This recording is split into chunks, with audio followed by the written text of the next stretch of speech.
Yo, yo, what's up, everyone? Hope you Yo, had a what's good up? weekend. Hope everyone's We doing came good. on, we came on in sync today, at the same time. Yeah, That's good, yeah. at We're least. gonna we're gonna it's gonna be a fun podcast. We're gonna talk about a lot of things. I also wanna like open up the door where we can talk about some positive stuff too. So, some fun stuff as well. But something a little more like on the bright side of things. But yeah, like it's gonna be a good podcast, and I'm looking forward to it. What about you, Revenant? Yeah, I'm looking forward to it too. Should be good. Yeah, it's And gonna be yeah, fun. of course, we could talk about some positive things. Yeah, Uh, we have to. It's like Dauntless. go ahead, go ahead. Oh, Dauntless Gaming. What's up? What's up, No name. Dauntless? What's Venom up? Snack is here. Venom Snack. What's up? No name. What's So, up, no name? Always good to see you guys. The Prime. The Prime. Hell yeah. the Prime. What's up? We got some good faces in here right now. Well, some Yeah, good yeah. names. What's that sound? What was that? A beeping sound. That's my beeper from the 90s. Hey, I don't remember the You beepers sound remember like that that. show? You remember that show, Kim Possible? Call me, beat me Oh if you yeah, want to yeah. beat me. Hey, that was a pretty good show, from what it, I it, it was remember. alright. It was alright. It So, was alright. It's alright. I'm kind so of trolling, but it's alright. no, It I was good. know, I know. It I was good when I understand. was a kid. I don't think I could watch it Yeah, now. that's what I'm saying. I don't know if I'll watch it now. I mean, How old? there's I'm actually trying to some think. cartoons that I would I'm watch trying to. now, but No, I would watch some of them. I'm just saying I'm not sure if I would watch that show now. Because I'm thinking about it. yeah, Like, yeah, same. how old was I when that show came out? Like, that show's pretty old, right? Like, Yeah, what was like the early 2000s, yeah. 2001, So I 2, something like that, yeah. 3. We were probably like what, like maybe like 12 or 13, maybe Maybe 12, no, not maybe, not even. That's like maybe think like younger, right? Something yeah, like that. a little younger, right? Like yeah, something like 10, 11, You 12. know I what don't though? know, something. Shigo was hot though. Shigo and Who was that Shigo. again? That was the green chick with the energy, whatever. Oh, yeah, yeah, Yeah, yeah. Okay, I yeah, yeah. remember. I She remember. was she was like she if she came out today, the artwork that they make of her would be like quadruple. Oh yeah, definitely. What's up, Spirit of Paradox? How's it Spirit going? of Paradox, my guy. How's it going? So, I have a what positive things you were thinking about talking about?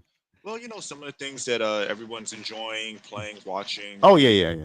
It's That's always kind good of to a hear. thing we've been doing anyway. So, been asking But a few I want people. like people can So, express that because at the same time, like of all the doom and gloom, I'd rather like people that watch also hear about some of the good things that people are enjoying.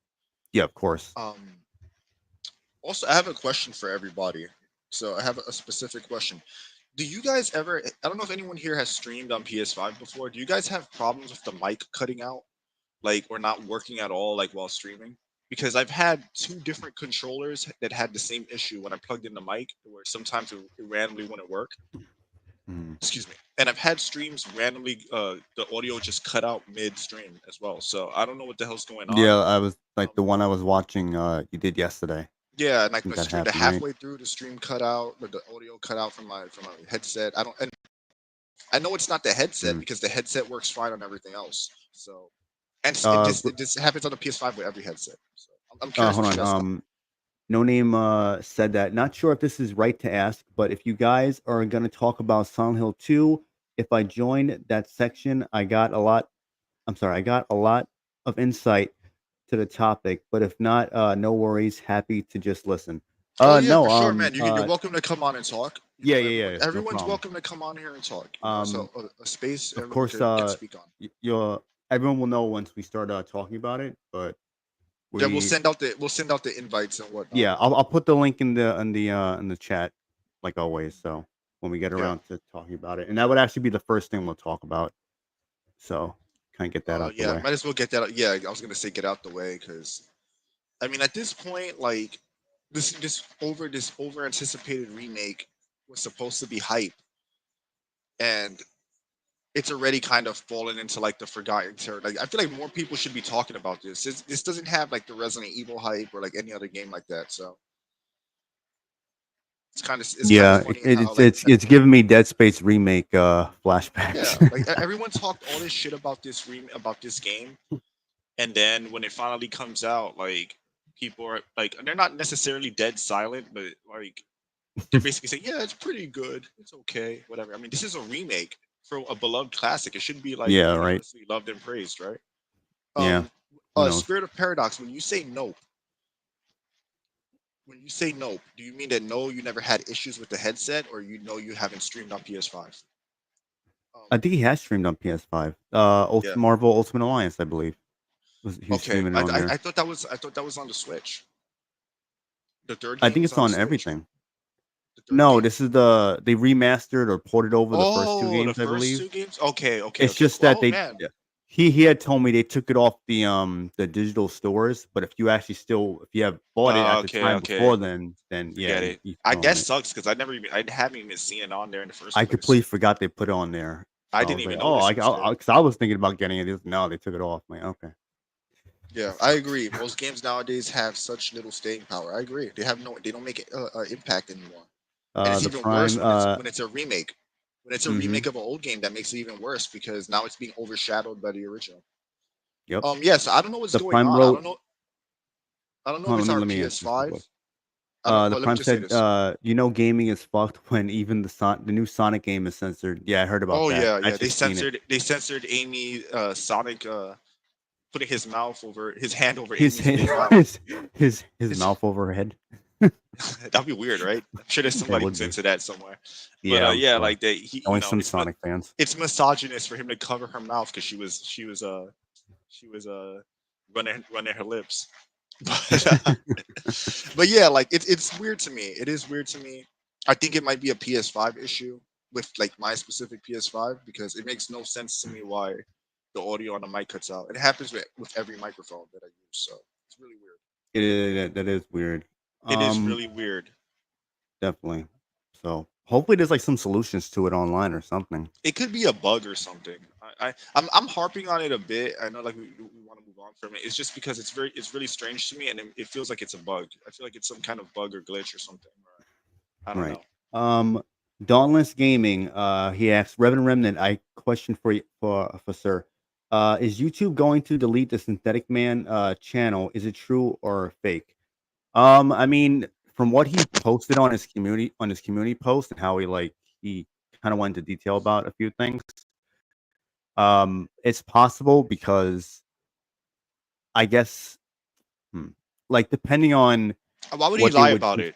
Why would he lie Yeah, about it? exactly. Yeah, Because yeah, remember, this is not a guy who he's not a guy who necessarily like cries out for sympathy. I mean, say what you want yeah. about the guy. You could say like people could say all kinds of things about him, but at the very least, from what I've seen, he's not the kind of guy that will, you know, Try to e-beg. create some like narrative where it's like, oh, woe is me or Yeah, whatever, when it's not true. Like he's pretty like straightforward with stuff like that. yeah. So he's He's not just gonna straightforward. randomly like make a I mean, post about that.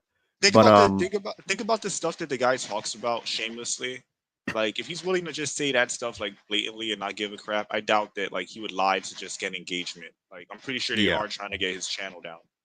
yeah. So depending on what YouTube ultimately does, because he's not gonna try to fight the claims or the strikes, whatever it was. I can't remember exactly. Um, because that would require someone from YouTube to actually go in there manually and check. And if that happens, then they probably will take it down because what they would deem, offensive or against the terms of services and shit like that, which is all screwed up anyway. And apparently, and to his he assumes it has to he's getting this like warning and all that based off of like some AI bot that they use because they're not gonna look It is through an it AI bot. themselves. It's an Yeah, algorithm. I'll give you an yeah. example. The last couple streams, the last one I actually had to delete, but the one before that, it had gotten claimed. At first, it was saying I had limited ad suitability, even though there was nothing Mm, offensive in there. And I realized because it was actually a short. I'm sorry. And in the short, I had the word explosive in the title. Or like if you put like mhm. bomb, explosive, and stuff like that, that would get you flagged. And obviously, like if it's a person reviewing it, they can see there's context. So it's really clear that they just have a bot doing that. Yeah. that's kind of the similar thing. Remember, I made a community post about the Assassin's Creed Shadows video. Actually, the one me and you did. And hold on.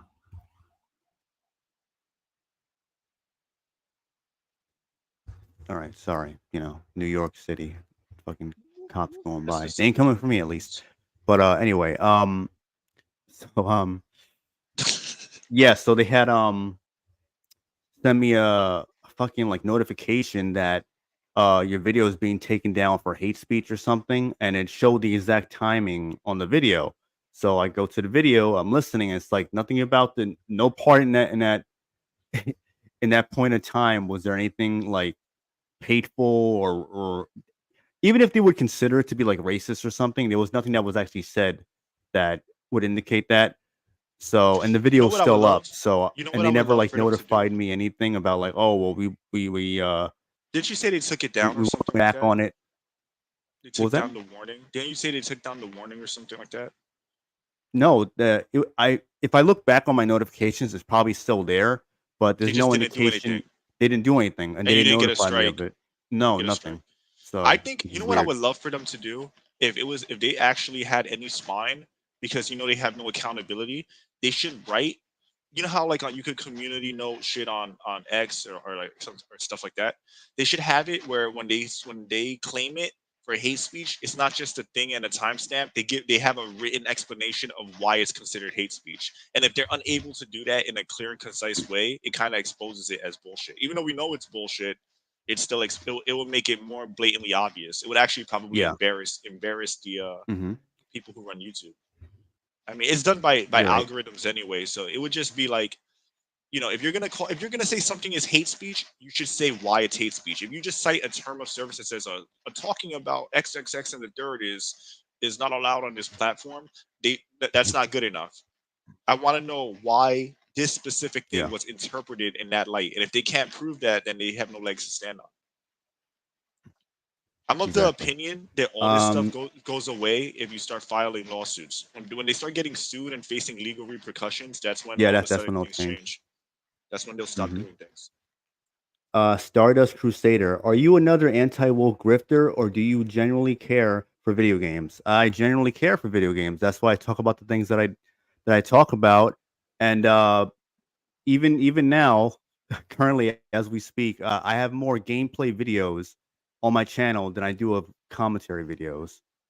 So, in case if you want to see that, if you want to see that I actually do play games, granted they are from years ago, but I shifted more towards talking about these issues because they have increasingly become more annoying as time has gone on. And I also have some old rants and old commentary videos where I was talking about some of the stuff way back in 2015. In case you're wondering, since you might think I'm a grifter, I'm just talking about this all of a sudden now when I've been talking about some of this stuff for a while on and off Yeah, on my yeah. channel. Well, me So and you have privately talked about this stuff quite a bit, yeah, for actually. years, yeah. For years, actually, even before Even the before I even even like like made a YouTube even channel. even So when we were in high school together, I used to talk about stuff like about this stuff because even back yeah, then there were like hints of it like creeping in, but but yeah. anyway, So the point is that everyone here is like cares about like honestly, if you really think about it, the anti woke shit is not really a big enough grift. Like it's not if you're gonna grift about something, there are way better grifts anyway. Like yeah, exactly. there are way better And grifts. Like and on top of that, I can only speak for myself, but my channel's not monetized. I don't have Patreon. I don't have a PayPal set up or anything you set make up no for money off of it. donations. I make no Hell, money on this hell, whatsoever. even the way you edit your videos with all those clips from like Simpsons and whatever, that stuff usually gets the video copyrighted anyway. Yeah. Or So even if I change the outro music at the end where I have like the yeah, it's credits and like all that, so if I change it to something else, like I've had music from like bands and shit like that before that have also been copyright due to yeah, that, just but for you don't having care something on because there for like 20 some seconds. So it's like, yeah, I don't care and because I know you usually don't the care. songs kind of represent what I'm talking about. Yeah, and plus like you say, you're not monetized anyway. It's more about talking against the stuff. So talking about how you feel about these things and whatever, that's more important than Yeah. making money, and the And quality of the videos and whatnot. people can also check on the channel. I have it set up in playlist of rants, old rants, just different games that I have played are also on there. I also have some reviews um, on the channel And from if a you few think years ago anyway. So if you think about it, the word grifter gets thrown around too much anyway. You have to like really like. I think that grifting, you should really look at the person's body of work. What, like you have to look at the individual like fully, because you can say yeah, anything is a grifter. Oh, it's a reaction channel. He's just grifting reaction channel. yeah, Oh, this guy does this. He's just grifting, talking about whatever show he likes or whatever. hmm Everything can be considered a grift. But like we have to use our brains and actually pay attention to the content creator and what they're making before we make those judgments. Like now it would be different if you were going back and forth on like different things, and you're trying to engage with whatever gets you clout. You know what I mean? Like you're hmm talking about like yeah, you're you're right. switching sides. You have you're trying to take the safe opinion, but I think a non-monetized channel Pac-Man. that, like Ackman, yeah, or Hassan. I mean, I don't know if I would call Hassan a grifter. I think he's just a dickhead. But Yeah, I anyway, don't think he ever was the on any point is, like the other side for all I know. well, like I like just like I like just doing it for engagement. I mean, the guy's a millionaire anyway, but he could just Yeah, be a leftist like idiot. But the point is, yeah, it depends on the individual creator. You got to look at it. You can call anything a grifter. I could say, oh, this channel is grifting because they're doing what other channels do. Like that applies to anybody. hmm That's a stupid take that a lot of people have. yeah. It's really dumb. Stardust Crusader. I understand where you're coming from because there are grifters out there. So They are I'm not. grifters. Yeah, There I'm are not bothered grifters. by the question. Just so you know, it's Yeah, just no to one's click, bothered by it. just I'm to just clear things up in case because yeah, like JC Denton had mentioned about Andy Pants. I don't know if you heard about him, yeah, Jinpachi. I know about Yeah, Andy Pence so and all that. he really He kind of really fucked did. things up for a lot of people. Yeah, Because now it's people like, oh, another Andy Pants or whatever. Because he's pretty big on YouTube as far as I know. yeah. I don't remember. I don't know exactly how many subscribers. I was never subscribed to him to begin with. I just heard about him recently, to be honest. So, and My whole yeah, thing so is the guys reason like why him really fuck it up for people who want to you know, who have really genuine make a intentions. change. Yeah, genuine intentions and make a change for Well, the better for gaming or entertainment as a whole because this woke shit's been going on, not just in gaming. the reason why I So went into detail, the reason why I went into detail is not because I'm like personally offended or like I think like you're insulting anyone. I'm just going into detail for the people watching that, they don't regularly watch the channel, and like maybe to give them something to think about. Because I guarantee you there are gonna be people that hate watch and just scream grifter, grifter, grifter, like yeah, there've whatever. been Like a I'm few pretty sure people like that every before. every Revenant video has somebody saying something like that. So I would assume. So like just for like those people watching, I like to be very clear and descriptive of what I say so that there's no misinterpretation. Yeah, same. So, You know. but yeah. So, what you guys been playing or watching or reading? Anything new? Anything old? Because Well, I know a lot I of new shit isn't yeah. as appealing as it should be for a lot of people for good reason. So, Well, let us know in the comments, right? Like what you guys have been like watching or playing or whatever. Um, I've been doing an Arkham Knight playthrough live stream. I'm gonna also stream personally. I'm gonna stream Resident Evil 1 through 8. I'm sorry, Venom Venom snack. Any pants is anal grease. Anal grease, Yeah, he definitely is. anal grease. But what's up, Venom snack? But yeah, I'm gonna be streaming those games, so I'm looking forward to that. That's gonna be really fun. Um, we'll be skipping certain Yeah, it should be remakes good. of Resident Evil, Yeah, but it's gonna be good. And then like I've been like playing an old game called Flashback. I don't know if you guys have heard of that. Um, yeah, replaying. that's the old one. I was replaying San Andreas. I've been like playing like other like older games and whatnot. I've been playing games on my Xbox. Like I was playing Metal Gear Rising recently. Um, Mm. I know you were playing Silent Hill Homecoming. Yeah, I told you about that. Yeah. Yeah, and then I've been playing like Uh, Tomb I was Raider. playing that and also GTA 3 and what Yeah. else was it? I want to get through the Ezio collection, but I'm gonna try to get through GTA 3 first because I know if I I start would recommend. Yeah, shifting focus on through that. games, then it's like I'm never gonna it's gonna take me forever to finish one of them. So I try to play them to completion before moving on. yeah, Do you? that's what I try to do because when I try to you start like going juggling around games, and it's You end like, up never finishing any of them. You know, yeah. that's why the last game that I took a break from like that and then came back to it was Elden Ring. Um, Mm, and that was like years ago. I mean, that's when around when Elden Ring came out because I was like working at the time. I believe I was working at the time. Like I was working in a certain place, and I just didn't have the time, so I took a break, and then I ended up coming back to it and then finishing it. But like when once I had more free time. mm. But No Name yeah, said, been playing through Silent Hill 2 and the remake just so I could get my points straight. That's fair. That's fair. yeah.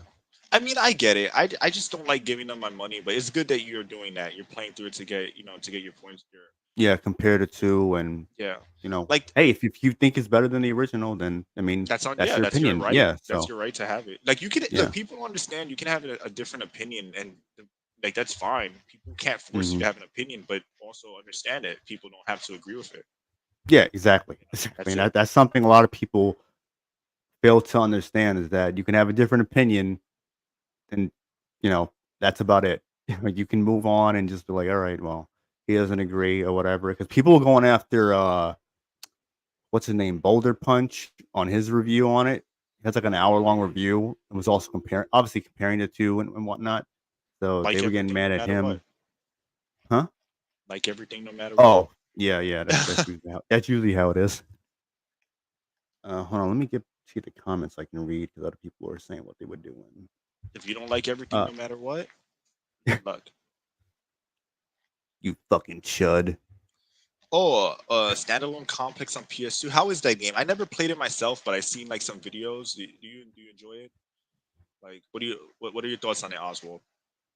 Stardust Actually Crusader wanted that says, game. I've been playing Darkwood recently, intense horror game. I love it so far, but it's not for everyone. Extremely hard and unforgiving. Yeah, I mean, hey, they know their audience, right? I've never heard of I never heard of Darkwood, that but it game. sounds cool. Yeah, Is it an indie yeah. game? Is it like a I would assume it is is. it a first person is it a first person kind of like horror, like a Outlast kind of deal? Is it like does it have combat in it? Like I'd love to hear more about that. No Name. Oh, and Space Marine 2 Operations. Yeah, I heard a lot of people like that game. And Space Marines, it's kind of a callback to like the older games from like 360 era, Hmm. right? So Yeah. JC Denton. I'm trying a permadeath run of Silent Hill 2, LOL, and I lost Alina my Chan, save file, so I have to beat the game all over again. Damn, that that's sucks. brutal. That I does hate when suck. that happens. That actually That happened to happened. me with BioShock Infinite, and also I don't know if any of you guys ever play the game El Shaddai. I think it's called El Shaddai Ascension of the Metatron or some shit like that. Yeah, So it's pretty Metatron. cool. Yeah, it's cool. That happened. That same thing happened to me with Hitman Absolution, where I had did every mission like with Silent Assassin on the hardest difficulty, and I was on the Oh yeah, I literally remember you telling me about on that. the last mission, and that's when they added the cloud servers on Xbox. So basically, my save file got deleted because it wasn't registering it, and then it auto saved on a new game, and I don't know the exact mechanics to it, but all my save files were gone, all of them. That's terrible. Like all the auto save, I believe the manual save, like I had to literally start Damn, all over. everything And got wiped. everything got wiped out. I'm like, I'm not doing that shit again. I love Hitman, but I don't love it Yeah, that much. yeah, I don't Especially blame because you. on the hardest difficulty, because for people who played it, Hitman Absolution is broken. The disguise system in Absolution is broken, and on top of that, like the enemy line of sight is like absolutely broken. So if you're like, on the hardest difficulty, it's ridiculous. And like I did all of that just to have my file deleted. I was like, nope, I'm not playing through this again. I actually just What's up, Melina actually Chan? How's it going? a good segue is I recently started playing it again after like literally like I don't know how many years of like abandoning the game. So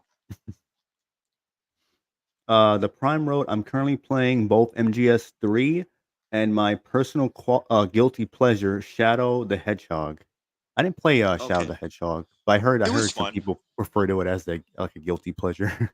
I like that game. So, I like it too. It's fun. Is it perfect? No, it's far from perfect, but it's really fun. Like I like that he can use guns. I just think it looks kind of goofy. It looks goofy, but I like it. It's like It makes the game feel like more unique, When gives it more games are of like trying a to be edgy. yeah, but it's fun. It's Yeah. a fun game, um and and also like there are games where they're not considered great, but like you still like them. They're like guilty pleasures, right? So I don't Dauntless knock it. Gaming, Revenant, are you a PC gamer or console gamer? Console gamer. But I got nothing against PC or PC gamers, so I don't swear allegiance to any of these companies, so Yeah, don't worry about but I that. don't, same. I don't look at it as a competition. Like Yeah. they all do So BS. and they all Eh, have their they all have their pros and cons. They all So have their pros you and know, cons. but I'm definitely not against getting into PC gaming at some point, especially seeing how gaming has been going. So Well, PC gaming, you can play, classic versions of games. You can bypass what the stupid studios want to do. You have mod hmm support. So Royce, I was playing Lego Star Wars Skywalker Saga. Nice. the You last played Lego one of Star them. Wars games I owned was Lego Star Wars on DS, the original DS. So I haven't played any Lego Francisco, Star Wars games in a Wicked long is time. the woke patient zero of turning evil characters into oppressed, misunderstood victims and all that shit. Wicked? What is Yeah. Wicked? Is that like what based off of is it that's a game, Wicked? I think it was just like just speaking in general. Oh, No Name says I did that too on PC. Never want to play Absolution ever again. Blood Money for the win. I agree. I think Blood Money is the best Hitman game. That might Oh, be blasphemy, but I really believe that. Oswald standalone complex is decently fun with a lot of parkour and verticality, but the shooting isn't the easiest. You can tell it was inspired by MGS somewhat. Well, it actually sounds pretty cool though. With the parkour and all that. Yeah, But yeah, yeah. That does sound cool. It does. So wait a minute. Let me see something. Chud for life. You know what I want? I want like instead of the NWO for life, you do the Chud for life. Too oh sweet. yeah, how's that gonna go? I don't know. I don't know. I just want it to be a thing. I was gonna say you put a big C in the air, but that won't be like Chud. They'll be like, "Oh, you're a crip." Yeah. Where am I at? Oh, Neozoic. Oh, the Hello. Broadway musical. Oh, Yeah, The what's up? Wizard of Oz. That's what I was thinking was. Yeah, yeah. I just didn't want to assume. Yeah, Wicked. Like, yeah. What made her great was she was an irredeemable villain, right? The Wicked Witch of the West. But then they Okay, made okay, her. that makes Yeah, then sense. they made her all sympathetic and whatever. Like, Mm-hmm. Yeah. it's ridiculous. What's up, Neozoic?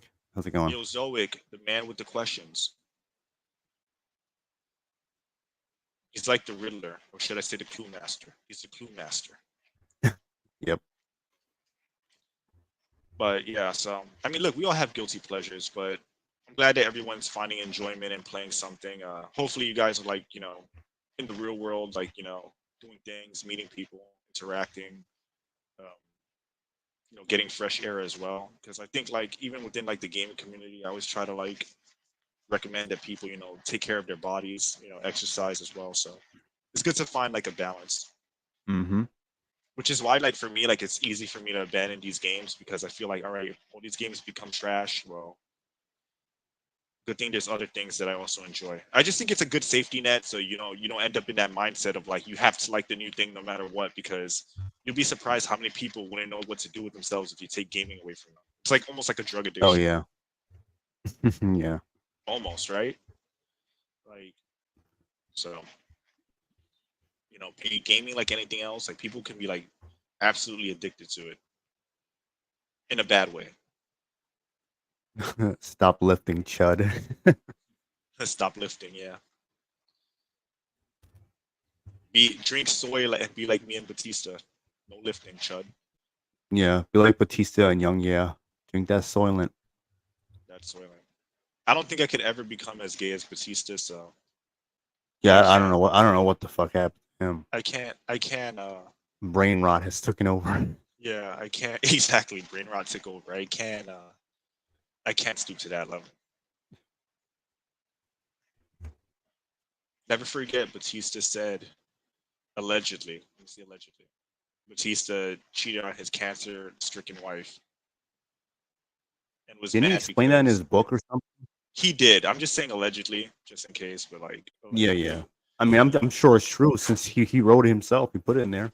True. But So he you kind of know how already made it clear he's a piece of shit. you know So how and a Stoitista hypocrite. is. He'll rip his pearls off and start crying, and then Oh yeah, run to his Li- lawyer's office in his pink literally. man with his pink rainbow man thong on. He's like, "Why are they so mean to me?" When Batista became Blue Tista, when he became Blue Tista, you know that was symbolic of who he became. Yeah, yeah, yeah. It It was. was he was both Blue Tista literally and metaphysically, or like not Yeah, metaphysically, allegorically, whatever, symbolically. yeah.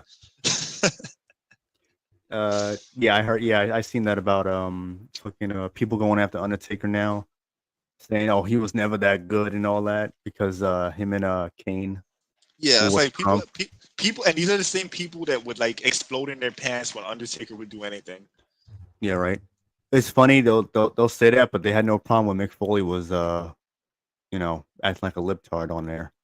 Or what's his name? Sami Zayn, Mustafa Ali. Uh, I'm sure one of the women were talking politics on there too. So they had no problem then. But Let me say something real quick about JC Denton's comment. We'll see if I can speedrun the entirety of Silent Hill 2 and get back here. You probably could do it in like 3 hours. I've seen people beat that game like really fast, especially if you like skip the cutscenes and like those older survival horror games. They might have been shorter, but they had a high degree of quality.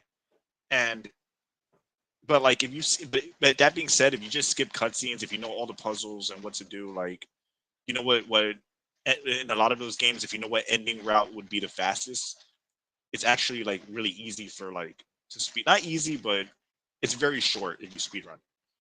I wouldn't say easy, but short. yeah, that's true. That's usually how they go, I remember I beat especially if the you know what you're doing. I remember like there was a time where like I would beat the original Resident Evil One, the classic Resident Evil One. I would do it in like almost like maybe like 2.5 hours or something like that, maybe three. I don't Damn. remember because but that's because I had played it so many times back to back that like I knew where everything was and like you get so familiar with it that it becomes easy. That was Resident Evil 3 recently. I had beat it, so I hadn't played the game in years.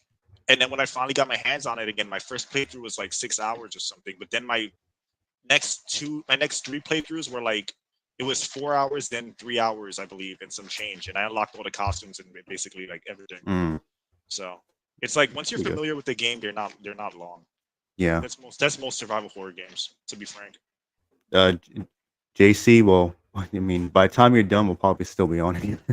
Yeah, probably. Yeah. Legit. If he starts now, he'll probably like be Yeah, he'll probably be done with the game. He'll probably do multiple endings, knowing this yeah, podcast. for real. Do two different endings, bro. Mangala, Mangala. old I school don't even ninja. look. What gets to me about that? People act like they want her to be like look like a porn star or something, or corn star as they say. But really, people just don't want her to look like a dude. Like she didn't have to be a supermodel, but why does she have to literally look She like? got this big ass head with this fat face, and she has this skinny body. It's not even just the head. It's like the face literally looks like a dude's face. And then the art book shows that she don't look like that.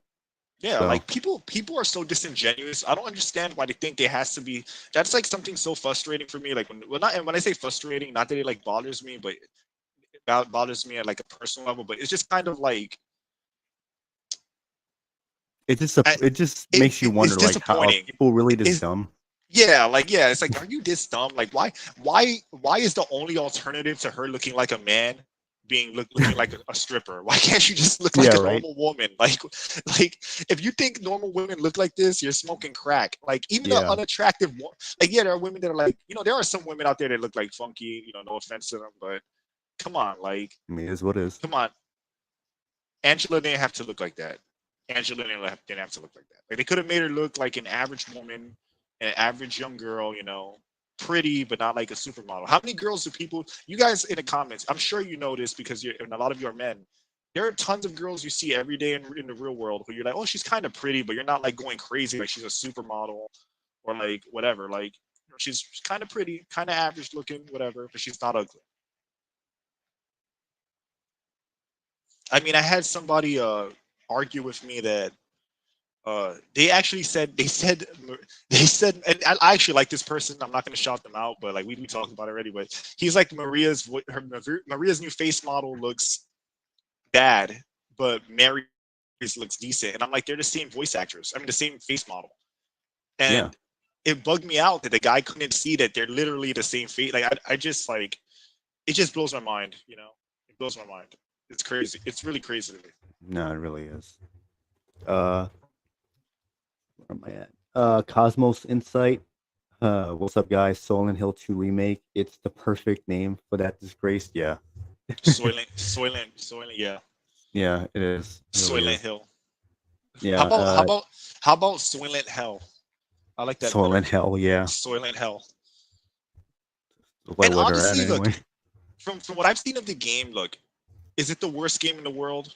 No, as far as gameplay, but it's mediocre. It's mediocre and average. And a Silent Hill 2 remake shouldn't be mediocre or average. Like whenever Exactly. It should be far better than the original. mediocre or average, and it should be better than the original. Like without a doubt, it should be better, or it should at least be on the same quality as the original.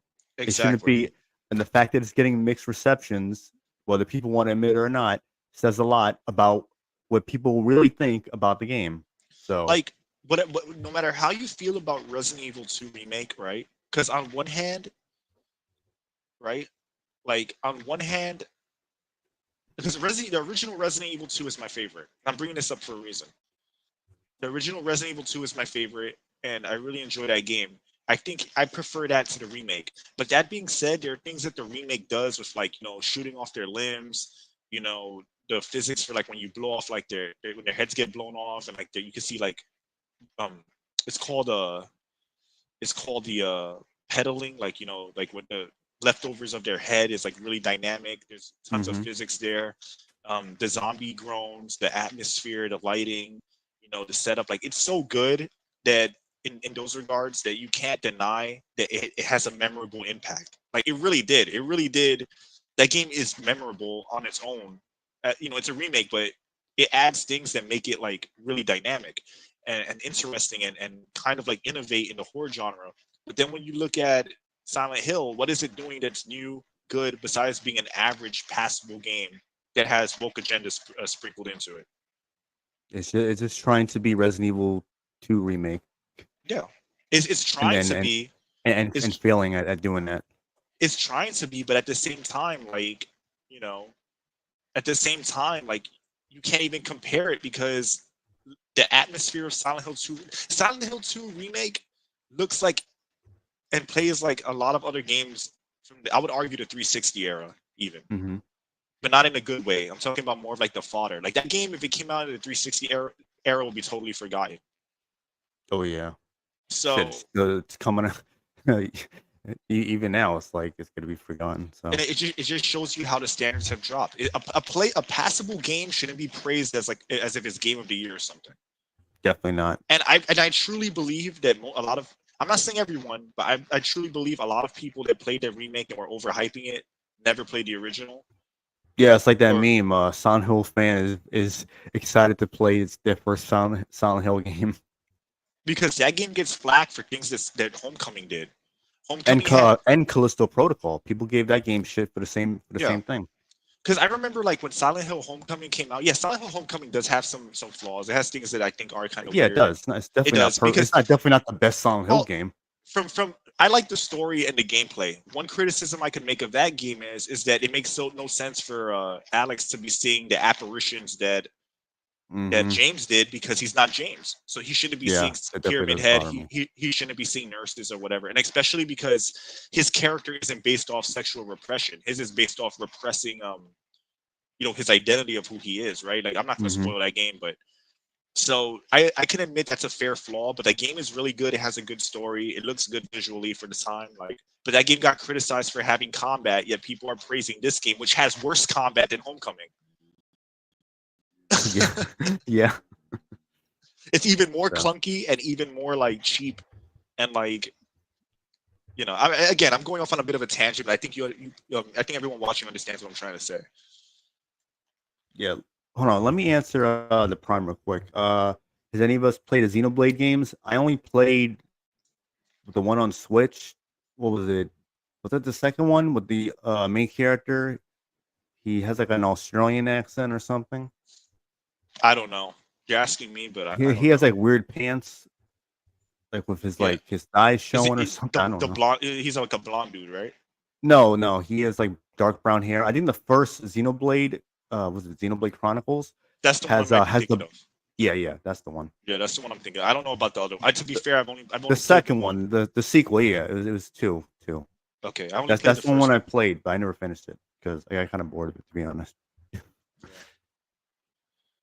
It's kind of weird how that works, right? First, you want things to be good, so you're judging things like I feel like we would judge games based on quality. So back then, what we would consider average, you know, we would give it that rating because it's like kind of like when everything is great, even things that are like average or good, they're gonna seem less than, right?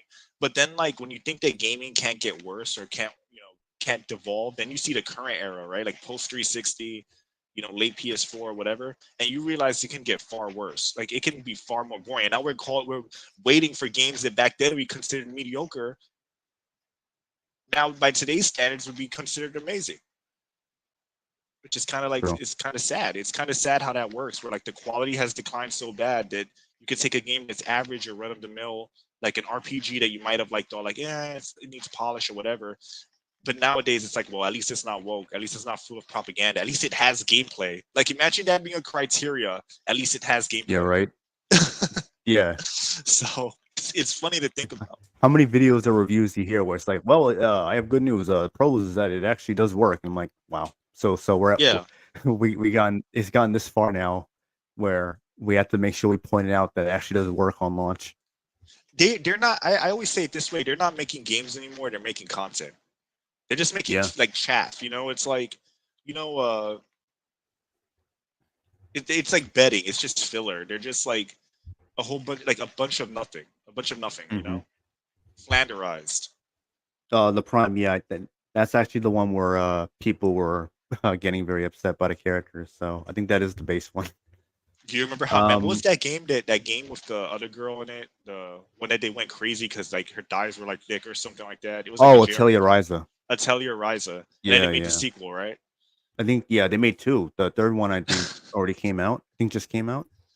But remember how mad people got about it? I'm like wow.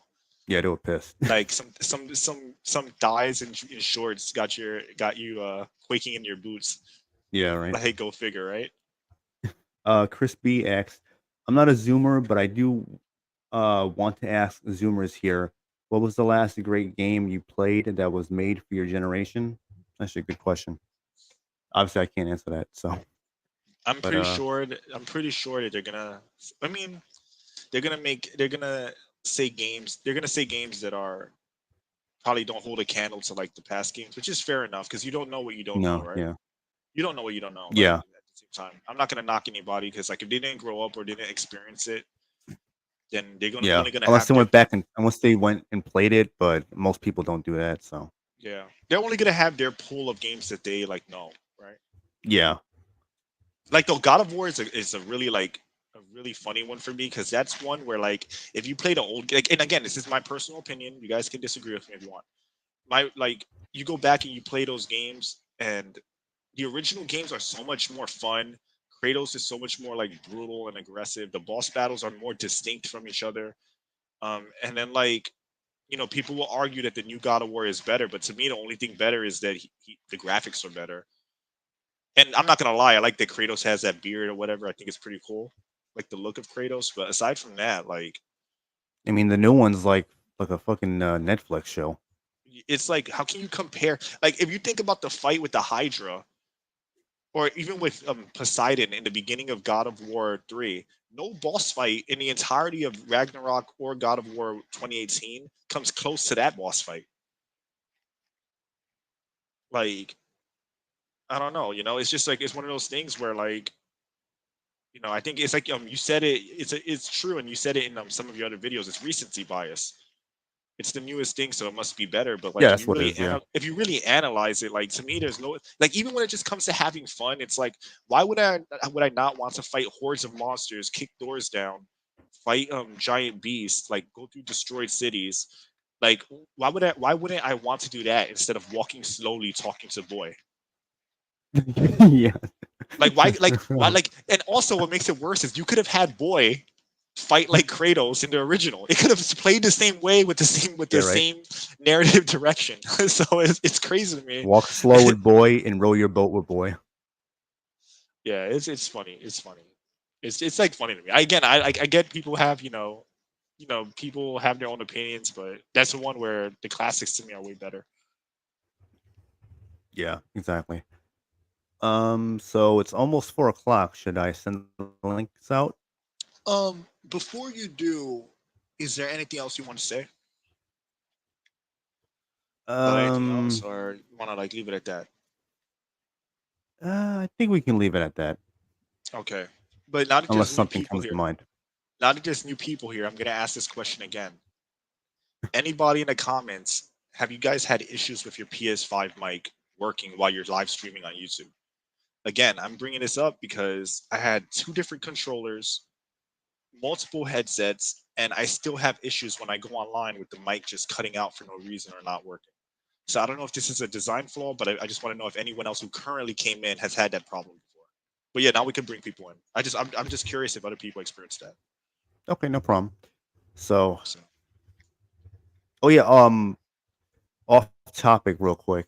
I don't know if you heard that apparently they will be remastering the God of War games, the older ones, um I don't and want them to do it because you're yeah, saying me either. remaster them, right? Remaster or remake?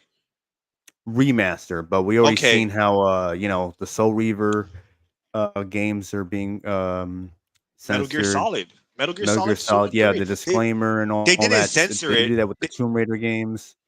They didn't censor it, but there was a disclaimer. And I feel Yeah, like, and again, guys, you could correct me, and because I haven't played, I have the original game on PS2, but when I don't know. For me, I feel like the window where you can look at Eva in Metal Gear Solid 3, like the actual window when you press R1 to peek at her, I feel like it's smaller in the remaster than it was in the original. Like you could see more. You can like your field of vision was bigger in the original than in the remake. It could be that I'm bugging out with that, but it just felt like it was way narrower in the remasters.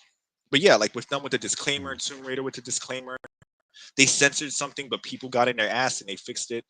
In Tomb Yeah, Raider, they did. So and hopefully all these games, that won't be an God issue with the other ones. God of War literally has Kratos banging women in cutscenes. It literally has Yeah, cutscenes right. with the Oracle's tits hanging out. A ton of the monsters are very suggestive. Like if you look at the Medusas are all topless. Like you can see their breast, like Hmm. and all this stuff. Like there's no chance in hell that I think that they don't either censor it or put a disclaimer in the beginning. But the funny thing is, they act like we're like they act like this is stuff from the 1930s, right? Like this is Jim Crow, Yeah, like right. racist shit or whatever. Like people still think now how they did when those games released.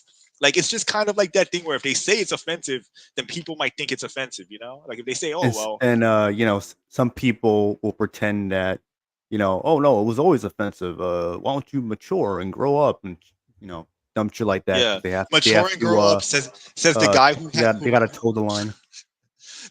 mature and grow up, says the guy who runs a website talking about video games, says people that Yeah, are right. online streaming and shit like that. Like look, I'm not saying that you're immature if you play games or whatever. I'm definitely not saying that, but it's kind of like weird that people will say that kind of rhetoric and be completely like completely lack self-awareness of the fact that they're on Twitter complaining about sexy women on video games.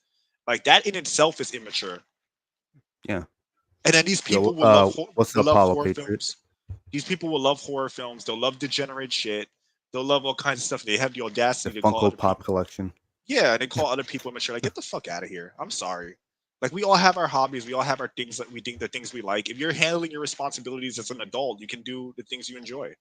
Whether that be gaming, Exactly. whether that be whatever. Like, you calling somebody immature when you're making money talking about video games. Like, get the fuck out of here. Like, these people are nut jobs. Really.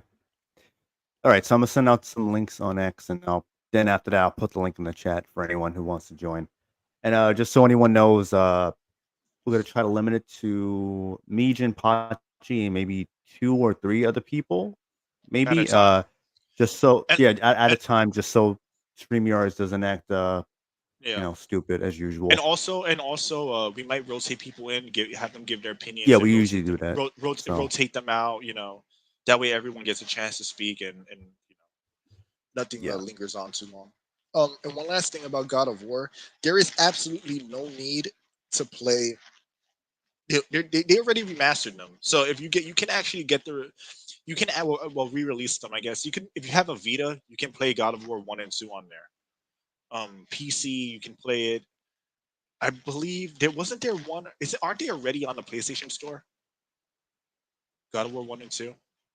Am I wrong here? Am I wrong like here, on Revenant? for PS5 or PS4. PS4 and PS5, right? Is it one of them on there? I don't think so. I think you can play Well, them through what's that shit? The streaming service, oh, okay, whatever it's forget it. called. That sucks. That sucks. That doesn't count. That's lame. Um, Yeah, I know. Yeah, it doesn't count at all. streaming games makes them unplayable. Almost unplayable. But Just yeah, like access Stadia. you can play God of War on Vita. You can play it on Vita if you have it, and then there's the PC releases. So if they change things, then that remaster is not worth it. Oh, you know they are. They're gonna make some changes for the modern audience. Yeah, there's a Or PS3. That's what it Balrog is. is gonna be like, we gotta change it now. That's what it was. It's a PS3 collection. If you get that one too, and that's the one. I believe the PS3 collection is the base for the one that's on Vita. Um, PS3, if you have one, you could probably find a collection and play the game untampered with. Yes. I mean, it's Yeah, too stick early. with that. It's too early to say, but like, if I'm with who said it? It was the Prime. If they remove or change even a single thing about it, I will refuse to buy it. I refuse to play it. Those games were not meant to be politically correct, and they never will be politically correct. You're playing as a psychopath who killed his own family, fights and kills gods he's literally fueled by like revenge and hatred, and he's banging women and not and kicking doors down. None of that says modern audience. So anyway, I mean, we The can bring people series on. used to be masculine, and now it's become a series for soy boy beta males because the developers there are soy jacks and feminists. I The mean, worst one of of the them all people is Cory there, Barlog. yeah, and one of the people there who worked on fucking Ragnarok is the disability bimbo. I'm sorry, the situational disability bimbo. What's her name again? Alana Pierce, Charlana Zard, whatever the hell she is, the pansexual, whatever the fuck she is, because Alana Pierce, the idiot, the the, Alana Pierce, the other weirdo the who woman used to who work for thinks IGN. the woman who thinks that a sane person whose baby's crying won't just say screw the game, I'm gonna take care of my baby. She considers having a baby situational disability. So, you know, but of course, Oh, and she Ragnarok pushes also had Sweet Baby Inc. working with it too. So she pushes that stuff because she's right now is the leading person doing accessibility work on games, and she makes a lot of money from being hired for those jobs. She has a vested interest in that as well. So keep that in mind. But aside from that, I think we can move on now. that Did you hear me? Did I cut out? okay, I caught up. What Okay, was the well, last? Oh, okay. a little bit, but I caught the rest of it. Okay, cool. So So yeah. But yeah, like yeah, screw that, I screw sent that. the links out to a few people on X, and I just put the link in the chat now. So, and we will be talking about Silent Hill 2 remake. So if anyone has played it, you have any thoughts on it? Even if you haven't played, you can still talk about it because fuck that game anyway. So, Well, people have this thing in their oh, no mind name is where here. have a thing in their mind where you need to play a game in order to have an opinion on it, but we have eyes for a reason, right? Hey, No Name, welcome to the Exactly. podcast, man. Thank you very What's up, much. No Name? Yeah. How's it going, guys? So I'll let you take the lead here because you said you had some stuff you wanted to say about Silent Hill, correct? Yeah, well, I've been playing both the remake and the original game, Okay. and so I suppose I should start with the history of me in that game. Is I actually I first played Before you Silent continue, Hill. are you from the UK? Yes, I am. Okay, Just like okay, a lot of okay. other guys that you have on the. Yeah. I'm just asking because Yeah. it's subtle. It's not as strong as some other people, but like it's kind of like, it's not a really strong accent, but funny. Yeah, Anyway, some of them continue. I've heard some of them. They have really strong accents. Yeah. So my history starts with like I think I was 11 years old, 12 years old when I first played Silent Hill 1. And I immediately fell in love, like, with just the whole premise, the whole everything, right? Even though I didn't understand anything that was going on. Especially the first game, right? Yeah, because the first game was even more like cryptic than the second one. It was even more like what the hell's going on. Yeah, But anyway, the first one you have to actually like it incentivizes you to actually go and find the answers. Yeah, And exactly. piece them together and just hope you can Hold on, we got a sea captain. Man, that's the Octo Commander. Hello there. Of course, that's the sea captain, man. All right, what's up? What's up, Octo? We're doing good. All right. Yo, what's up, OC? All right, back to sorry, No Name's intro. Yeah, No Name. Continue.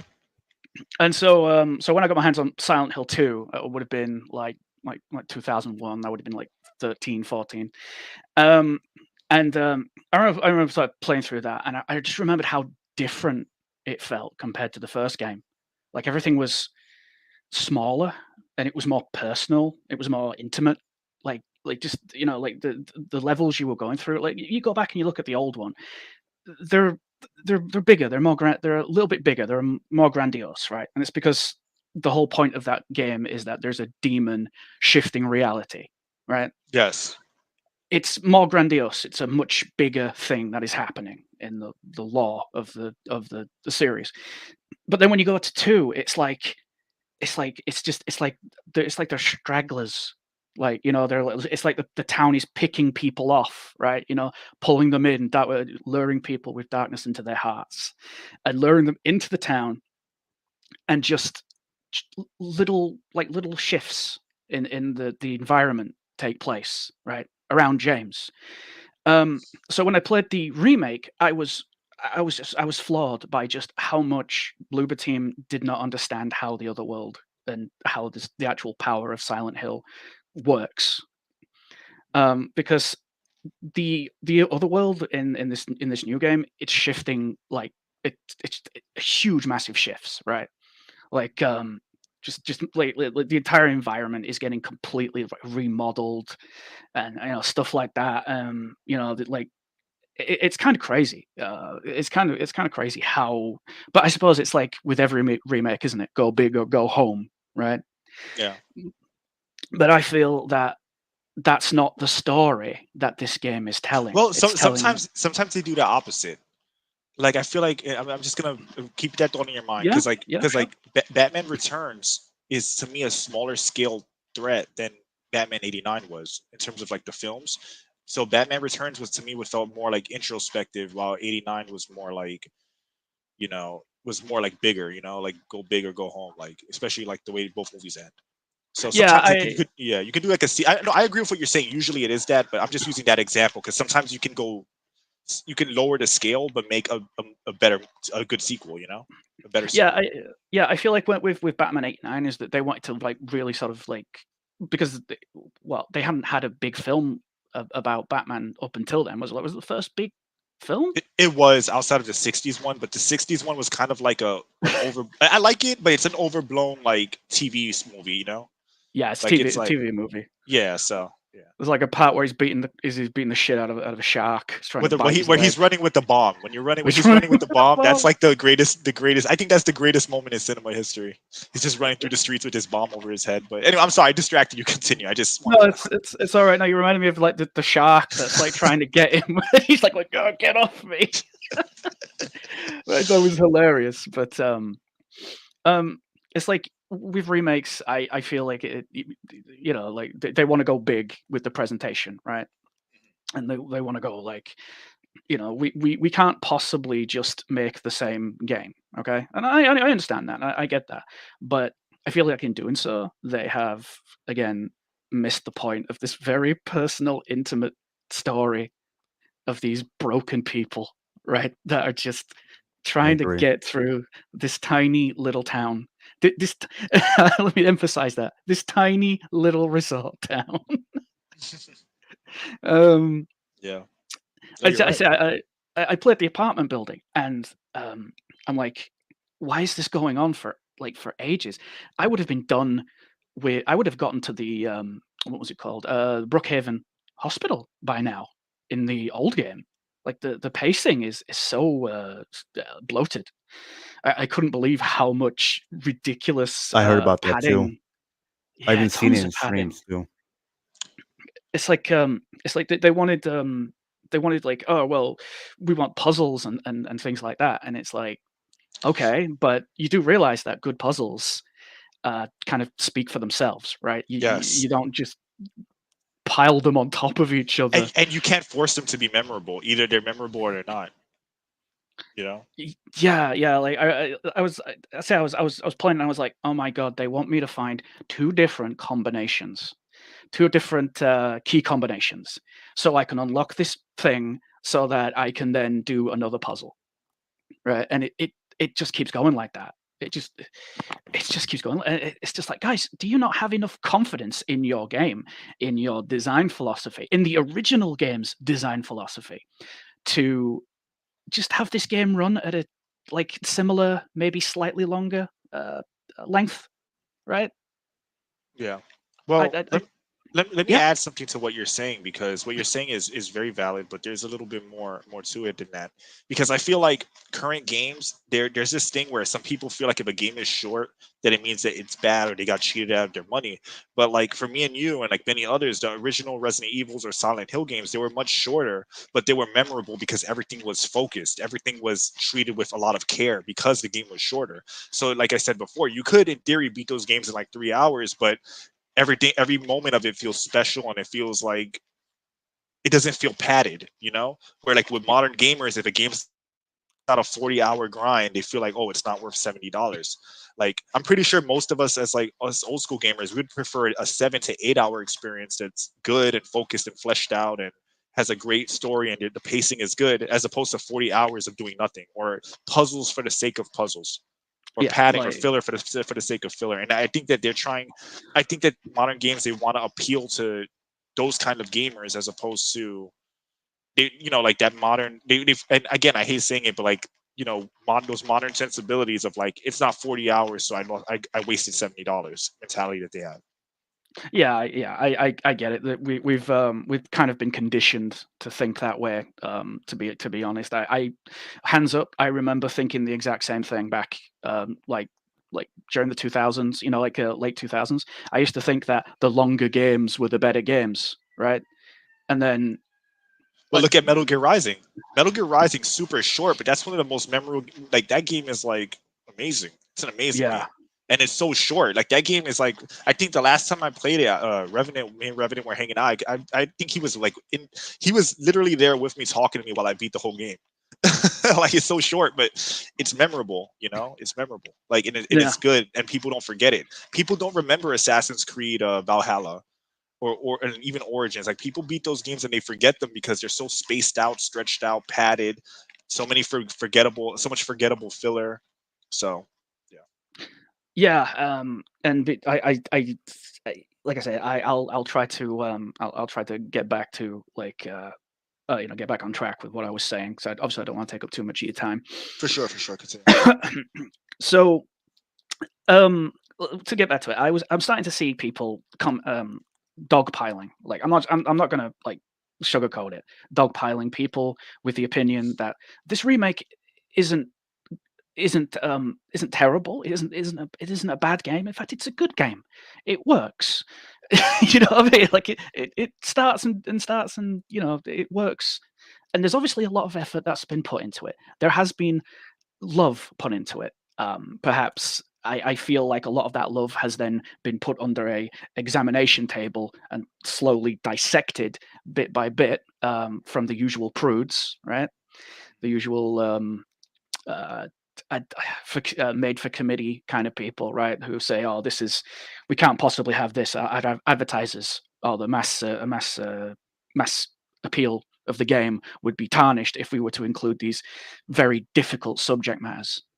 And it's like, well, yeah, sure, but like the original game tackled these subject matters and did it in such a way that people had to be told, a lot of people just, you got to put your hands up to this. A lot of people had to be told what a lot of this stuff actually meant. True. Through long form analysis and It's a stuff whole like YouTube that. genre. It's a whole YouTube genre. Yeah, it is. The best by far, in my opinion, were the Twin Perfect guys. Okay. They were excellent.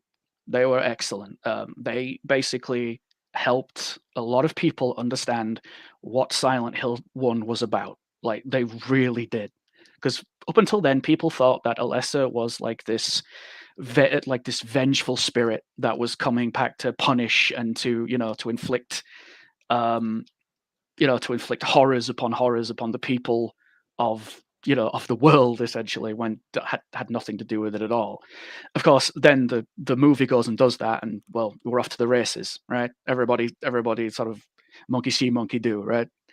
So to have to have all that just completely slowly dissected and lessened hurts me on quite a deep level, because Silent Hill is Silent Hill 2, like not 1, not 3, not 4, 2 is about sex and death and about the esoteric fears that those two subjects bring, right? Existential dread, right? Yeah, existential dread. Yeah, it is. People are. I'm going to paraphrase Sato's words, but people are concerning themselves with sex and death, right? And it's like core emotions for life.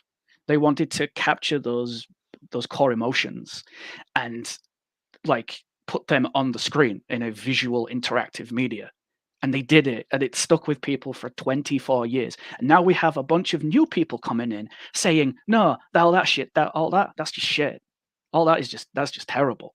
Who the fuck do you think you are coming in here telling us, people who have played these games since their inception, who understand that Team Silent, accidental or not, created history and defined a genre and shaped an entire genre landscape. Well, they created something special. They created something iconic, and that was creator driven, not a corporate. It wasn't a corporately mandated product. It was a creatively driven product. They had They had a corporation backing them.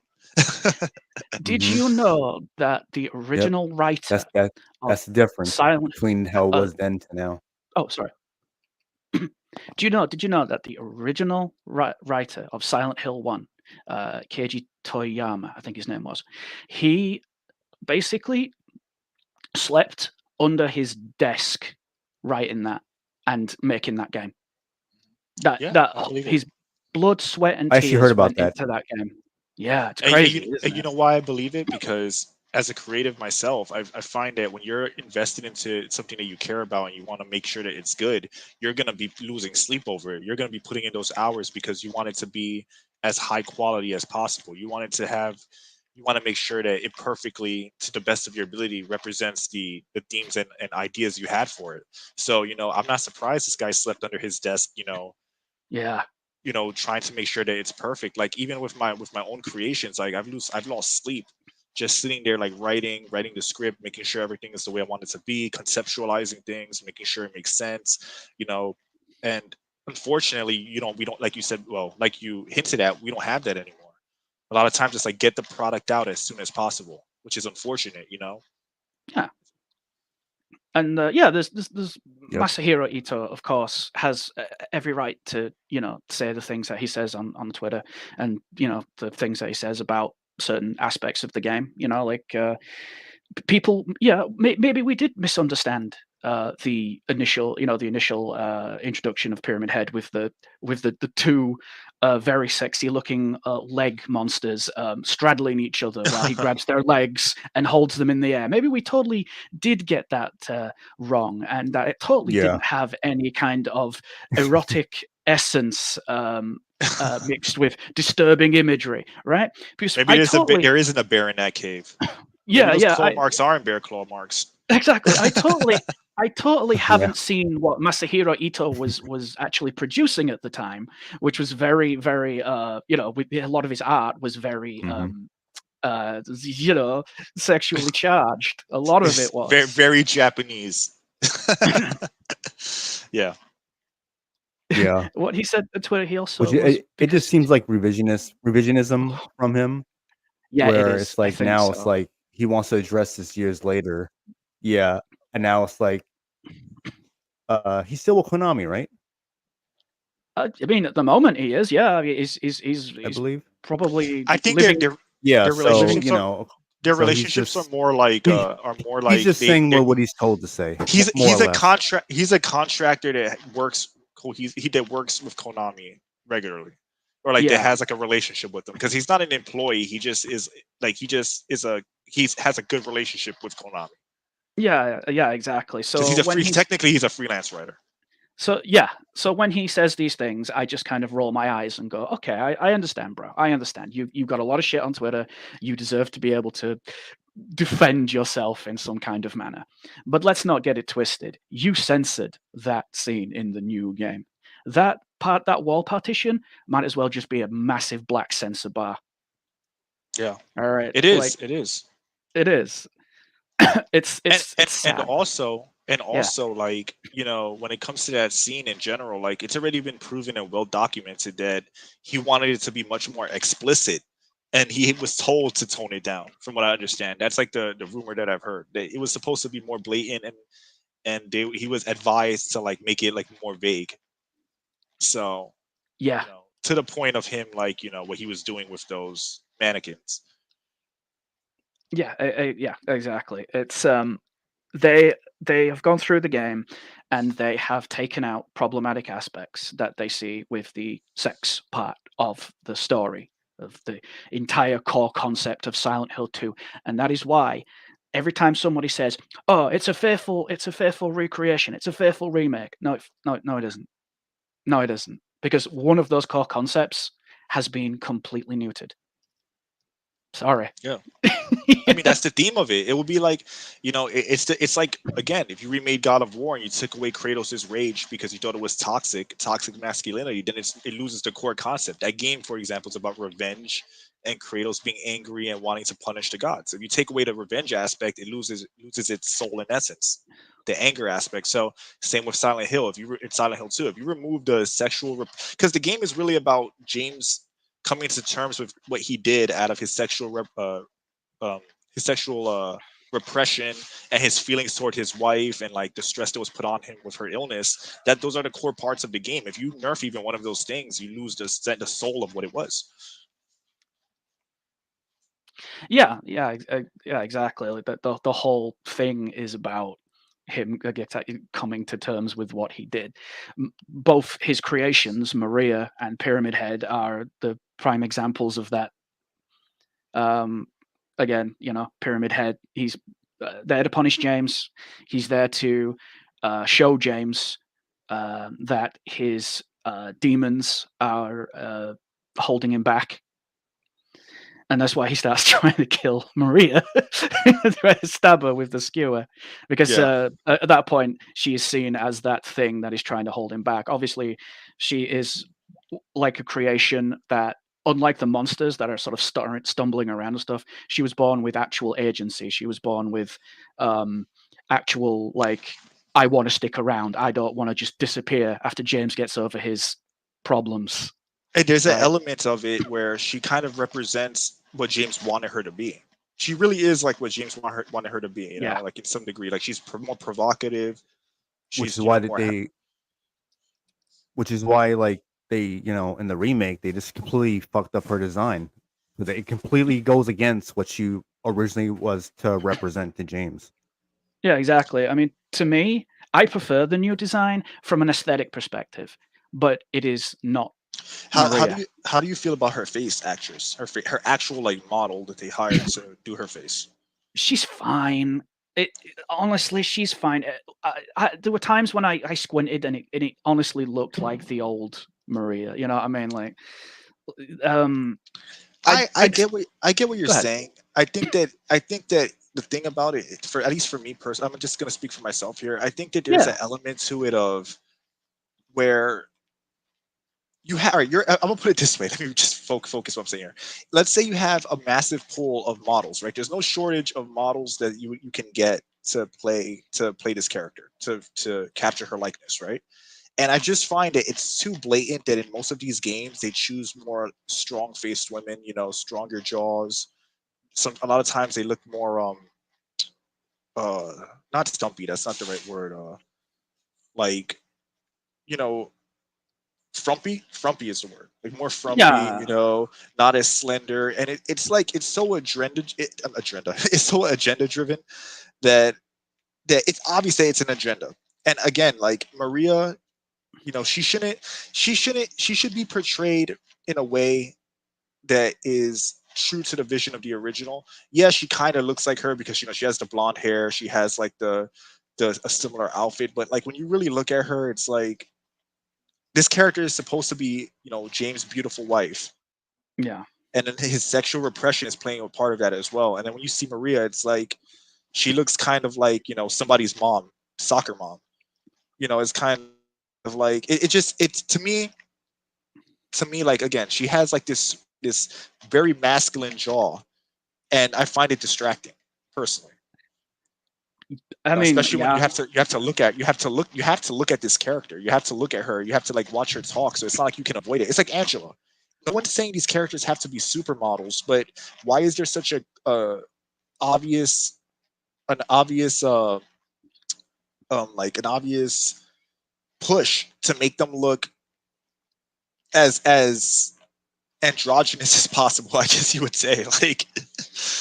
it's like them trying to get them trying to get us used to like more sort of like mundane, everyday kind of like thing, you know, like a kind of appearance that you would see on the street, you know, as you walk down the road or something like that. And But it's the thing is, even in the real world, like I can go outside right now and I see women yeah, that look very feminine. You know, they might not be supermodels, but they don't look like that. You know, most even average women aren't like they don't look like frumpy. Like Andrew, what's her name? Maria in that game looks like literally like somebody's frumpy 40-year-old soccer mom, yeah. which is it's a weird Yeah. choice to make, and I can't. They should They're, not be allowed to do that because again, they're trying to condition people to accept it as realism, but all it but is just it's not really realism. it's It's just not. ugly, boring looking characters that they want to Exactly. make Yeah. people believe that this is like common and normal, and it's the thing you And should be accepting when we know what reality is.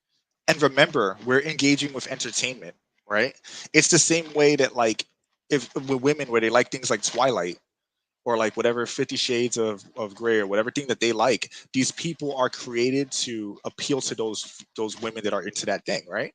So Yeah. it's entertainment, it's not real life, and even then it's not real. It's like it's kind of very assumption, it's very assuming to think that most women look like frumpy soccer moms. It's just not true. And I just find it egregious when the theme of the game is James' sexual repression, and then you have Angela literally looking like a man. She doesn't look average. She literally looks like a dude. She did, yeah. She looks like a dude. Like again, she has a dude's face. Like I'm not even trying to say like she doesn't have to be a supermodel, but why does she look like a dude? You know what I'm saying? Like why does Maria have a Brock Lesnar jaw? Like why? why? Does Her she and sound Angela like have one? stronger jaws than James. Yeah, Why it's does crazy. she- So I get what you're saying. I get what you're saying that the design is close enough. Like, is she the Mhm. worst? Is she like the worst woman? Is Maria the most horrible in-game woman I've ever seen? No, but it's also a disservice to the original, and also No, it's you got like, Abby. yeah, we got Abby. Abby's Big Papa Pump, you know. But Yeah, it's like the death of exceptionalism, though, isn't it? Right? It's like they yeah. don't want people to be able to stand above other people. And you know They what's the don't trickle want. down? You know what that's trickle down of, right? Communism. Yeah. Oh, yeah. Of course. Communism. Yeah, Yep. no one can be special. Everyone's the same. The Yeah. elite state, you know, the elites can stay elites forever, and we have to stay in our place. Middle poor, they all become one class. Same with women, Yeah. and with these communist ideologies. That's why when people like to say like people think that it's like that people are crazy for saying this, but it's like you said, the death of exceptionalism. You know, art can't be beautiful.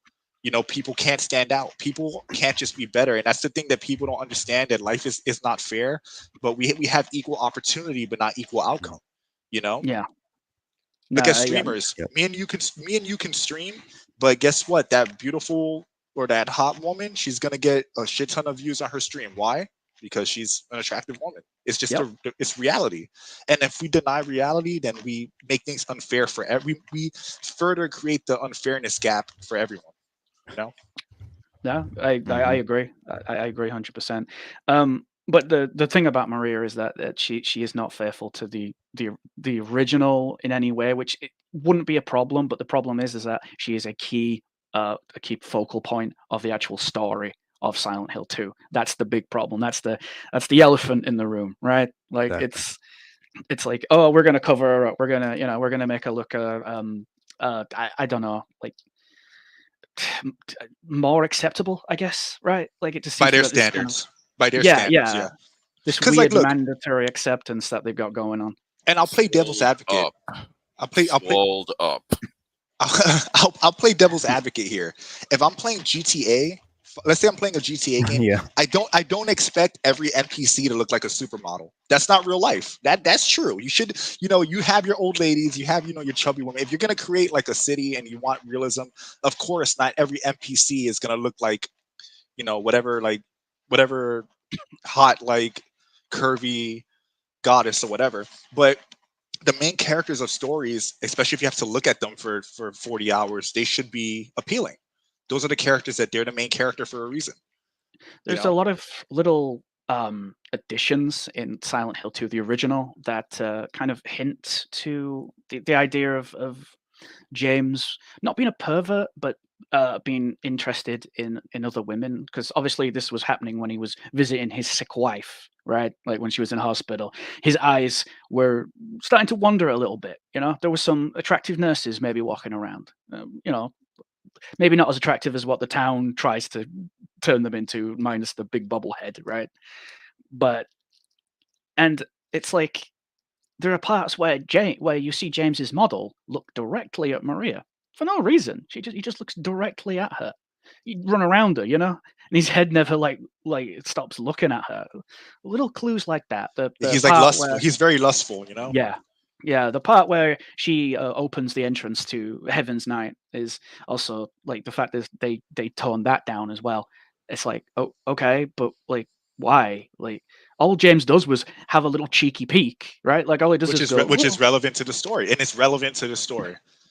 Yeah, it's relevant to the story. It's also a bit of levity, right? Yeah, This is a very depressing, very depressing video game, and so little shots of levity here and there. Eddie, how can you sit there and eat Mhm. pizza? That kind of thing. It's just little things like that help, and Oh, they yeah. kind of, they said no, we can't have that, and it's like, but they did such a good job of mocapping that. If you go back and watch it, it's actually really well done. It stands the test of time. But that game holds up very well. Actually, it really does hold up well. If they were to do a remaster and just make them, and if they were to just make the models look sharper, like add more polygons, so that Yeah. You know, that's it. That's all they would have to do to make it look really good. Like I'll give you an example. Resident Evil 1 remake, the very first one. If you play it now, it still looks phenomenal. It does. It's like It holds up well. It looks And- better than the third what's it called? Resident Evil 7 and 8. I think Resident Evil 1 remake blows them out of the water. It looks as so far as good. An visuals and- atmosphere.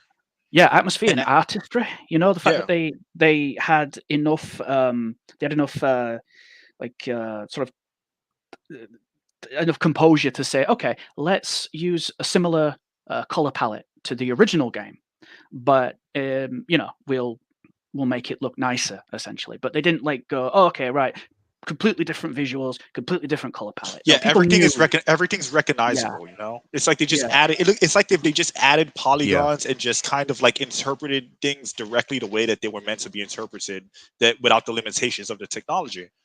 And that's what Silent Hill 2 remake could have been. And with the original, they could still they could take a good modder could take the remastered, the original Silent Hill 2, add more polygons, they could literally just make the models just look more like rounded, you know, like more realistic in terms of like just more polygons, clean up the environments, and it would look just as good as any game now. I truly believe that. 100%. Yeah. So In fact, I think they did an even better job on Resident Evil 0. They actually upped the polygons on the, you know, the what are they called? Sugar. It's like the a re-release. 3D. The rendered backgrounds. They actually. Oh, upped okay, yeah, the pre-rendered backgrounds, yeah. Pre-rendered. Thank you. Pre-rendered backgrounds. Oh. They upped the Yeah. actual clarity on them, and mwah, chef's kiss. Exactly. Like, yeah, so I said this earlier in the podcast, that it's not that the game is the worst game of all time, but it's just an average game that's a disservice to what is a masterpiece of a game. And I think that's the biggest elephant in the room with the game. Yeah, it's like as soon as this game came out, suddenly we're getting told left from right that the original game is clunky and bad and outdated, and it's bash like the original to prompt up the you know what that's like in media when you see the female characters bash the male characters to try to make themselves look better. It's like the same mentality, you know. And like, no, you're absolutely right, man. And like the thing is again, the problem is that you can make on its own, if it was an original game that had nothing to do with Silent Hill, but the same gameplay, a similar environment, a similar aesthetic, I think it would be received better. So the problem is that because you can compare it to the original, you have to judge it as such. And if you have to judge it as such, it fails to hold up to it. So it kind of doesn't matter if the game works and it, like, you know, it's functional and like or whatever, it has good visual. It kind of doesn't matter because it's a disservice. It's like Dead Space. The Dead Space remake graphically looks better than the original Dead Space, but at the same time, if you miss out on the tone, if you miss out on the gameplay and the design philosophy, yeah, technically it might be better, like from like a gameplay standpoint, but at the same time, like, it's going to be judged more harshly because you can compare it to the original. And like, people have to understand that. Like, people, like, I know a lot of people, they want to believe like, oh well, the graphics are better, the gameplay is more fluid, that means it's better. But it doesn't if there's something original to compare it to and it doesn't hold up to it. It doesn't matter if the graphics are worse. It doesn't matter if James is blocky. It doesn't matter if the environments are a little blurry, because you know, you're not living up to what was a masterpiece of a game. Everything else holds up and comes together. It's not about the tech. It's not about the technology, right? Like, you can look at games like Concord. Games like Concord look better than anything that we've grown up with, at least as far as like polygons and graphics, right? Like technicals. No. But those games were better because they were more fun. They were designed better. It's not all about the visuals and graphics. So if someone wants to say, oh, it has good graphics or whatever, which I would argue is also hit or miss in that game. Yeah, Concord was just kind of like it repulsed all the senses. It was like Sloverwatch with really horrible looking character design. They look horrible. They look absolutely, like, I'm not defending Concord at all. What I'm saying is that from a technical perspective, right, they simply have more polygons. Simply. The textures are higher resolution textures than PS2 and PS1 games. But again, that doesn't matter when you have to compare it to what was actually good before. So yeah, that game might be inferior from a graphical standpoint, whatever, but what about design? What about music? What about themes? What about fun? right? Because games were fun back in the day. They weren't all walking simulators. So there's like so many criteria that it's kind of it's disappointing when you hear people defend it because like, oh, it's new, the graphics are better or whatever. It's like, all right, cool, but they missed the point. The design is worse. Resident Evil is a great example. As much as I like the 2 remake, the first game is better for me. 2 does a lot of things that I love, but the original is a better, to me, is a better game. It was funny when you mentioned that because I was just like 100%. Resident Evil 2 is so just, it can't be. I know people really like the remake too, and I understand why. It's because the similar games have a sort of, you know, they're pretty action packed, each one of them. And it's fun. It's fun too. Resident Evil 2 remake is a good remake. It is fun, but it's just not as good as the original. They complement each other. I think that's the big thing with the Resident Evil 2 remake thing. But when it comes to Silent Hill 2 and Silent Hill 2 remake, they don't complement each other. The Silent Hill 2 remake is a completely different beast, altogether, right? Exactly. I mean, I'll quickly get into the combat, you know, and I'll quickly sort of get through that. Yeah, go ahead, because I've interrupted you a few times, so just say what you have to say. Oh yeah. So you got combat. It never stops, right? It's like there are parts where I remember when I knocked down an enemy, the lying figure, and it turned round and it tried to crawl away. That generally got to me. I was like, oh, that looks like an abused spouse. That's actually a really nice piece of visual design on that monster, right? And I smashed it to pieces. And then I got round the next corner and okay, there's 2 more waiting for me, and it's like I'm going through the town and I'm literally getting bum rushed by these things, and I'm like, they're literally attacking me like something from think like a necromorph or something, a really aggressive enemy. And it's like, you do know that the original Lion figures are meant to be pathetic. They're meant for you to really kind of feel sorry for their existence. They're wandering around aimlessly, like like they don't know where they're going. They're sort of bumping into things, and they're just like trying to defend themselves. Yeah, they're useless creatures. They just like, they're fodder. They're trying to defend themselves with their own vomit. Like, come on, like, but now, oh, dude, they might as well come at you like they're Brock Lesnar. They might as well F5 you. That's how bad it is. And then you get to the apartment building, and you finally get a new type of enemy, and you think to yourself, oh, thank God, a new type of enemy. What does this thing do? Oh, it hides around every single corner, ambushes you, hides under beds, and it's in almost every single room. And this game is twice the size of the original game, and they've redesigned all of the interior, so everything's different except for the odd 1 or 2 familiar structure, rooms or structure or something like that, just to kind of bring it all into like, oh yeah, that's right, I'm at the Woodside apartment building. I remember now. The landmarks, the landmarks, exactly. And then so they decide to pad even that out. It's like, guys, it's whole new, it's all brand new. Why are you padding this out too? And then you've got these enemies. There's 3 types, by the way, 3 types, and then there's a bunch of bosses. I'll get into those real quick in a sec. And they outstay their welcome. They add to the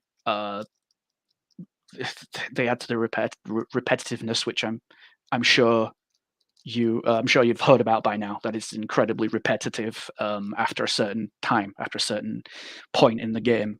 People, even the lovers of this game, even the defenders, even the, they have to admit, Jesus Christ, I wish I had something else to beat up with my stick.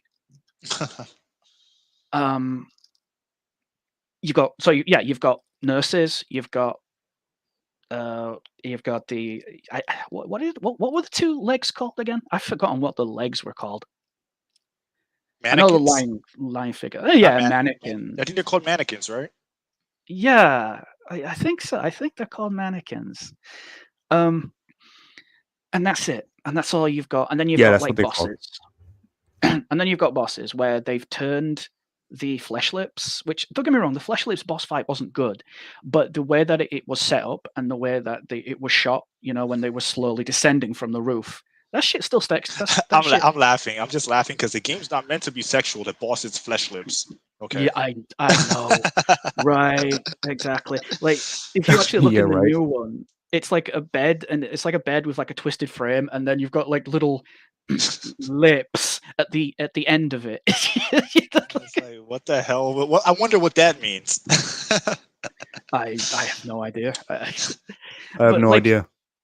It slowly, in the original, it slowly descends, right? You've got these like you've got these dynamic shots of like if you're seeing it while James is pounding on the door, telling Laura to let him out of the bloody room, and in this next one, he literally comes crashing down from the roof like he's the fucking Kool-Aid man. He comes crashing down like he's the Kool-Aid man, and I'm just like, yeah. Yeah. Oh exactly. yeah.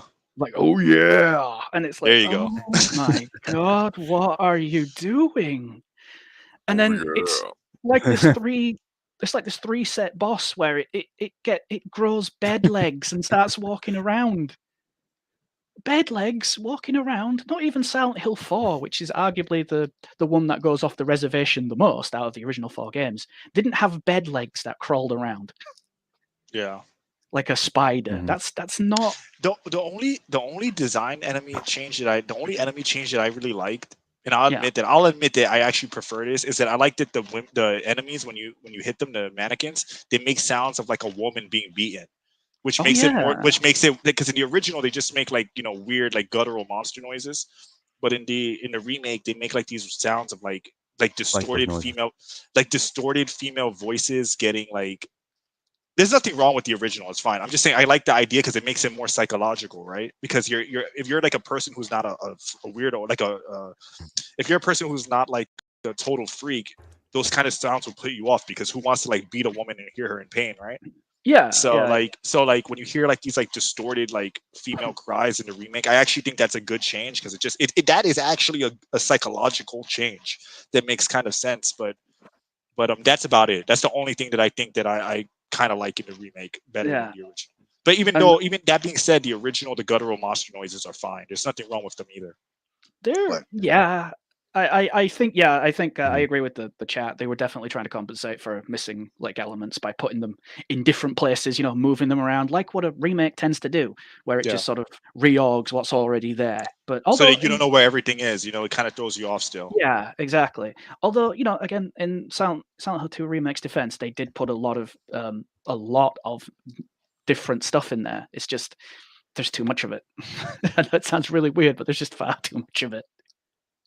And not enough actual like substance to fill it all in, right? Just a bunch of empty rooms for the most part. If you're a remake and you fail as a remake, it kind of doesn't matter how good the game is on its own because you failed as a remake. And I know that sounds elitist, but unfortunately, it's, you know, if you want the remake hype, if you want the remake money and fan appeal or whatever, then you have to deal with the fact that fans are going to be highly critical of it if it doesn't match up to what the original did. Yeah. And, you know, unfortunately for Silent Hill 2, like no matter how you twist it or spin it, even people who like the game, I hear it all the time. They say like, well, the original is better. And like, yeah, no shit, the original is better. If you fail to come close to the original's quality, then it's arbitrary. It doesn't matter like what you really did in that remake because you're riding the coattails of the original. So that for better or worse, you're going to be judged by that. That's the sword that you live and die on as a developer doing a remake. Yeah. So yeah. You know. I mean, let's say I remember my friend. He's like, you know, he's enjoying it, and he's like, oh, this is great. You know, I'm having a great time. The legs are hiding behind the corners, and I'm having to check the rooms and stuff. And then he gets back to me the next day. Okay, so they do it for every room now. Yeah. It's like the Alien game, Alien Isolation, where after a while it's not scary anymore. It's just an obstacle in your way. Yeah. It just becomes no different than just a landmine you have to worry about, pay attention for. Yeah. The only good remake was Resi 1 remake. Yeah, I agree. That and Zero Mission, Metroid Zero Mission. I thought that was Metroid Zero Mission is a great remake. That's a great game. I love that game. I would argue Yeah, Metroid Zero Mission's a good remake. Again, like I like Resident Evil 2 remake, but it's not better than the original. So by that standpoint, I can't say that it's not a bad remake. I like it, but they did change a lot. They changed enough of it where I can't. That's not, to me, not the definitive way to play that game. Yeah. And 3, we all know 3 is an abomination. We don't talk Yeah. about 3 or 4, where we Right. saw what they did to Luis. Yeah. Yeah. Luis, all right. Yeah. Okay. Yeah. Right. I don't want to play it, Resident Evil 4 remake, because Resident Evil 4 is really quite still very modern and so easily Exactly. attainable. You can play it, you can have a good time. It doesn't feel dated in any way, shape, or form. Same with Resident Evil 5. That's why I don't want them to remake 5 either. Right? Because it's still, it's like they're modern. No game on the 360 or like late PS, like some PS2 games you can argue, but a game like Resident Evil was like really ahead of the curve when it came out. Yeah, 100%. So you do not need to remake that game. They didn't need to.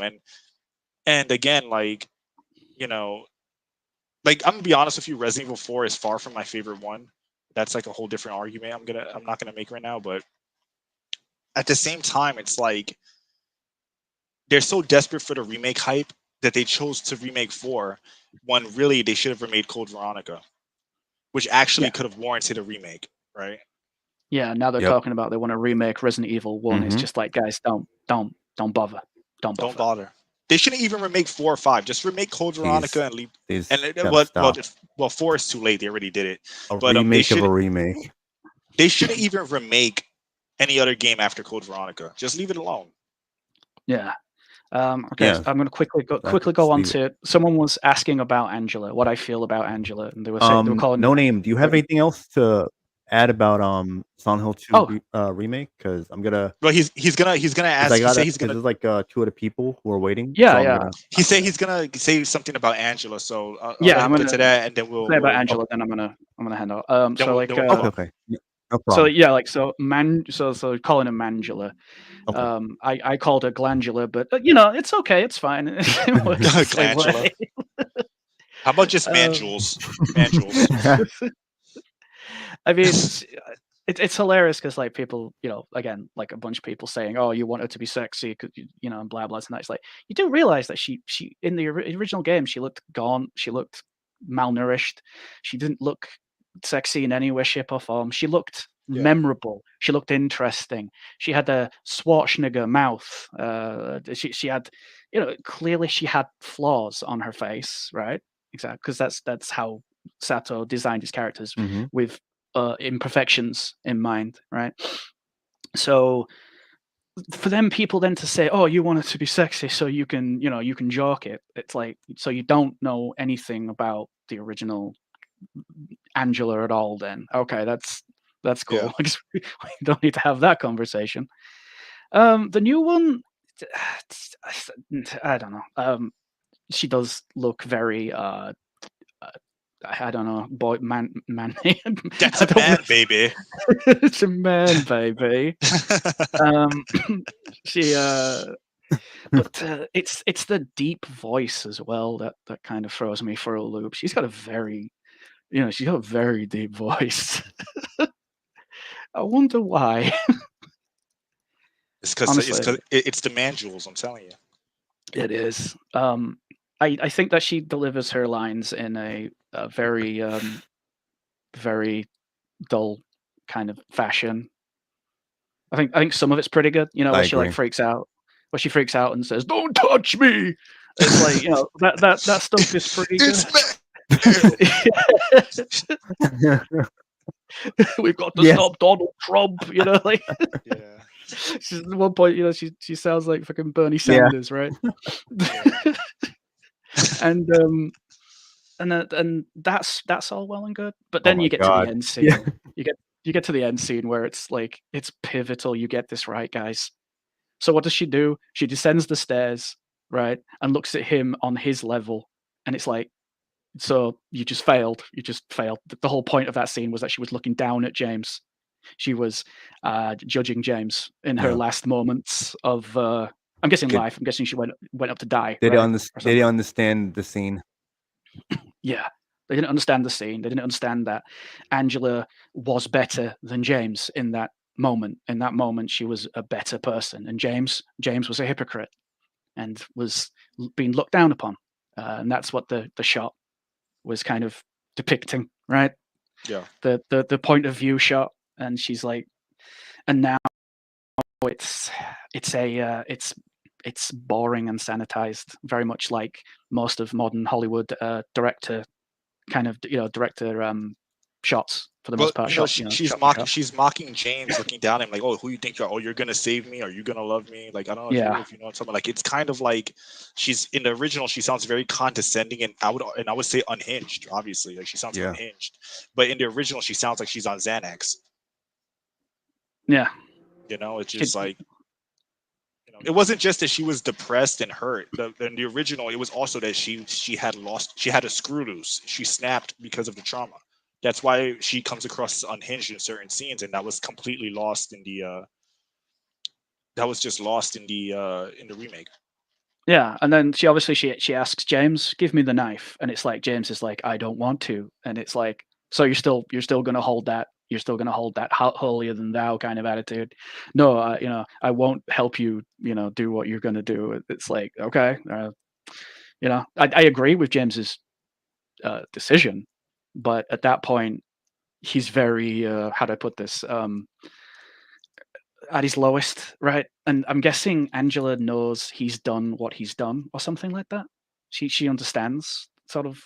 Well, she says that he's like her in a way, so she knows that there's a level of cruelty or like some kind of thing that he must be dealing with if he's even there to begin with. That's how I always exactly. interpreted that. No, 100%. That is what it is. Yeah. So for him to still sort of hold this kind of righteous indignation about the whole thing, I guess she's just kind of fed up with it, I guess. Kind of like what Eddie is, kind of like what Eddie was. Cutting through the bullshit. Yeah, kind of like what Eddie was actually when he ran into Eddie the last few moments of Eddie's life before you shoot him. It's don't get all holy around me, James. I guess they both felt the same way. That was a Christian Frady's level impression.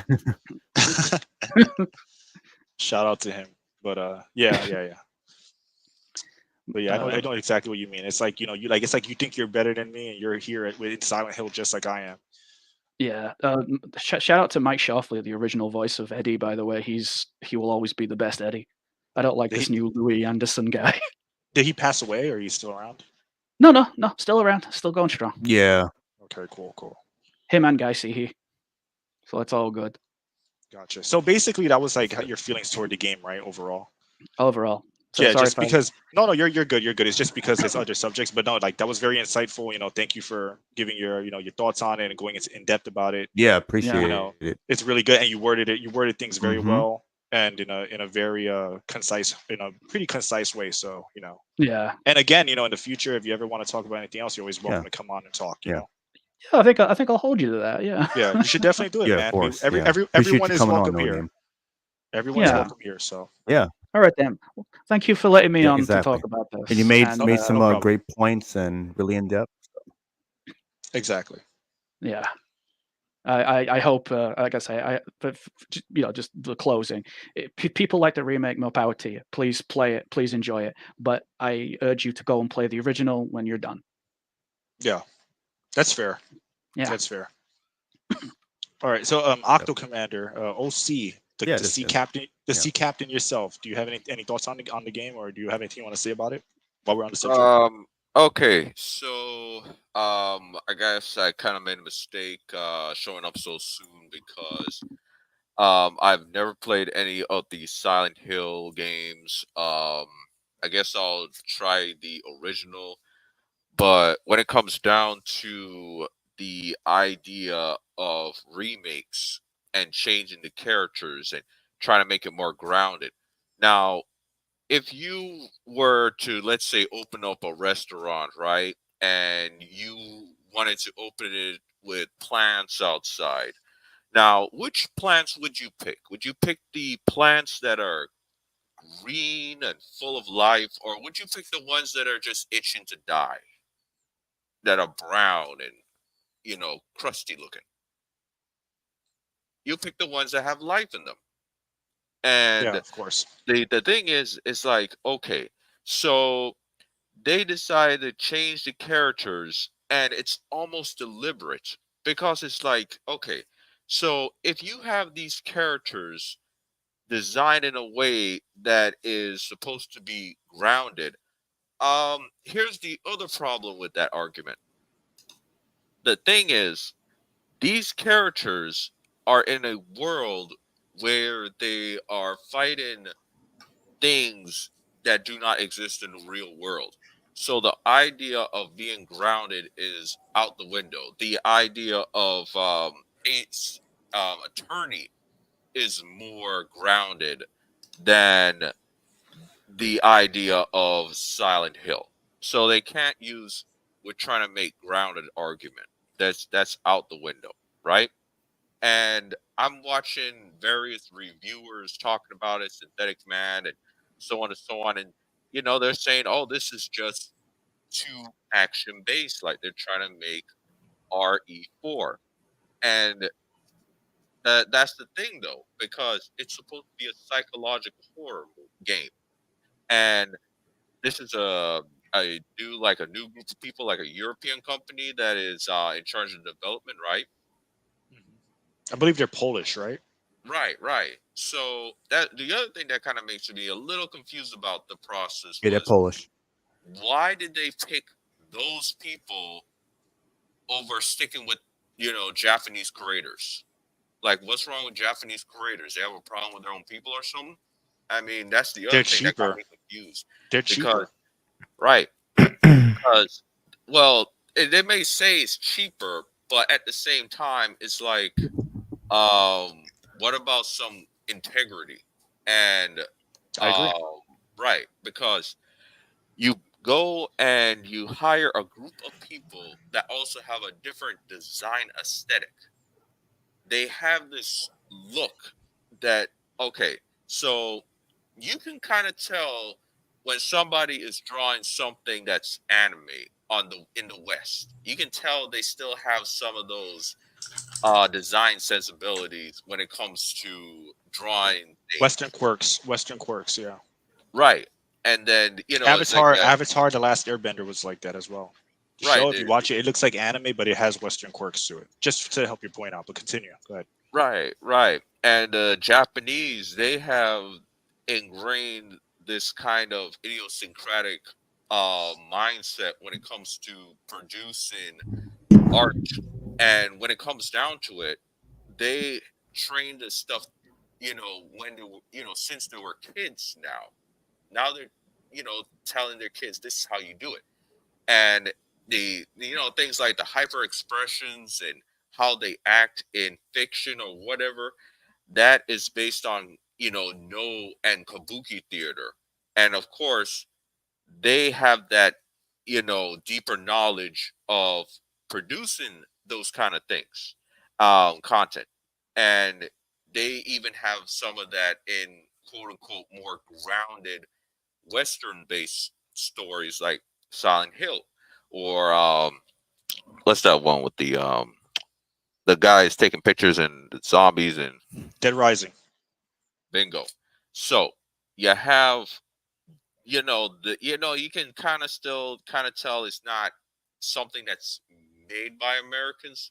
But the thing is that it's just something just doesn't seem right about making a game that, it's like I said, from of a Japanese company, and then all of a sudden they hired a bunch of foreigners. And but of course, some people might say, well, certain games like what's the Def Jam? I think Def Jam was made by the Yakuza people, right? Was it? The I think Def Jam Def, was made by Ukes, right? Like Oh, really? I didn't THQ know and that. Ukes. Def I Jam, think Fight for New York, and they're the people who did wrestling games, right? EA was the publisher. EA was the publisher, but didn't Ukes help with that game or something like the that? developers, yeah, the publishers, they make commissions, I but could be wrong. I could be wrong, guys. By the way, I feel like it's Let me Ukes. look that up. Hold on. I feel like it was Ukes that did that. right. Now, of course, there's been some cases, but I felt like, I don't know, some just seems off about, especially like, and it's just like a lot of the other problem with modern European art culture is they like to say they're liberal, like their the previous generation. But the thing is, here's the problem: a lot of these people nowadays are told they have to have limits. They it's just like they don't push enough. The modern European art style is, oh, that's insensitive and all this kind of stuff. Like, yes, the Western European art Aki Corporation style. made Def Jam. Aki. Okay, that makes sense. I know he was a wrestling game company. Aki did WWF Warzone, I believe. Yeah, they made all the good N64 games. Yeah, they did. They did. They kind of fell off toward the end though, which is why they died. But they did make good games. Oh yeah, that too. I think W Okay, games. right. So, like I said, my WWF thing is- Attitude and I think also some WCW games as well. No Mercy's Continue, Akko. No Mercy's like the peak one. That's their best game, hands down. Their best Oh wrestling. yeah. Right. Because let's say Mhm. a Japanese game made a new Mortal Kombat game, right? You're going to see hints of Japanese, artistic vision in the process. You're going to see it, and you can say, "Oh, that can tell that the fight sequences look like something from Japanese art." But the thing is, with Silent Hill, they tried to make it too action based, and you think the people over in that European company would be able to look up books on psychology and visual manipulation and stuff like that, make it more psychologically compelling. But what I'm hearing from people, it just seems like, oh, we just try to make something as a video game. But because psychology and the whole culture of that, and even psychological thrillers, is from Europe. And of course, people living in Europe would have a better idea about the milieu or whatever it is. Cut out for me there for a second. They if should anyone be else able had to him do cut out. that. And it just, like I said, when you see this game and they just make like I said, and then when it comes to that, the lady that looks like she's wearing a face mask. I'm sorry, she looks like she's wearing a face mask. She's supposed to be psychologically damaged and whatnot, and but when you just look at her, it just looks like it's just like all right, dude, get over here, put it away.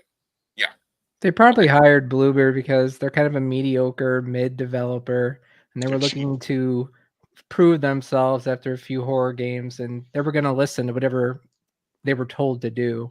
But they were going to toe the line because they likely this is their hugest opportunity they're going to get, and they were going to listen to any ESG type stuff, while Japanese developers actually sometimes care about artistic integrity, and they don't want that with this game. Bluebird probably just bent over and took it up the ass whenever necessary, and that's what it feels like. When I got the game, I played it for about a half hour, and I knew immediately what it was. It has nothing of integrity. Like, I hope you didn't pay full price for it. No, I played it for free. Okay. Yeah, I'm on PC, so. Oh, okay. There you go. Say no more. Like, I know you guys are critical of Resident Evil 4, but Resident Evil 4 feels good mechanically. Well, at least there's that. From a mechanical perspective, I'll give you that. It is good. The Silent Hill 2 remake doesn't even have that. It feels like it feels Bush League. Yeah, well, it is. It feels like incredibly cheap. It feels amateur. It's amateur hour. So the first thing I did was so I installed the enhanced PC. Oh shit. My window just fell up. But yeah, anyways, so I downloaded the enhanced PC thing, and just because I wanted to do a review on it, And the difference, it's like the fact that Zoomers defend this game, they're fucking brain dead. Like the difference is immediately apparent in the first 15 minutes, just how pathetic this remake is. It's like an over-bloated indie game. That's what it is. Yeah, It's exactly. Like, it's over. But again, I wanted to say this about your point before about them being hired to make a point. It wasn't about that. Konami said, "Hey, these guys make horror games. They made walking simulators, but they said, hey, they make horror games and they're cheap. We're gonna hire them because Konami is that's how the kind of company Konami is, and because they hired them, for example, what are they called? Bloober Team might have felt like, oh, we have to prove ourselves. We're going to do whatever it takes because we're working with a big publisher like Konami or whatever. But really, they were hired because they were cheap and they're good enough. They know they made horror games before, and they're cheap and inexperienced, and that's why. And that game looks like an over budgeted indie game made by people that are inexperienced. And they were shows. the devs themselves were tone deaf enough to actually say the modern audience thing that Konami deleted. So it's like they don't even know who they're selling this game to. Yeah. And Konami as a company are just Konami as a company. I mean, Tone like deaf. they're tone deaf because all they care about is yes, a company cares about making money. Everyone knows this, but all they care about is that they're making money. That's why, like, at least with Capcom, the difference between Capcom and Konami is that Capcom, despite having different people work on the games, it was all done by Capcom for Capcom as a company for whoever they considered their consumer base. While with Konami is just like, oh, we own this IP, we're gonna license it and roll the dice and hope it sells, which is a totally different mentality from what Capcom does. Not to overpraise Capcom, but it's like night and day. It's night and day. Capcom understood what they're doing. Well, it's because it's their game. It's their game. They're competent devs. Even if you don't like Resident Evil 2 and 4, I have a hard time. I like 2. People, I like people 2. I actually don't like 4. say like, oh, this isn't a good game when like objectively it is a good game. You might not like the changes, sure, but it's still a good game. So from I don't know if you were listening to what I was saying earlier, but I'll say it again. From a technical standpoint, you can't deny if a game is like good from a technical standpoint, right? Like Resident Evil 4 Remake is good from like a gameplay polished state or whatever. But when it comes to like voice acting, tonal changes, appealing to the modern audience and stuff like that, those qualities of the game lower its appeal for me, right? It takes it for me from being a good game to a bad game, because even though the gameplay is fun, those things are distracting enough for me where I don't want to give them my money. I don't want to give them, I don't want to reward them for making that kind of game. Were there really that many changes in Resident Evil 4? There were quite a few. I mean, there were like a few, especially the characterization of Luis, or however you want to say it. I just like, I don't know. I didn't like it. Those changes just weren't a big deal for and me. Ada's voice acting was god awful. Like, and again, I get that's what I'm saying, that it depends on the person. That's why I said for me specifically, I'm not going to support it because again, I see what they're doing. I see Did you play it though? I didn't buy it. I mean, that's why I didn't buy it. Like, that's exactly why I didn't buy it. But what I'm not bringing up the argument of like you have to play it, but it's. Well, I played the demo. I did play the demo when it released. It's mechanically, it's the best Resident Evil game. Like, for the action games, yeah. Yeah, like for the action mechanically, games. It's almost a perfect game in the weight of the combat and yeah, how well done it is. But I get that, but again, that's not enough for me to want to support it because. At the end of the day, like I played the demo. I saw how the combat is, and plus, what I always do is, if I'm gonna talk about a game, I always make sure that I watch it. Sometimes I'll watch like full playthroughs because I want to know what's going on, know what the changes are, like see it firsthand myself. Well, secondhand because I'm watching someone else play the game. But I'm not gonna I don't want to give them my money and then judge it afterward because again, like I'm still supporting them and giving them my money. Yeah. So while I understand your perspective of like why you like it, because from the action games, like when they're like, if you look at the action games, yes, like from 5 and 6, even though I actually prefer things, believe it or not, I prefer things about 6 is the action mechanics in 6. But regardless, you can make the argument those are good, but thematically, if they're doing what I don't like, if they're playing ball with things I don't like, if they're making changes to appeal to certain people, I'm just not going to support it. I wish more people would do that. Actually, I guess it depends on your taste. Like I'm like a Shinji Mikami dork. So the original RE4 is like one of my favorite games ever made. Gotcha. So I know that game's controversial even for like classic survival horror fans, and people I'm actually one of those people. Like, I know what you're getting at, and I'm one of those people that thinks the original 4 is overrated. I like the game, mind you. I like the game. I just don't think it's, I feel like it's just not as like I'll put it this way. I prefer. I mean, he I made the first game, so it's not like he didn't know what he was doing. Oh no, I'm not saying he doesn't know what he's doing. I'm just saying I don't think it's the best one. I don't think that it's. Oh yeah. I just think it's all like when I say this, I'm talking about me personally. I'm not saying like it's. Sure. So because I know that that's divisive, but for me, the praise Resident Evil 4 gets, the original even, is like, in my opinion, overblown because. Like, is it a fun game? Yeah, I don't think it's scary at all. I think there's zero fear factor in that game. I think that there's cool enemies. I think there's like creepy ideas. I think fans forget the context though. When Resident Evil 4 came out, Resident Evil was actually dying. Code Veronica had totally crashed and burned. The original Resident Evil remake didn't sell. And even when Resident Evil 3 dropped, people were getting kind of tired of the classic formula. But they put it on GameCube. They had it be a GameCube, which hurt them really bad. When Resident Evil 4 came out with that I was gonna say that camera, they put the remake of 1 and 0 on GameCube. Yeah, that was a bad move. Well, look, objectively, they did. Resident Evil 4 did help the series a lot. It saved them, which is why 5 and 6 exist. But there's like a bit of irony where, and I'm sure you've seen this before, like people will complain about 5, they'll complain about 6. I love 5. I don't complain about 5. I like both. I actually like both of those games, even though 6 does have flaws. It definitely has flaws, but I like that game as well. But people will complain about both those games being action, but they don't understand that that was a trickle down of the culture that was created by Resident Evil 4 doing so well. So I understand the impact of 4. I get why people like it. I know that was a lot of people's entry into the series as well. I understand all those factors, but as far as like a Resident Evil game, I rate it even below something like 7. I think 7 is a better game than 4. Again, it's personal. It's my opinion. But I think that 4 is overhyped, and yeah, I think if they didn't do that recreation, that's what I'm saying. The series would be dead. I get that, but like I just 0, nobody likes 0. Like when that game I don't like. I was just talking about that too. I was literally talking about that with one of my friends. I said that I tried playing 0, like do it again. I'm like, this game is not good. Billy, I do not like it. Like Billy is cringe, and the inventory management of dropping an item. Oh god, that's so awful. It's so bad. It's so terrible. I hate it.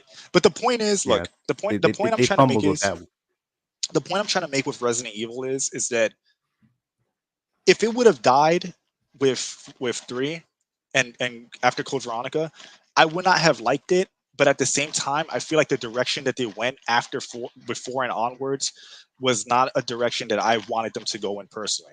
And I think that 7 and 8, well, mostly 7 more than 8, I think was a good return to form. I like 4, I like 5, and I like 6. I like those 3 games, but I don't think that I just think 4 is just overrated. It's like overhyped. And especially when people will bash 5 and then but praise 4, and then 5 is a trickle down of 4. So yeah, I think the fans themselves, like fanboys on both sides, are schizophrenic, and there's no nuance. They can't. Exactly. 4 is fucking trash because it doesn't have the fixed camera angles. Which I don't think that, by the way. I'm not one of those people that think, it's not fixed camera. I know. I'm just saying that for the record. Yeah, I feel like, I know you're not. I'm just saying that Resident Evil fans are extremely temperamental and annoying. They don't know what they want. Very they don't divisive. know what they want. I don't blame and that's why I don't fully blame the devs, because the fans are they're inconsistent with what they want. But like, I'll give you 7, and then look what they did with 8. So like. Village was so fucking disappointing. Man, tell me about it. It had good moments. It had good moments, but overall it was disappointing. Other than art design, if you take out the art design of that game, which is gorgeous, by the way, it has nothing going for it. There's no fear. No, doesn't. There's no fear. They've removed it. There are things that I like about the game. Like I like this. I like the part where you're in Demetres Castle. I do like the part with House. What's it called? That's the best part of the game. Was it called? Benevito. Yeah. I like that part of the game a lot, but the rest of the game was like largely forgettable for me. And I don't know if you guys agree with me. You could disagree. I find the ending boss fight of 8 to be mechanically incorrect with the first person perspective you're in, because you know how most first person games, like the game understands you're in a first person perspective. I'm not saying it was hard. Like it wasn't that hard. It was just that I don't like the design, because the game plays like your model relative to the world is like a third person game, which is why what's her name? What's her name? Amanda? What's her name? The final boss. Miranda? Miranda. Miranda can attack you and she'll hit you from behind. You'll get hit by splash damage behind Eden, like as if it was a third person game. But it's not it's not. It's first person. There's a reason why they're designed differently a lot of the time. Yeah, it feels very confused. It wants to be Resident Evil 4, but also Resident Evil 7, and it doesn't benefit either. Yep. Yeah, it doesn't benefit either one. But No. and I was bringing this up to make a point that I like Resident Evil 2 Remake because it gives you enough movement and action in a sense where it's not fixed camera, but it still has moments that can feel scary, especially like if it's the first time you've ever played it, you never played Resident Evil before. It has moments that are like really scary, but it also doesn't feel so restrictive and outdated gameplay wise. Like if Capcom were to make a horror Resident Evil game that was like a new game in third person using that engine, and they were to add like, let's say like a dodge mechanic or like something similar to RE3, I think, not the remake, I'm talking about the original RE3, if they were to put something like that in the game, I think it would be like a great balance between 4 and like the older games. But that would require Capcom to actually like really sit down and think about that, and I'm not even sure if they're even aware of doing something like that. I didn't know that Silent Hill had a name called Resident Evil. Anyway, so back to the subject, people, because we are losing focus. We are thinking about Yeah, you're right. You're right. Got Bro, that sip has sailed. That sip has sailed. Right. I'm twisting myself. Now, here's the thing. The ship. Here's the other thing about it sailed. No, right. Now, here's the thing about Silent Hill. The thing that just confuses me about this idea of remaking old games. You have the game already. Just look into the source code, figure out how you can put it in, and for the modern systems, and that's it. You got kids making emulators, just playing old games. Why can't a multi-billion-dollar company with the most skilled people with the technology and literal resources to just put the game back on? And here's the other thing about video games. Video games is like theater and show. It's smoke and mirrors. These people could be smart and realize we don't have to spend $100 million on an old game. We can just make something that looks good, but at the same time, trying to find a way how to make it, affordable as well. And these people, they want to play it safe. They don't want to make a new thing. They want to make old games. But one of the other things that people have to pay attention to, look at mobile games, cheapy little mobile games that has graphics that like PlayStation 2 or 3. Why are you concerned about friggin' making something that looks like a movie when you're playing a game? Like I said, by various times, when you get into 6 hours of gameplay, the graphics go out the window, especially when the difficulty goes up, right? So, that's true, and pushing an agenda, but not just that, but also it's like they're not smart, they're not using their head. Like, why don't people just figure it out? And like I said, why is it like an action game? I think like the original, they're not smart. These people are stupid. And like, okay, so you guys were talking about Resident Evil. Resident Evil, they did some changes, made some of the characters look kind of weird or whatever, but they at least they still kind of stick with the formula. But with Konami, it's like the left hand doesn't know what the right hand is doing and all this kind of stuff.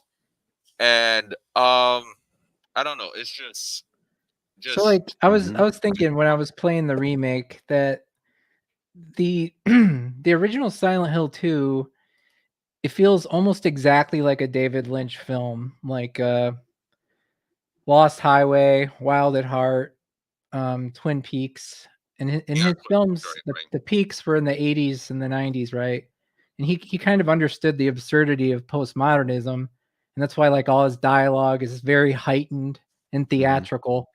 And Zoomers really like his work because they're kind of growing up in this like technologically obsessed society that only deconstructs art or it replicates it. I mean, we're not celebrating art; we have to deconstruct everything. And the original Silent Hill 2, it's like leaving something behind. You're entering purgatory, like the analog radio screeching in the game, or the TV static and the color grading. It was like an era that's entering the unknown, or it's like leaving one behind. And since in 2024 we're already living in that unknown, it doesn't work because the unknown is like a corporate hellscape. It's like trying to recreate a 70s exploitation movie now. It's like time is context, and that context can't be brought back. The context is gone. So for whatever reason, Resident Evil doesn't suffer as much as Silent Hill does, but Silent Hill is just so specifically tied to that sense of 2001, 2003, 1998 that Silent Hill 3 will even be worse because that game cannot work in 2024 and beyond because Silent Hill 3 is so incredibly specific to 2003, and it's going to be fucking horrible. She's going to be a girl boss, and I guarantee it. Yeah. And definitely. you know, they talk about like for example, there was a video talking about how they noticed that the boss room in one of the boss fights, the room changed. Yeah. It had images that gave you an idea what it was about, but they changed it because it was deemed offensive. And it's an adult game. It is not something. I mean, I remember when I was a kid and the TV was on, and I would see this program contains graphic whatever. Viewer discretion is advised, right? So if you're sensitive to that and you know what you're getting into, then you deal with it or you don't. You just shut up and deal with it. But these people, they feel like adult themes should be tamed. You can't tame adult themes like that. It is just like anything with like a complex take on sexuality that isn't just brazenly ugly or gay. They're going to censor it, which is unfortunate. Like as we were just talking about, Silent Hill 2 is psychosexual. I mean, the entire game is a manifestation of his. It's like a thirst trap. The dude's horny and a murderer. Yeah. So Right. why even recreate this game in this current climate? It just fundamentally does not work. Yeah, that's true. That's true Yeah, because and it shows the remake shows that it doesn't work because they're so concerned about not offending certain people, and it's usually people who are not gonna play the game at all, or fucking like normies who are playing the game for the first time in their life. Because you're not gonna be able to recapture what the original was able to do so well because it was at a time when we didn't have to worry about this being censored or that being censored or having to tone this down or anything like that because you had games that were made with a certain theme in mind and they stuck to it and people understood that. Where now it's like we have grown adults not being able to handle like explicit scenes or content when the game in question is pretty much about those explicit or sexual themes. I mean, you made an entire video about how people become so upset, like legitimately upset, if you criticize remakes. And on some level, I understand. Yeah. I understand liking a remake enough to defend it, but it gets to the point where it's actual mental illness that you can't understand what people are saying. And not to make it political, but obviously more right-wing people are going to be against revisionism and censorship more often. So people like more on the right-wing side Yep. are going to constantly talk about this. and it's going to get worse and worse as these games keep coming out because they're getting more and more brazen. With each horror release and with each horror remake, we're seeing more censorship, more man jaws, worse writing, worse gameplay. They fuck up the music. I know they did that on More purpose. consulting firms. I know they did that shit on purpose. They recreated the entire soundtrack and they barely use it throughout the game. Like one of the strongest points of the original game, they barely use the music. Yeah. It's a damn shame. Yeah. Right. And that's How the that's fuck thing, you too. ruin It's like one of the best soundtracks in gaming, literally. Right. And then They could have been better off remastering the soundtrack, just like remastering it and then just using that soundtrack again. Why re-record those tracks when they're already like perfect? Yeah. Like you can't... They just have to just digitally up the quality so that it syncs up better with modern hardware. That's it. That's all they had to do. Yeah, and another thing is like these people they're the kind of people that says, oh no, we can't have this that, but at the same time it's like, oh, but you don't mind a porn scene with ugly people that look like this or that or whatever, and it's like it's just another case of hypocrisy. So yeah, it's just I really just don't understand. So aside from that, yeah. So well, I think I know what you said earlier about why not just go into the source code and just work from there and whatever. But a lot of times they don't even have the source code anymore. Like Japan has notoriously been irresponsible in the past with preserving source code. So not just Japan, but like older games in general. So for a lot of these companies, it's not even an option. You know, like a lot of times where you're playing a remastered version of a game, it's usually based off like some like it's a trickle down of of an emulation. It's emulation of emulation half the time.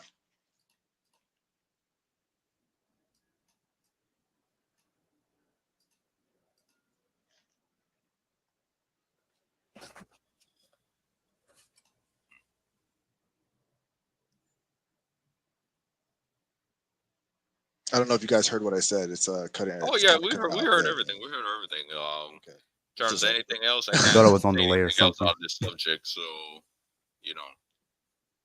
Yeah. Well, again, like if they had access to the source, that's why we've had so much trouble with Saints Row 2.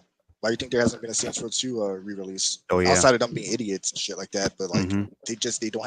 Wasn't it that they don't even have the source code? Think about Something that. like that, so. Could you imagine like as a Saints Row 2 re-release? They didn't have right it for now, years, and they finally found it, and then they assigned someone to do the a re-release of it. No, I said, could you imagine Silent Hill 2 release right now? If only. Silent Hill 2, the original. Well, not Silent Hill. Saints Row. My fault. Saints Row 2. They would not be able to handle. People today wouldn't be able to handle that. They would lose. They would lose their minds. If they did like a re-release That's of the original game, then yeah. Heresy. All right, I'm getting some delay here for some reason. It would be an amazing thing to do, and like that, I think that's the only thing that would like if they did a true one-to-one remaster of Silent. I keep saying I'm saying Silent Hill. Saints Row 2. Then I think that would be like the one thing that can generate the money with that series at this point. Otherwise, like it's totally dead. Rightfully so. They deserved it. Game. Yeah, they deserved it. I feel like at a certain point, most adults with common sense know what's up, and they're either just willfully being blind to it, or they're, they're just willfully being blind and turning their brain off, or they're just shilling because they benefited from it in some way. Like they're a streamer, or like maybe their channels based off that content, stuff like that. Like, there's no way an adult with common sense doesn't see the patterns there. You know, they just don't like them. They just don't like the implications of noticing. It's like a combination of either one. It's uncomfortable. It's an uncomfortable truth. People don't like it.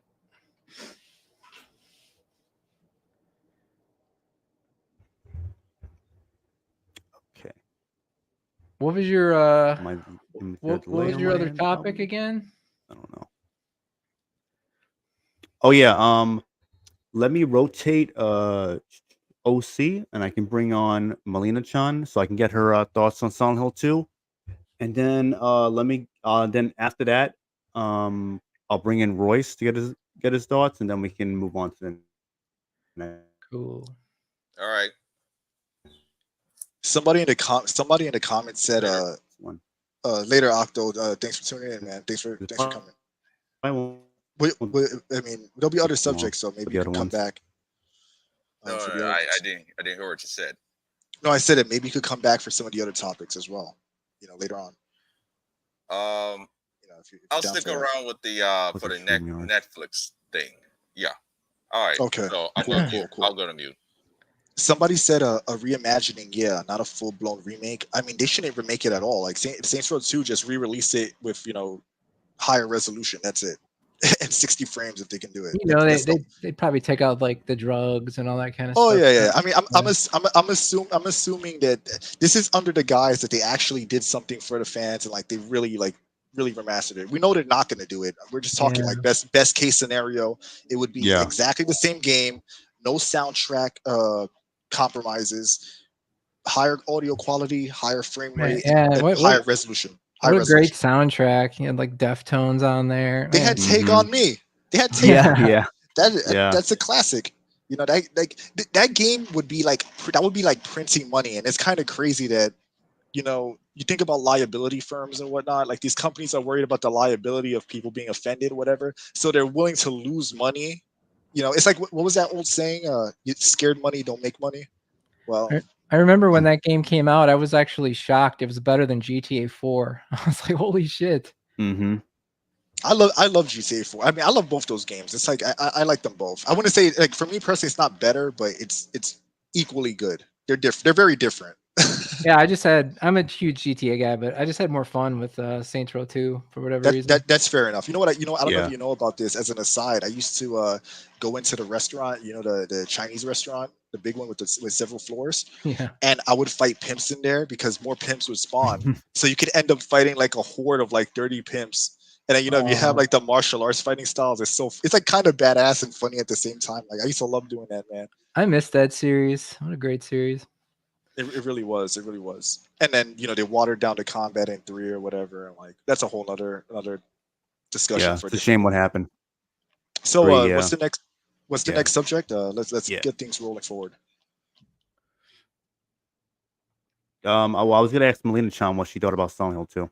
What is her thoughts on it? All right. The remake, Sweet, that sweet. is. And then we can move on. Oh yeah. No, for sure. Go ahead, Melina. I just want to start by saying hi, everyone. How are you? Hi, Melina. How are you doing? Hey, we're doing pretty good. That's good. That's good. My thoughts on it. I don't have much to say because it's like I'm not surprised. And I hate to say it because Silent Hill 2 is my favorite of the franchise, and I don't care. Like it's just like beating over a dead horse, really, at this point. It's pretty obvious of the glaring issues, and but I definitely will say that it was really heartbreaking to hear No Name speak his sentiments on the remake, because I can just hear the hurt, the disappointment, like in his voice as he was expressing. And that's just pretty much how I feel as well.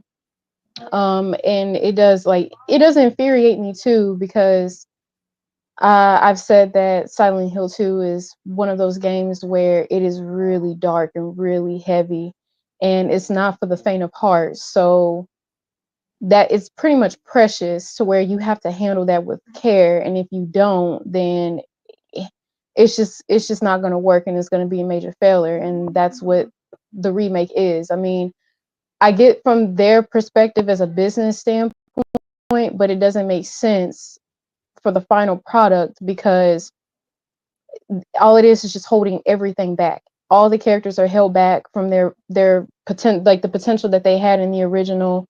The music is severely dialed back, and that's one of the best soundtracks. Like I have so many of Silent Hill 2 soundtrack like in my video game like personal playlist, and it's just, and I'm noticing that with remakes, like all of the music just is muted and just barely in the background. You can't hear it, you can't take it in, and it just sounds so faint. And might as well not having it like have it at all. It just might as well just be dead quiet. And I just with like the characters, I don't. It's not much to say because they're not what they are. They're not who they're supposed to be, and because of that, it's not Silent Hill 2. I don't know what that is. It's just very censored. It's very dry, very it's held back. It's I'm trying to get the right word for it. It's severely toned down. So I don't know what that is, but it's not Silent Hill 2 at all, like a remake, and it doesn't capture at all what the original was. And it's just a shame. And then it's like the more like this keeps happening, it's just like I'm growing numb to it, and I don't care. And I wish that I had access to. I'm sorry, I didn't mean to cut you off, Melina-chan, but OC, I'm gonna put you to the back on the backstage so that way the connection's a little bit better, and then I'll bring you back once we start talking about the next topic. Just so there isn't so much of a delay on whoever's end. No problem. All right, cool. Anyway, you can continue, Melina-chan. Okay. I wish I had access to the original, unfortunately, because I never got to grow up with the game. I only, when I got into Silent Hill, it was really like in my like preteen, like middle school days, and I just fell in love with 2 because I like dark stories. I like dark themes. They really intrigue me. I like the heavy tones of a lot of stories, or that like medium or media, excuse me. So 2 was just an automatic, like just reeled me in. And and it was one of those games that, I wish, when the remake started becoming the thing, that I wish it was like not really remade, just remastered in 4K. But I let that go. Like my list that I had, I just completely let it go, because after just seeing like Final Fantasy and all these other games, and even the ones that are like they're still continuing, like they're sequels and all that, but they're just like there's like a reboot in the continuity and all that, like, or in I just like, no, you know what? Never mind. I'm good. I'm good. I'd rather for it to not be touched, because I feel like Silent Hill 2 shouldn't have been remade at all. And this just further proves it, because that's just something you just can't. Even though they did manage to do it, they did manage to tone it down and just utterly strip the identity, like the core of Silent Hill 2. And I don't want to give them props, but just to it's just like, again, like I'm not surprised these days of like, and in a way, it's unfortunately saddens me and amazes me at the same time that they can manage to ruin something that was so great. And it's like you could have remade Silent Hill 1, you could have remade 3, because those have their fan bases as well. Like I don't understand. And like, especially 1, I feel like 1 should have definitely been remade, but it was a particular choice. Either they wouldn't get that right.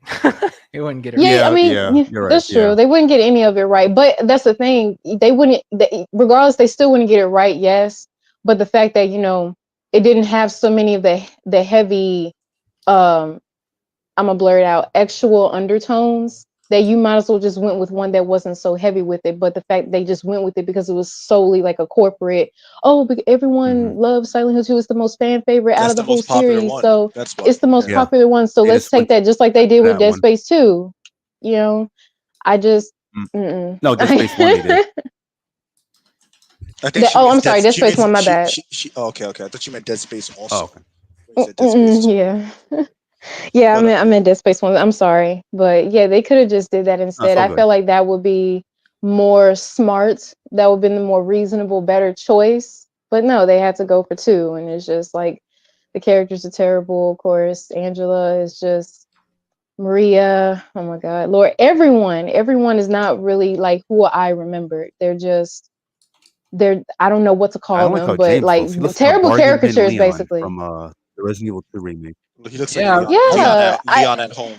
I was surprised when that yeah. guy thought when he said that he didn't have a problem with Maria. I was genuinely surprised because I could tell he's like a big fan. I don't know, man. That Maria is just it's downright She disrespectful. has Brock Lesnar's jaw, man. It's She's Brock. disgusting, man. It looks really weird. And I don't know if you were here Jeez. earlier. There was somebody That I shit was looks talking heavy. about with this stuff, and he thought that the new Maria and the new Mary are different face models, and I'm like, bro, no. He's like, Mary looks fine, Maria looks bad. I'm like, they're the same model. They're the same. I don't. So They were the it's same in the original. I don't It understand how you makes what me because laugh, their hair is like, different. All Mhm. right. Capcom does a good job on the women's faces, thank God, because those Silent Hill faces, they're just like an well, abomination. I don't like what they did to No, Claire in mm-mm. Resident Evil Yeah, I 2. don't like what. Yeah, What Claire. they did to Mm-mm. Claire was kind of funky, bro. To be honest, at least for me, it looks pretty weird. Her That's face. I mean, out of all the games though, that's not that bad. Well, compared to other ones, it's not that bad. But so as far as Claire Compared to goes, yeah. as far as Claire goes, it was a disservice there because that was. I mean, the model herself is beautiful, but for some reason, the game she looks really weird in Remake of 2. But generally, they do like pretty good. They did a great job with Ada, for Yeah, example. at least, you know. But they didn't capture her Mhm. essence though. Mhm. Yeah, the That's voice true. actress didn't help much in 4 either.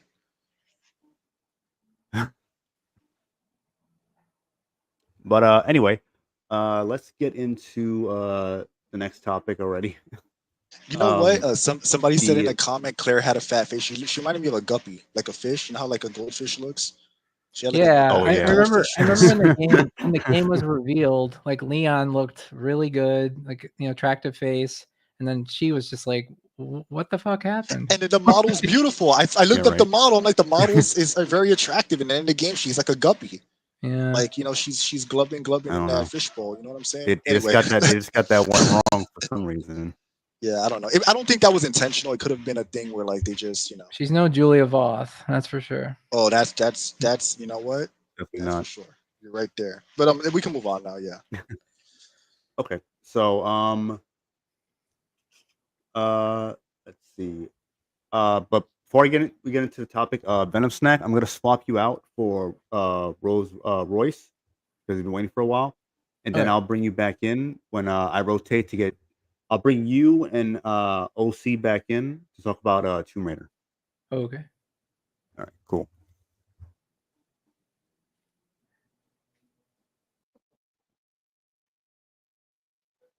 Man, what's up, guys? How you guys been?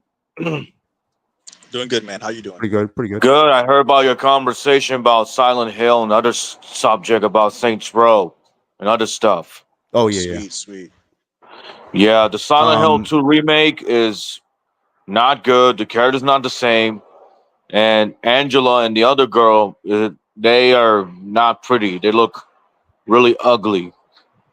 I definitely You know? do. Yup. So let's get into the Netflix fucking Tomb Raider. I was gonna say movie show.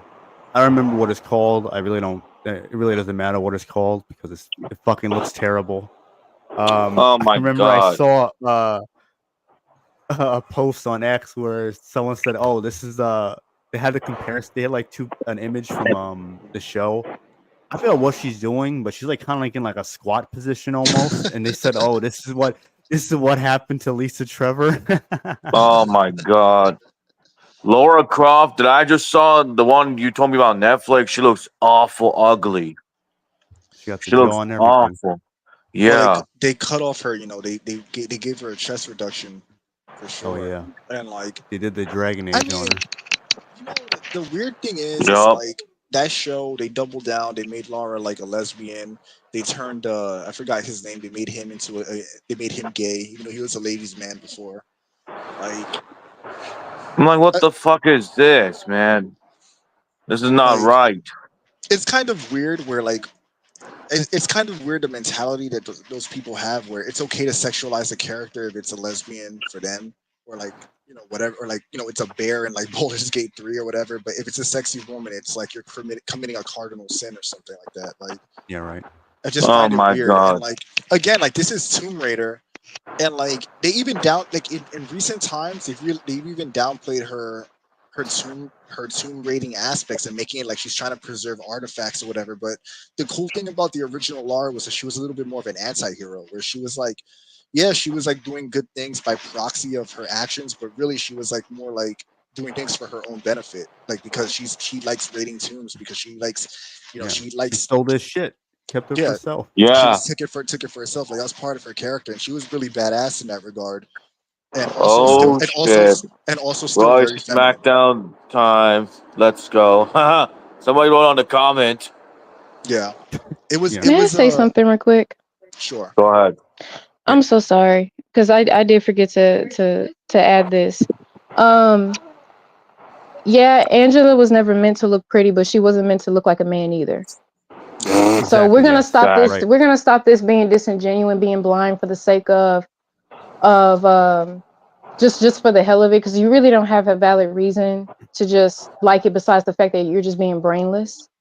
Because I'm tired of that as well. Like, if you're a real fan, then you would call out, you would see, your eyes would be open to see the discrepancies and to see the inconsistencies, and just how these characters in this game is not how the dev said that they are this is supposed to honor the original. You can't sit here and say Exactly. that this remake honors the original. It does not. Like, there's Yeah. too much to pick apart for this to be a one-to-one, or not, if not, excuse me, not a one-to-one, but a honor to the that holds a candle to the original. A faithful recreation. Yeah. Exactly. A faithful, exactly, thank you, a faithful recreation. It is not that. Yup. So you can say all day long that, oh, she wasn't meant to be pretty or anything like that. She's supposed to be, yes, she's supposed to be a traumatized victim, and that's why she was there in Silent Hill. And you could tell that it aged her. She looks very pale. No Name said that she, or was it Jinpachi said that she looked malnutrition, malnourished. He said that. That's the point. Yeah. I believe he said Okay, that. he said that, yeah. So yeah, she's not supposed to look like the most gorgeous thing ever, Yeah. Oh, okay. but she's not supposed to look in like a private man. sleep. Well, look, It if was you take- intentional, just like Maria going and getting her original costume out of a closet, just to point that out. That was intentional troll. on the dev's part. To It was to troll and to get us, like the real friends, the riled fans. up. Yeah, Yup. it was basically a fu to the fans or the It was people a big, exactly. And remember, Yeah. that was programmed into the You know- game. That means that going into it, they knew it would annoy people, and then they Mhm. because like it's not like they made that after the backlash came out. That game's been in development forever, so they knew people would be annoyed about it, and still made a scene where she taunts the fans about it. And either way, Exactly. and Yeah, they don't like us. and to your point, They want Melina, to. Mhm. and to your point, Melina, Yeah. hold on, Royce, and I'll let you go. To your point, Melina, she doesn't have to look like a supermodel at all.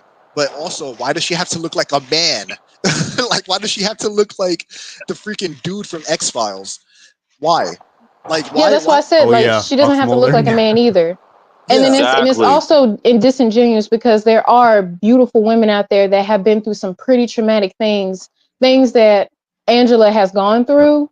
And so are we just gonna not discount them? Are we just gonna pretend like they don't Yup. exist? And Get out of my face with that. and tired and being tired and having a worn out face doesn't make you look like a man. Exactly. I can And- understand looking like stressed out and aged a bit, but like she literally, I'm not even playing. I'm not even trying to be funny. Like, she literally looks like a dude, which is crazy to me. It's crazy. In the Yup. wig. Not only that, they want to say And stick it to the chuds. Oh, we're chud now because we're telling the truth. Get the fuck out of here, calling us chuds. Am I right or what?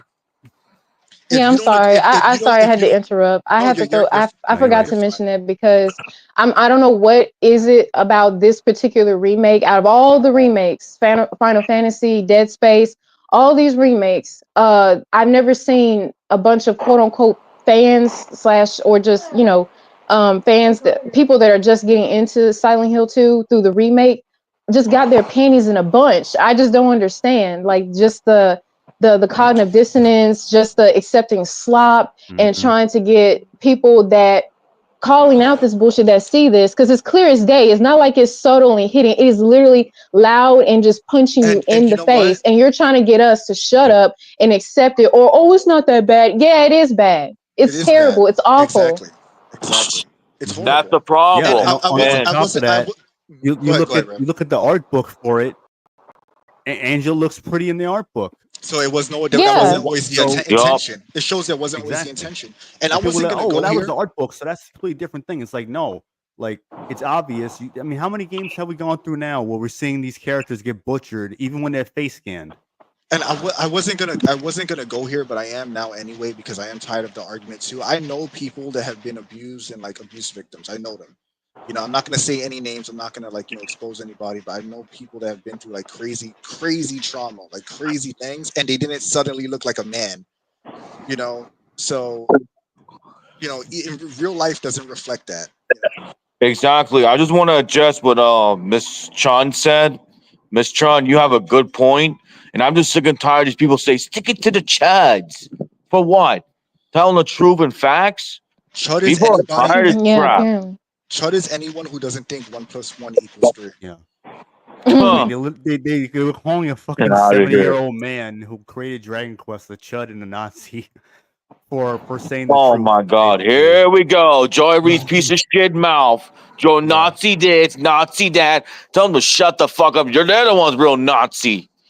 Motherfuckers. Get the fuck out of here. Looking stressed and old is one thing. Like looking older and worn out Yeah, and stressed man. is one thing, but looking like a man is a whole nother thing. Like It's a whole nother thing.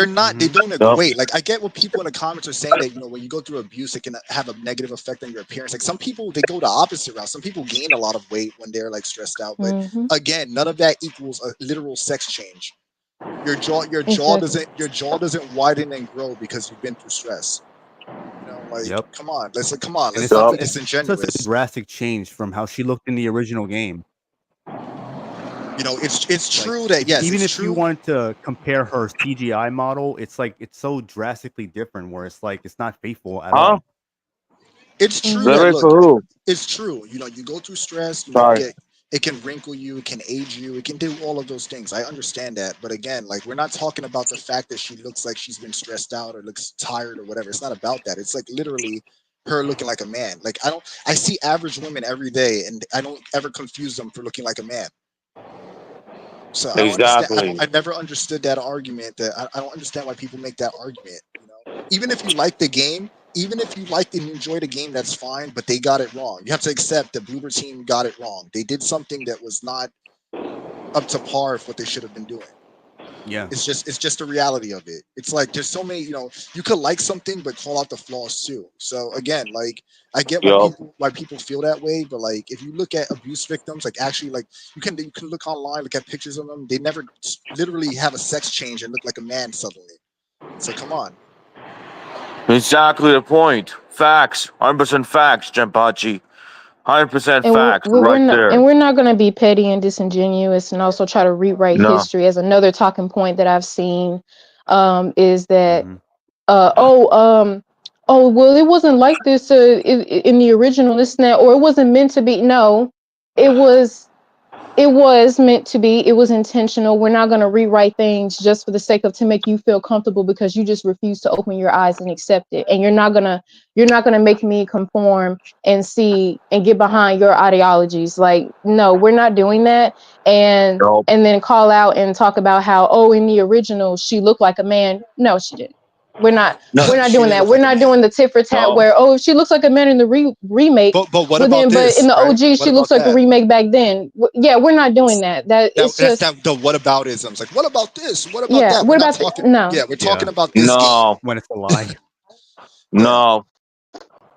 But Yeah, Do- y'all gonna stop these talking points. Y'all really are, because it's getting tiresome and y'all can't think of anything else like logical. And that's just how you but it just also, goes to show that you don't really know what you're talking about. You're and just accepting slop and you're Mhm. trying to find every excuse to accept it. And then your insecurities are so loud that you feel the need to bring that up in every time when it comes to women, that it's, oh, she wasn't meant to be pretty. They just said, why does she have to be super drop dead gorgeous or anything? Like, y'all need to chill out with your insecurities. Like, you really do, because it is constantly showing, and y'all just being loud and proud about it, because no one else is really looking at the fact of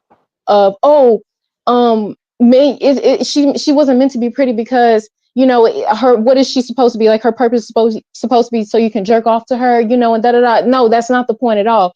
We're just saying that she's not supposed to look like no man. Why does she look like a man? Who is worrying about wanting to jack off to her other than y'all? So that lets me know that behind closed doors, you would get off to her, because why are you bringing it up? I just feel like you're just telling on yourself, constantly having to bring up that point.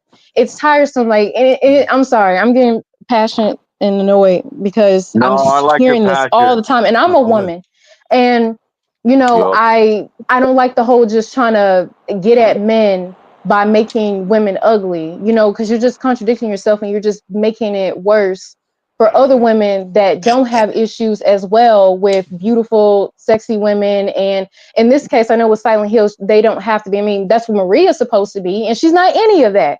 yeah, So, I Yup. don't, I'm tired of hearing it. Like, stop with the whole, we want to make this, like, and her circling her back, purpose is not to jerk off, and to circling be jerked off to. and to your point, you made a great point there, and that circles back to Lara Croft in Tomb Raider, where they made her a lesbian, they made her look more masculine, they took away her breasts to own men. They feel like they're owning men and saying, "Oh, look, we took this away from you," but then they're sexualizing her. So it tells you that they can sexualize Lara if it's for them, but they get mad if it's to appeal to men. If It's she's like stunning, if she's gorgeous, we're gonna make her lesbian, so that way she look at can be off limits to men and just exactly. only basically gatekeep her from men. Like, Yeah. Well, look at Black Cat stupid. in Spider-Man in the Spider-Man game. She was basically the only really like attractive female in the recent Insomniac games, and they made her lesbian. They made her bi. But Melina you know, too. and Malia, and bi in in leftist speak, bi means they're gonna exclusively be gay. That means that from now on, this Yes. character is gay. Oh my God. Every time they make a character bi in media, they're pretty much gay from that point on. Huh. So it's not See? like and that's what they did. They did that to take her, the only attractive female in that game. They try to take her away, and like again, with like Oh my Lara Croft and God. Tomb Raider, that show wasn't made for Tomb Raider fans. Who is that show made for? Who is that made Nobody. Activists, for? Yeah, like activists. leftist activists that get off on stuff like that when they enjoy seeing things get ruined because they never cared about it to begin with until it gets ruined. Well, Just like my You know, my what they did with the Velma show and other because adaptations like that. this is how I interpret their actions. It's more so they're gonna like it the way that we want to change it for us, and if they don't like it, then it dies. Either way, we don't care, because in their mind they're like, we don't care because we never liked it to begin with. So you either like the warped version made for us activists, or you don't like it, or you don't get it at all. And if it dies, it dies. We don't care. man. And to them, either way, they're winning. If it does bad, then they destroyed it for everyone who liked it before. But if it does well, now it's been changed and been assimilated into their agenda. I'm sick and tired of agendas. I'm fucking tired of this. Oh, make the character gay. Fuck leftism. Fuck liberalism. They're all a fucking problem, and I'm fucking tired of it. We need to take our hobbies back from these clowns. Tired of these people. They want to run everything. Oh, make the character gay this, gay that, gay the whole world. Everything is gay now. Give me a fucking break. God, I'm tired Yeah. of shit. It's kind of that same argument that these leftist people make defending this stuff, that like or like what Melina was Mm. talking about, like jerking off to these characters and whatever. Like Yeah. that same argument they make is like when they tell men, don't be sexist or misogynist or whatever they say. And then when you say something, if you as a man you say something they don't like, they call you an incel. They'll say you get no like booty, you get no buns, whatever however you want to word it. And then it's like, all right, so you're calling people misogynist, but to insult them, you're chalking up their values to how much ass or pussy they can get. Make it make sense. Make the hypocrisy make sense. You know, and that's Exactly. the typical talking But then points they of want these to people. tell people, "Oh, be better."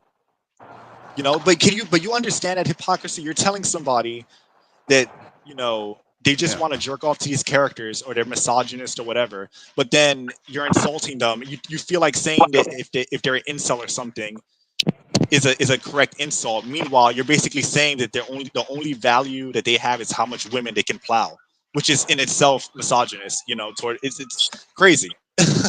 Stupid. They want to copy Internalized like misogyny. That's what it is. they want to Yeah, copy like it's crazy. Kamala Harris's stupid husband who having sex with nannies a lot.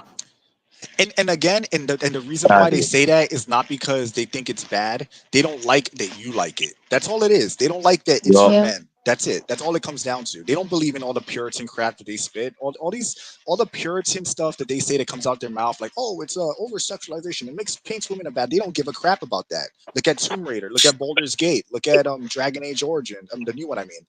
Look at all these games that come out, and they're okay with sexualizing this stuff themselves if it's for them. So what they're really telling you is that they hate you, and they don't like that was made for you. Basically. Huh. Exactly. That's a problem. You know what? Let the whole company shut down. We're gonna speak with our wallets. Don't pay their money. We're gonna tell them call us incel, and here's my wallet saying shut the fuck up. Exactly right. That's just it's. I get Melina's point. It's just it's very frustrating Yup. all the gaslighting and disingenuous tactics. You know. Yup. Tired of It's gas very- money. What? Constantly do it. It's like rinse and repeat. They do the same thing, and then they Yeah. expect Yup. everyone to not notice what's going on. But when you point it out, you have the legion of weirdo fans, the new fans that want to come at you and defend their favorite corporation or the media that has their ideologies crammed in it.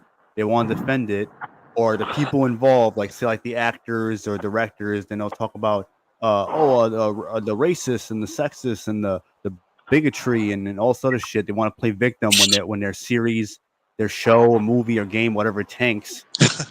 And then don't like it. Don't they watch wanna- it. Yup. Don't like it. And Don't then- buy Exactly. it. Then when you don't, They- you're they- racist. You chud. You should have bought the thing. Exactly. Yeah, You should have bought exactly. the thing that hates you. Buy the Yeah. thing that hates you. Why don't you support Chud. us? I mean, I know we hate you people, but why don't you buy it? Why don't you watch it? Come on. I wanna add It's a bunch something. of walking, You're supposed to like. contradictory meat You're sacks. I supposed swear. to like everything no matter what, because you know what it is. There's no logic behind it. Their logic changes with their emotions. That's it. Wherever direction their emotions are going, that's where their allegiance and logic carries Yup. them Exactly. So- And I just want cult to say member. this. to. Yeah. So yes, I want a to say cult this. member. Yeah, I want to Basically, say to cult this members. point, like every show, every movie they flop, they want to blame us for instead of blaming themselves, they want to blame us. We're the problem. Like the fuck, you're the one talking shit and disrespecting the fans, motherfucker. Look who's talking. No wonder older fans are walking away and they're fed up with your bullshit. Give me a fucking break, man. Yeah.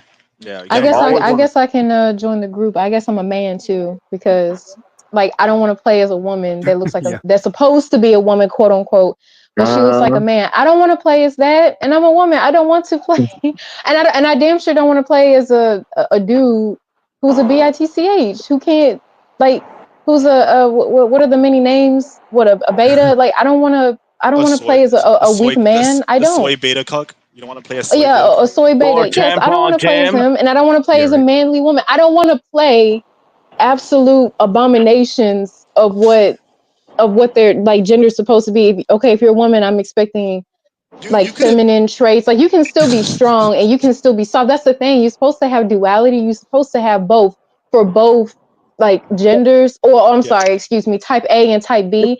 You're supposed to have a balance for both of them. Yeah, we But gotta you get it know right. that it just goes to show that their whole concern is just agendas, and not focused on making great characters and amazing stories. That's why I keep making remakes, because you don't have no creative ideas. You want to regurgitate what was already done at its peak, Creatively and then you bankrupt. make it somehow make it Yup. worse, and it just fascinates me. It pisses me off. It Exactly. frustrates me. Yes, I gotten to the point where I don't care anymore. I'm numb to it. But it's also amazing how you can take something so great and f it up so greatly, because all you're worrying about is agendas of this, agendas that. We hate men, but we also love you at the same time, because we're still trying to win your approval, but in the wrong way. And then we got men that don't want to be men. They want the approval of these feminazis and all that stuff. It's just a hot ass mess, and I am sick of it. I want it to die and go away now. I want everything to be reborn, basically, and have people with actual creative talent that have good stories and good characters to be pushed and come to the forefront, please, and bring back the core, like the light, the best years in gaming, please, because this is too much. I can't. I'm really Thank you, Millie Chan. Beautiful facts right there. She has a point. She And does. I agree with her. I'm tired of this bullshit.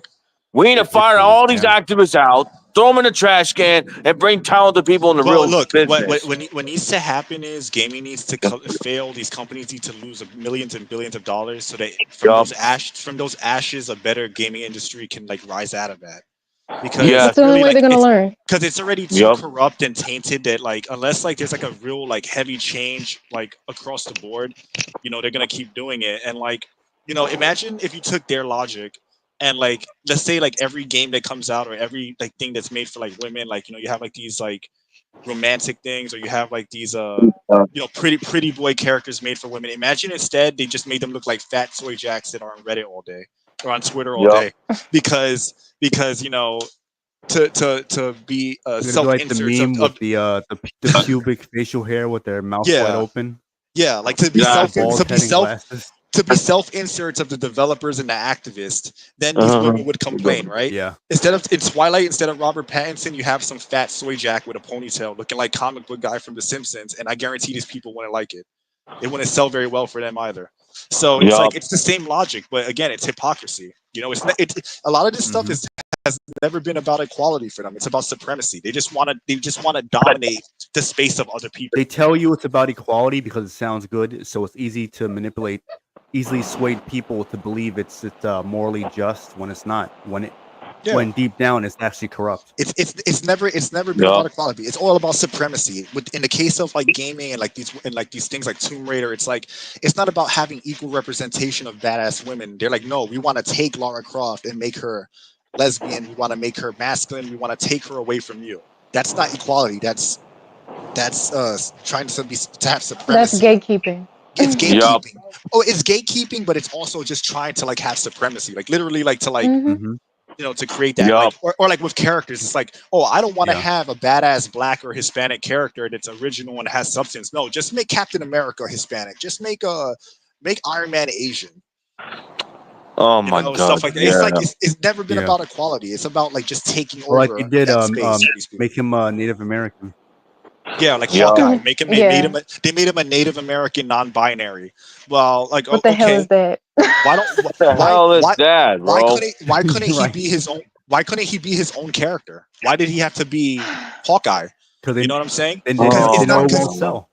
it's not just that it won't That's what they sell, do. but it's not that just that it won't sell. Is that they want to take Hawkeye away from those fans.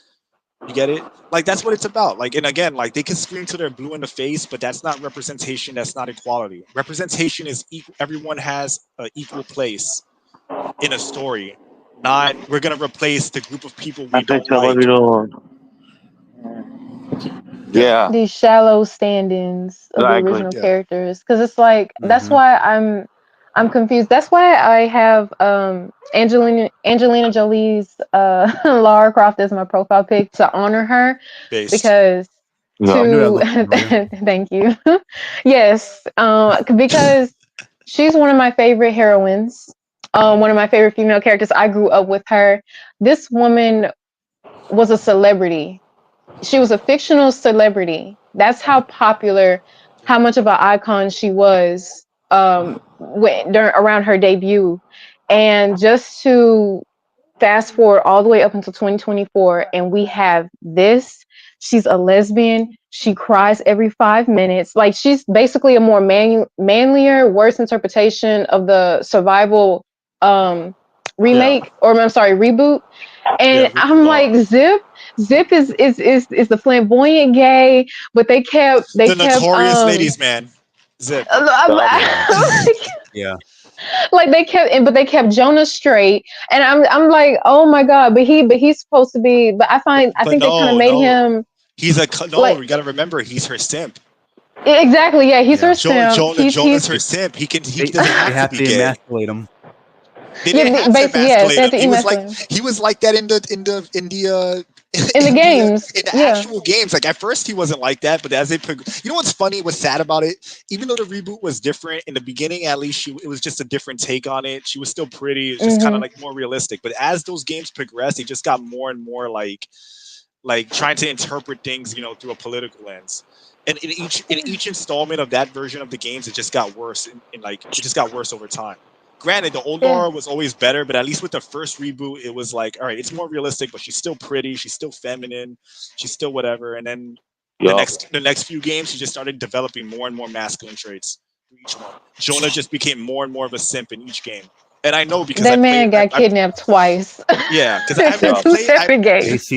played through all those games.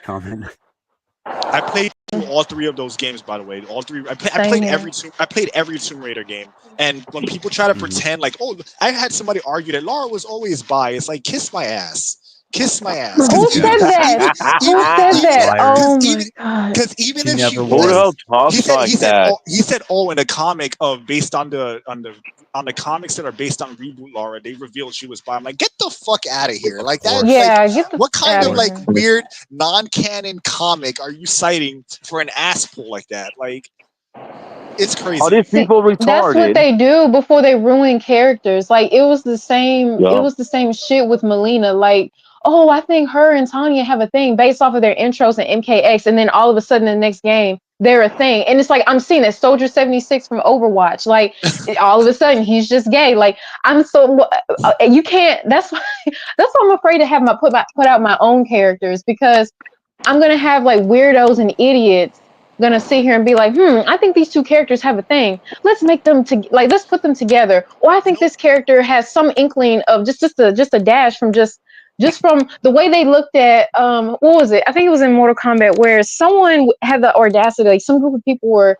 trying to make out that Kenshi and Johnny Cage had a thing just from there. I'm like, oh my god, y'all are killing me. You can't That's how y'all keep ruining characters. You can't even be bros in the game anymore without them trying to make it into something gay. Yeah, exactly. Like that's what.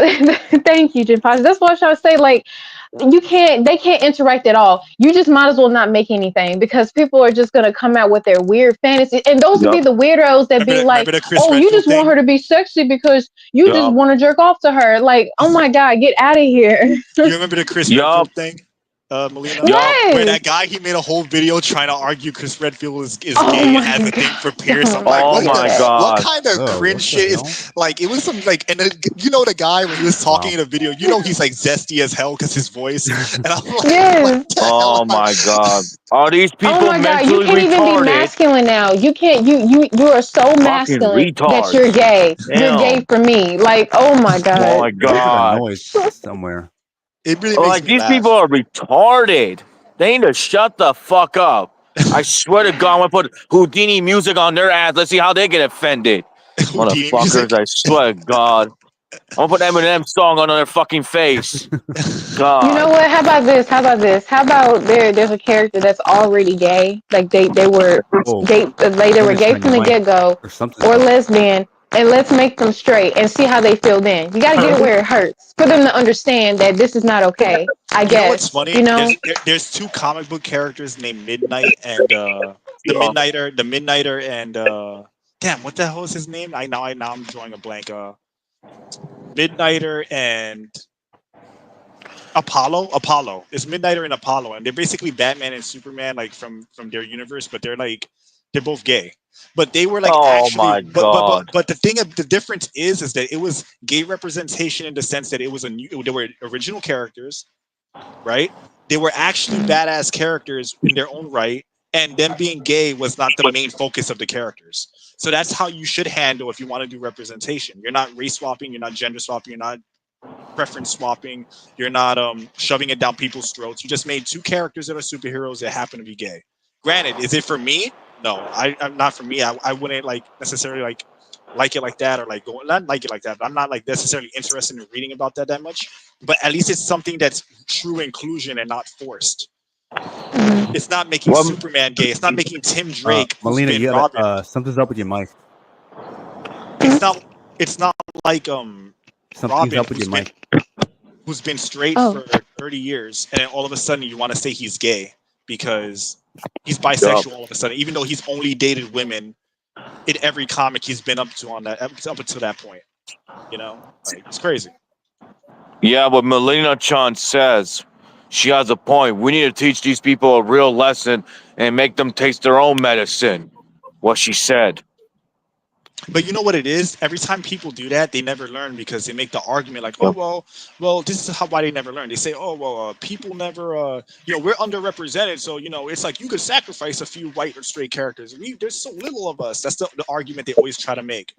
And again, like, it doesn't matter. It's still cheap, regardless of how you twist it. Yep. And you should be, if you really cared about this stuff, there are tons of original black characters, original gay characters, and whatever that people can enjoy. And if they really cared about that, they would go out there and look for them instead of expecting main character, like popular characters, to be changed, like Lara Croft.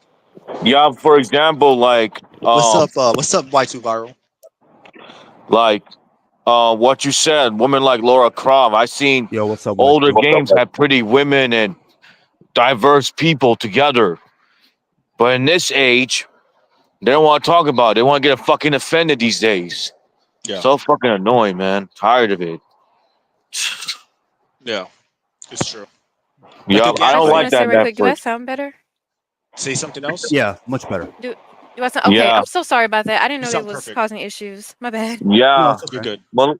Malia Chan, you got a great point. What you're saying is telling the truth. And we're just tired of this bullshit. You're just telling what's really going on, you know? And you know what people have to Yeah. understand? It's okay if something's not made for everyone. I don't expect media that's gay or like heavily gay to be made for me, right? Like, Yeah. that's fine. That could be made for those people. Now, if there's an actual market for that, then it'll sell well. If it doesn't, then people have to accept the fact that it's too damn bad. Sorry. It's Yup. like you're not, if you're not the majority population, you can't expect companies to tailor to you specifically, and when they do, you should support them, buy their products, because I'm not going to go out of my way to watch stuff made for like LGBT community, that's just made specifically to appeal to them. Why? Because it doesn't appeal to me, right? That's Yup. fine. It's okay. It's okay that it doesn't appeal to me, right? If Spider-Man's not gay, you should just enjoy Spider-Man for who he is. Yup. Right. If you can't enjoy him for who he is, then Nothing wrong maybe with that's not the character for you. Maybe that's just not a kid. Like, why do Mhm. people need to see themselves in everything? Like, what does it add to the story? Does it add anything? Nothing really. Because I don't care. Nothing. Because I'm gonna be honest with you, the best parts of Spider-Man, Batman is when they're doing superhero stuff. I honestly, Bruce Wayne has dated many women in the comics, and I've rarely cared about any of them that weren't Poison Ivy. I'm talking about the regular women he's dated, not like Catwoman, not Talia. And like, there's always been plot points, but the plots were never about those women he was dating. It was always about, the threat he was dealing with. So even with things that I do like, I don't necessarily even care about that stuff, because Yeah. I care more about the heroism aspect. Yeah, but Yeah, that's the Bruce important thing. Wayne, you said, for example, Jumpachi, he also had kids. Like Yeah. Damien was Talia, Yes. and Huntress is what? With Selena Kyle. with Catwoman and Earth 1, I believe. He's Yeah. yeah, but So again, that that was never the focal point. And even when it was, it's like, all right, they introduced Huntress in Earth 1 or Earth 2, I don't remember. Or like in the case of Damian Wayne, it was to introduce Damian Wayne as a character. It was never meant to be like, hey, look, Batman's straight. You guys all know he's straight. Look at this relationship showing he's straight. You should buy this comic because Batman's straight. And that's most gay media now. Most gay media is saying, hey, look, this character's gay. Look, they're non-binary. They're a political activist. Look, his hair's purple now. Can you relate? Buy our comic. Oh my god. Instead of yeah. worrying about the actual storytelling aspect, which is the most important. Yup. I'm sorry. May I address a comment right quick that is directed to me? Sure. Um, Yeah. Robbie, Hairston. Who are you to tell me that I didn't grow up with Lara Croft? Because I wasn't born. You don't even know me. Yeah. How can you tell me who I didn't grow up with her? Who are you? How do you know? How is he so sure? Exactly. Do you know me? Do you know when I was born? And regardless if I wasn't born, like exactly or at least I was already born when the first game came out. That doesn't mean that I didn't eventually get the game, like it was passed down or bought to me for me to experience it for myself. So I don't know what you're trying to make, what point you're trying to make. If you don't But remember, if you don't like Lara being a lesbian now, then you're not a real fan. Like everything new, no matter what. If you don't like the new changes, no matter what, you're not a real fan. I don't like it. Yeah. Listen, Robbie. Plenty I'm of not us have looking at. gone to games at a later time in our lives. I'm not looking at the comments right now, but I played all the games since the first one. I played the first game when it came out, and I don't like the shit that they're changing about it. So I mean, by that logic, that makes no sense. It's like I've been a long time fan, and I don't like it. I've beaten every Tomb Raider game, and I've beaten the first 3 when they were released. Yup. So Exactly. come on, man. Like people, that's a terrible argument. It's bullshit. That's bullshit, man. Tell that Robbie I'm not guy I'm not to. offended. I'm not mad. But it's Tell that BS. Robbie. It is BS. Yeah, I'm And gonna tell that I Robbie. didn't say that I wasn't old enough when Silent Hill 2 came out. I didn't have it. Like I literally did not have the game. That did not mean at all that I wasn't old enough to, I wasn't born or already born when that game came out. I was. I just didn't have the game. Simple as that. So Well, I have a message for that Robbie guy. He doesn't understand how older games were fun back then. He doesn't understand what older consoles were fun. It had no politic or ideology in it. Yo, He Call Classic. What's up, homie? Yup. Yo, what's up, Cassie Cage? Hi, Cassie. Anyway, What what you Malia- saying, Royce? I didn't mean to interrupt. What I was saying is that Robbie dude needs to shut up. He needs to respect older stuff that we like. He doesn't know what Lara Croft is and who she's about. Yeah. No, he can speak. It's fine. It's just that I don't know who he's talking to when he's trying to tell me that basically I can't speak on Lara Croft because I didn't grow up because I wasn't born already. What? Well, you know Oh what? my You know what God. though? Like here's the thing. I just want to clarify this right now.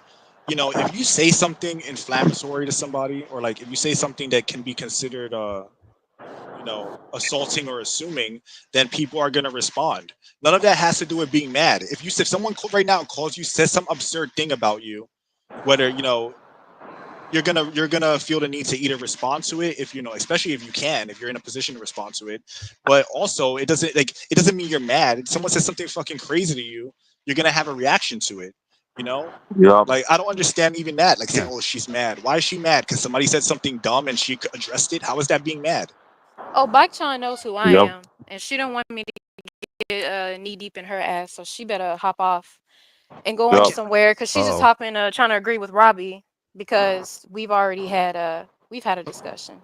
Because at the end of But the I'm not day, mad. I'm just responding. That's all. people love to say that, "Oh, you're mad" or whatever. It's like you're saying some shit that sounds dumb or something crazy. People are gonna respond. Like that's just the reality of sometimes it. it's Like just Yup. people are going to respond to clear anything up. It's not always like someone takes offense to what you're saying. It could just be like, all right, well, what you said is incorrect, or what you're saying, you're trying to it's being paint dealt with. something It's being in handled. a certain you're painting something in a certain way. So let me go ahead and address it, so that way they better understand that person or where they're coming There's a from. meme of that. There's Yup. actually there's a meme of like person says outrageous thing, then it's like the shocked Pikachu when they respond in kind. It's like, all right, like come on. Exactly right. I don't know what it's gonna take for it to get to your thick skull, and I'm just gonna leave it at that. But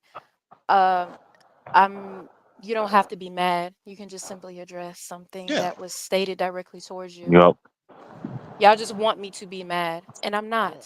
Exactly. It's as simple If somebody, as that. if some, and also, Yup.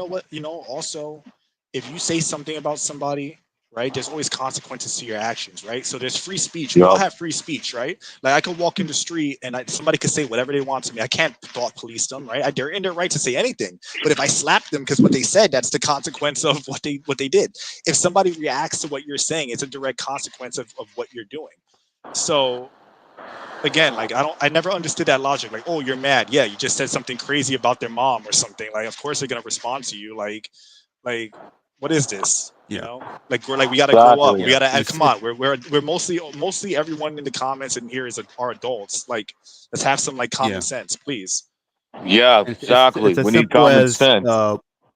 Molina didn't play it on the exact date that it came out, and that's the case for a lot of people. We don't Who always play cares? the game that comes out on the exact same the day, the year, or whatever.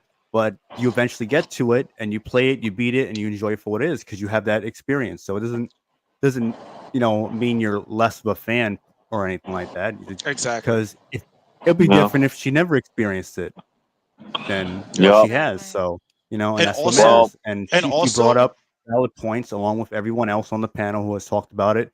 Like Yes. No Name, for example. He went into great detail about the comparisons between the original and the remake.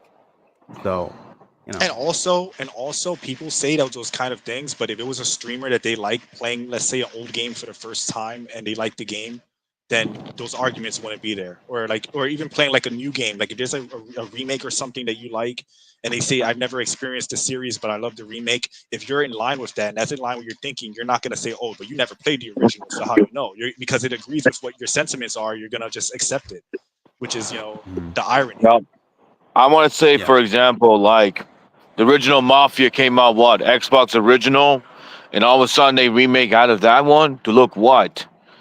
I'm not gonna lie to you, Rolls, I was playing the remake recently, and I ain't gonna lie to you. Those shooting mechanics those shooting mechanics needed a lot of work, bro. What, the shooting mechanics? Yeah, I seen man. that. But at least the storytelling was good. The story is beautiful. The story is amazing. The game is really fun with the story. I know I'm distracting here, but like those shooting mechanics, bro, were not it, dude. Like, no, I was like, what the hell is going on? Hopefully the old country improves on that. So. I really hope so. Oh, I'm ready for old country, man. I want that one so bad right now. The old country one I want to play. It doesn't have any bullshit in it. But let's refocus a bit. So everyone said what they had to say about the remake, right? Yeah. Right? About not the remake. I'm sorry, about the Netflix show. Yeah. Let me. Oh shit! What the hell happened? Oh, okay, he back. Well, Venom Snack had dropped off, so I don't know if he's gonna come back or not, or if he's watching or not. So, if he is, of course you can come back on, and I'll bring you on. I'm gonna bring in OC to see if he has anything to say about the Tomb Raider, the Netflix show. And there's no one else backstage other than OC, so I'm just gonna keep it to everyone as it is now, unless more people come. Or want to join. Sure thing. Yep. Oh, here's OC now. And then after we get to Tomb Raider, we'll get into Dragon Age. All right. Welcome back, OC. Yep. What's up, Commander? Hold on. Is that thing on? All right. Let's see here. Now, when it comes to the Tomb Raider, I'm gonna say something a little different. So, I'm gonna issue a challenge to these people. I like to present challenges. Okay, so you say that normal broads look terrible, right? So, I propose a challenge to you. How about this? We get rid of the normal broads, and you get no gay characters. Because their argument is, oh, you want something, satisfy yourself with. Okay. Octo, you're fading out a bit, bro. Hold on. Okay. Much better. Much better. Yeah. Okay. So like I said, these people, they want to come around here. They want to talk all this mess about, oh, you just want something to look at, right? To satisfy yourself with. But here's the thing. All right. No normal looking female characters, right? But you get no gay characters. So you're not gonna have something that makes you comfy. We're not gonna get something that makes us comfy. Can you deal with that? I don't think so. They can't say anything.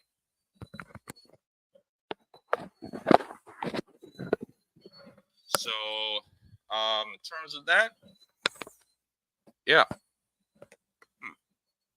See my mic. Oh yeah, I forgot I turned off my camera. Video update. Boom. Yeah. So like I said, they just need to accept the fact that they made the character worse, like Melina was saying, crying almost every single minute, and they're trying to make her tougher, but she's not tougher. She's constantly dependent on validation from all these other people in the show. And it's just like, wait a minute. She's supposed to be independent, strong, and all this stuff. And they will say, oh, well, she's going through the ropes, character development, all this kind of stuff. And, it's going to reach to a point where it's going to be looked at like the 70s. The 70s had a bunch of whack ideas, and like for example, the mask for Halloween, right? That's supposed to be William Shatner's mask from Star Trek.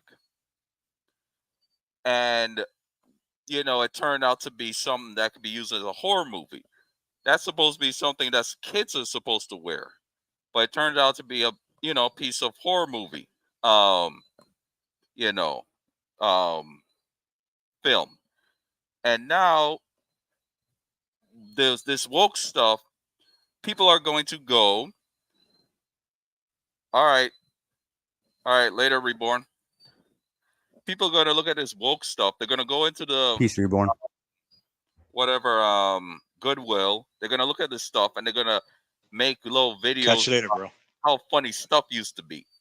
So we're going to have to keep pushing and letting these people know that we don't want this stuff. And it will reach to a point where we will finally get to them. They'll realize. Let's do a little thing here. Nope, not that. Just a sec. Trying to change the preset. Whoa. All right, there we go. Like I said, these people, when they made this show, they had to go and, of course, change that guy into liking guys, and they made him a stereotype as well. I think I should do a fan art making him a family man with wife and kids. And I'll love to see what happens when these people react to that. That'll be the best thing. Because it comes to a point where people have to realize that it's not going to work, because you don't see that everywhere. The Fourth Age, he was talking about how reality is. Oh, shout out to Fourth Age. That's a good channel, actually. I watch him too. Yeah, he's like a teacher.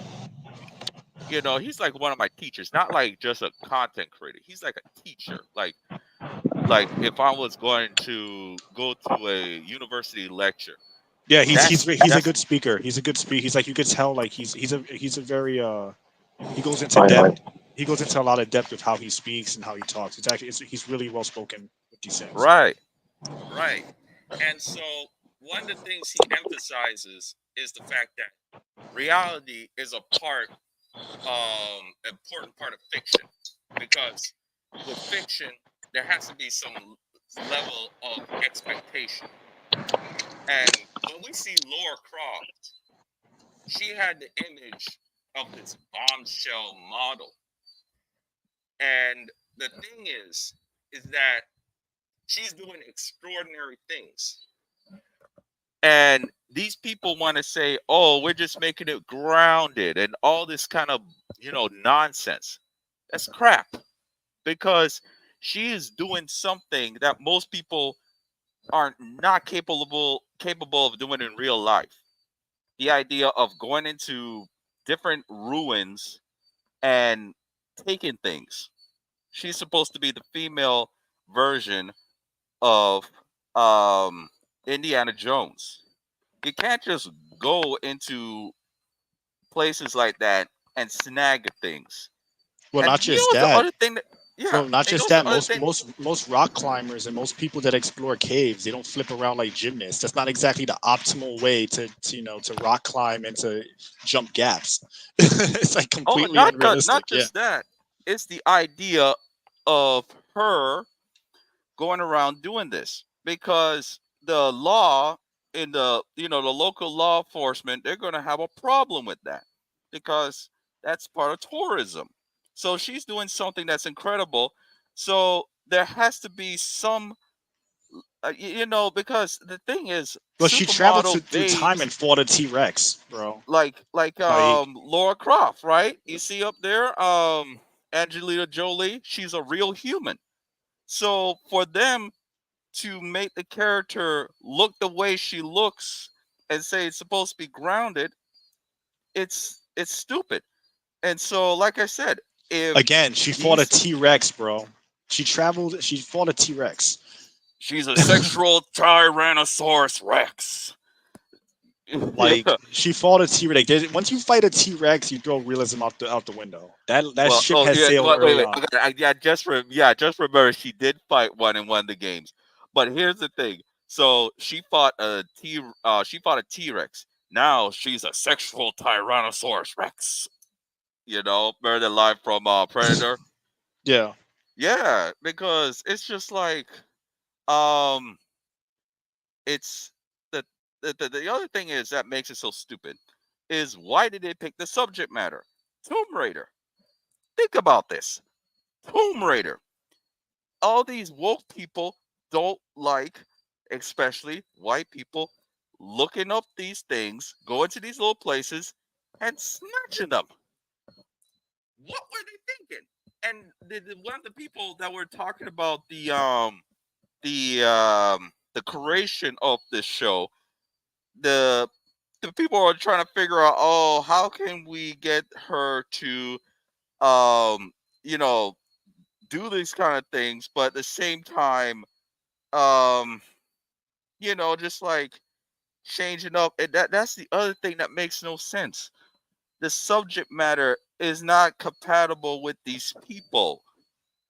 And Yeah. I Well, I Laura think, was always more of an anti-hero anyway.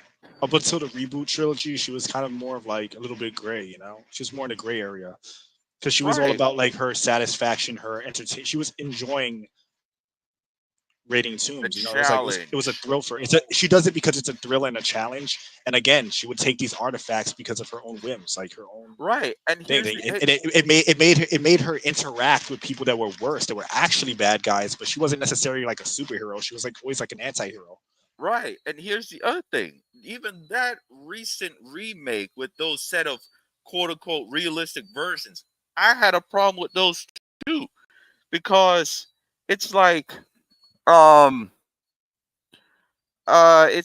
okay, so let me get this straight. Now you have to Last of Us Laura Croft, and then there was an article talking about, oh, there was a scene where they might imply something happened to her, and and it's just like, it's like back to the Joker too.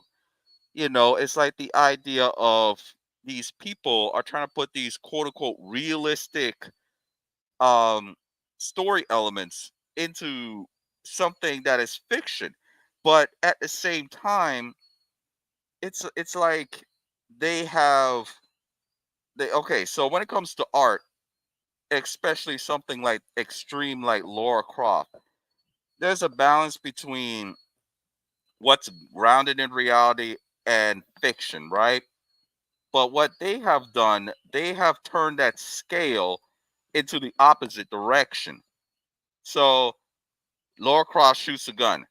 Somebody gets hit by the bullet. They drop dead. That's grounded. But her jumping up on walls, hitting people or anything with a pistol, like in the game, I remember playing the first one, and she's jumping all around doing all these Max Payne stuff, and we know that's not realistic. So Well, that's how you balance actually it. crazier than Max Payne because Max Payne just dives. Like she was like literally like flipping like a gymnast while firing guns. Like no part Yeah, of those old games were realistic at all. Like I'm sorry to if anyone thinks that, but the original Tomb Raiders are the farthest thing from realistic. That shit is science fiction fantasy. Like a- and they literally realism. have like Yeah, monsters and in spirits every and like sense of the ancient. word. In every sense of the word, it is not realistic at all. The Tomb Raider, even the newer ones, they're Well, didn't you somewhat. also fight like T Rexes and shit like that?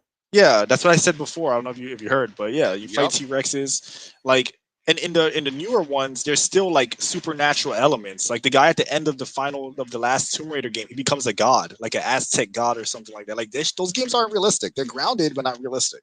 So I don't even know Right. why people would even make those arguments. Like it's about as realistic as you made a joke before. It's about as realistic as Predator is.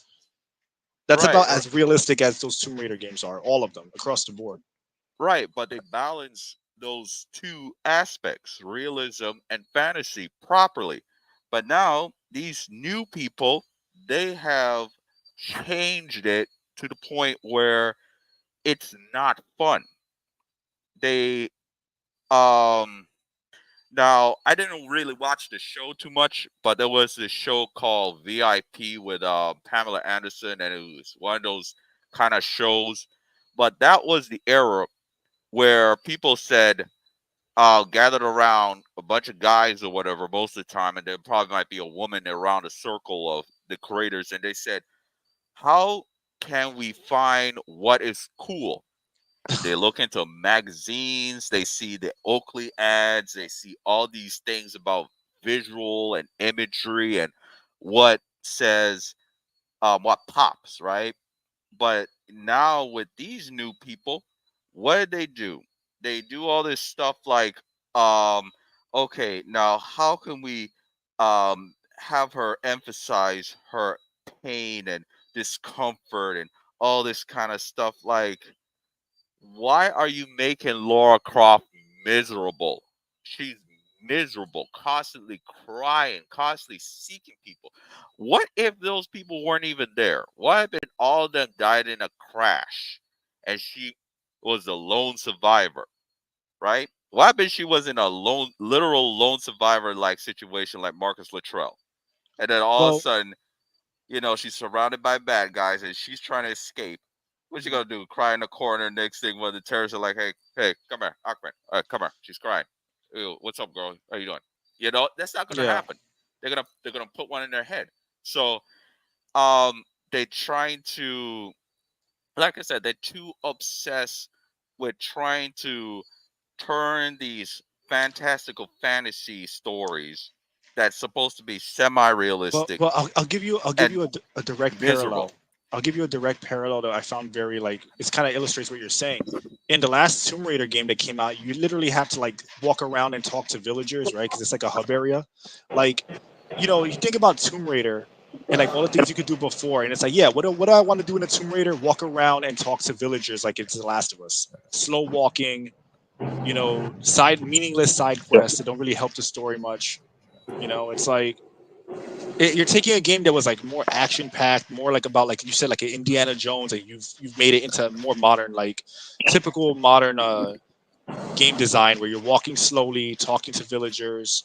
Um, they're telling you about side quests, and they're barely even side quests because it really just involves you getting an item and bringing it to somebody else. Like typical modern, like boring, Ubisoft style game design in a series that was always known for like being bombastic. Yep. So Exactly. Because, like I said, these people are not balancing the fantasy, the fiction, the wild aspects of the story and the grounded reality aspects properly.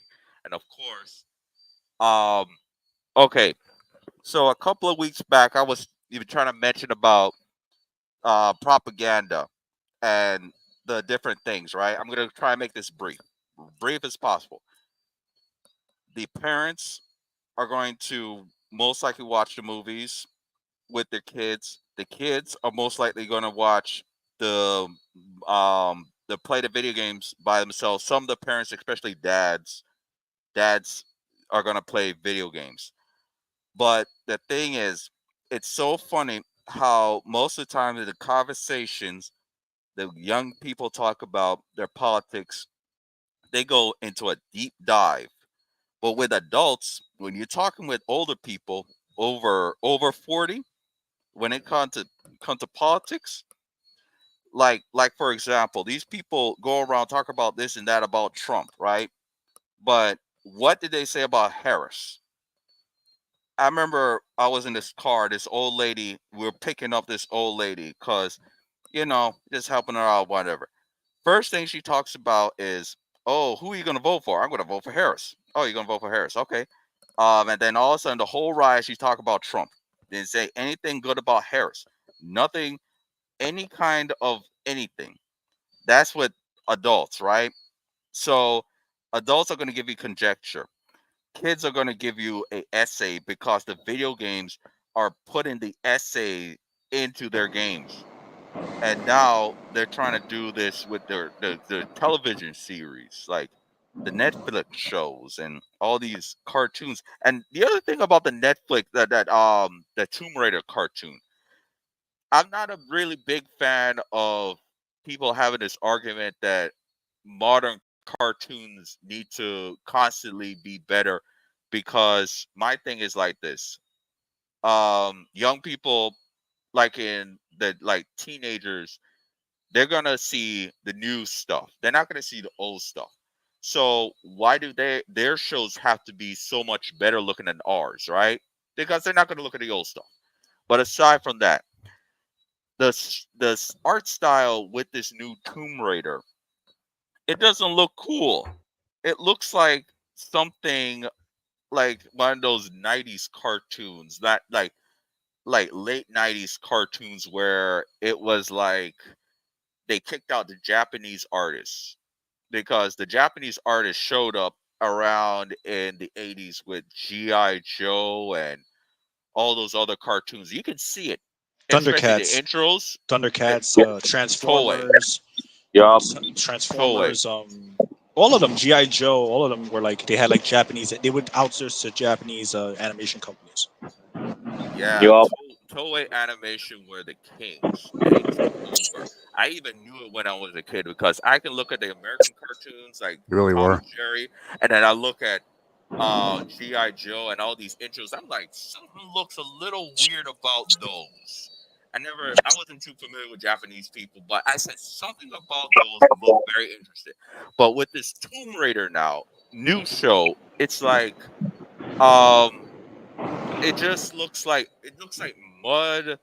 The action sequences, they just look like um it's just a sad looking show. And of course, like I said in the beginning, before I go, I Yup. propose, if you want to take away our babes and you think that we are obsessed with them, that you get no gay characters, you get no non-binary Indian people. You know what I'm talking about, Hawkeye. And if we see any of that, we're gonna call out you and tell you you want to touch yourself with that. All right. So that's the challenge we propose. So bring it. If you want to say that we like to look at these beautiful women and think about feeling up ourselves, then you want to feel up yourself with all these gay characters. Bring it. I wanna address a comment real quick. Somebody said that it's not about they said realism is a trap. It's not worth talking about it. What we need to talk about is believability. Yeah, like believability and realism are not the same, right? Like the Dark Knight has believability, but it's not realistic. For an example, the Dark Knight film, if you watch that movie, it's nothing about it's realistic. That movie is totally unrealistic, but it's believable. It's like grounded. And there's a difference, like we were talking about before, between being grounded and being realistic, and grounded and being fun. And there's a balance there that was struck before that's gone now. Yup, So yeah. But exactly. Revenant, you. So I don't know if anyone else had wanted to speak on that. I think everyone got to say something, right? Yep. Rev. I think so. Rev was what was rubbing lotion on his balls. I think everyone had their chance. Okay, okay. So I think there's one more What subject. the right? hell? No, I'm there's actually messing two. Yep. But what were you? Was there any more No, I know. subjects? So yes, there's two more. Dragon Age the Veilguard. So there was a video, I forgot her name on her channel, but she what the hell? Anyway, I don't know what the hell's going on. Yeah, But there's like noise in the background. so yeah. So this woman on her channel, she had someone who allegedly, just to be safe, just in case this turns out not to be the case.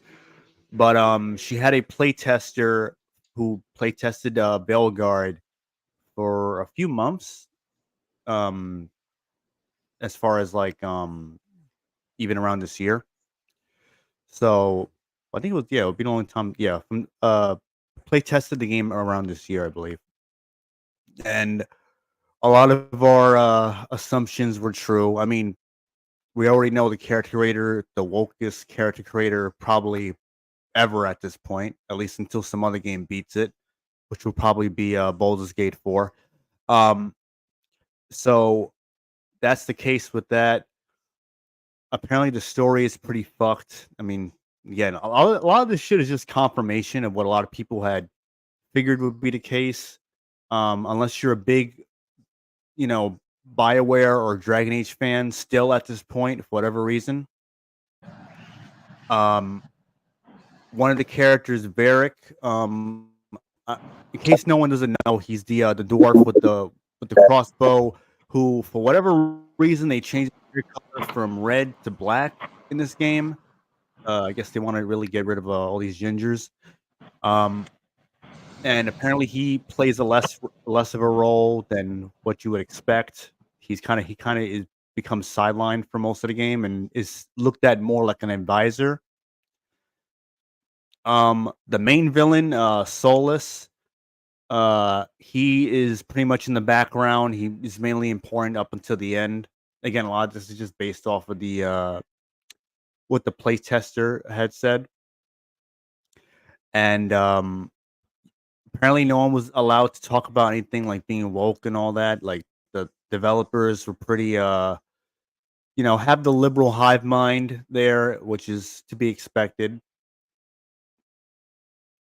And in case no one doesn't know, they had like a Discord Q&A a while ago where most of the questions were about like the gender of the character or like is there pronouns in the game, like nothing really focused on gameplay or story or any deep like RPG mechanics or anything like that. So that lets you know like who they're trying to cater this game towards. I mean, it's pretty obvious again. So that's the bulk of it. I mean, it's like a 30-something minute video. If anyone wants to look at it, you can probably just like search it on YouTube to see it. And in case no one doesn't know, the person gave like a fake name named like Jonathan or whatever. I think he gave some name from a character in the show Suits. I believe that's what it was. So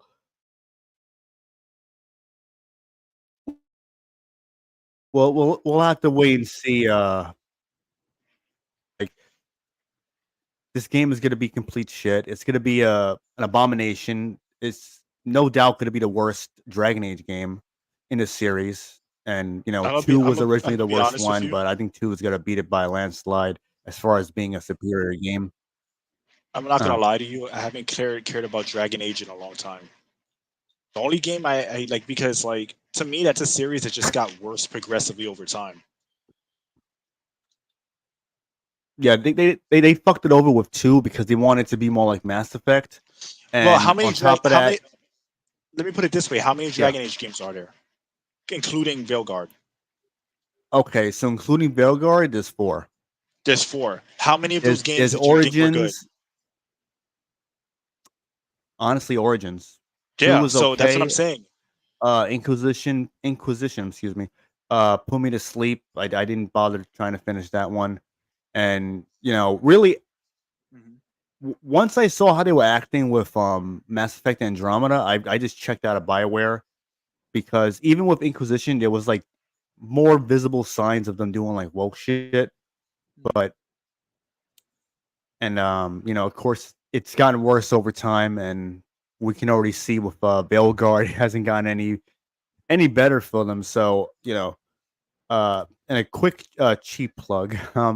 My next video, I'm gonna talk about Veilguard. At least have a video about it, giving my like full thoughts on everything. And It ain't a cheap before it plug if comes it's your out, channel, bro. yeah, you're right. But another cheap plug. I did a collaboration video with Venom Snack on his channel about Dragon Age Veilguard. So definitely check it out. If anyone's interested. And You should. just check It's out his actually a pretty channel good. in general. It's a pretty good video, actually. Yeah, Yeah. I already watched He that also has video. a few other videos about Veilguard, which is he actually does good content, and his Yeah, Veilguard he's videos have been he's good he's as pretty well. good. His content's pretty good. I saw his Silent Hill video. Yeah, Yeah, that too. Yeah. But definitely check out Venom Snack for sure. I'll check them out. Yeah. Yeah. So,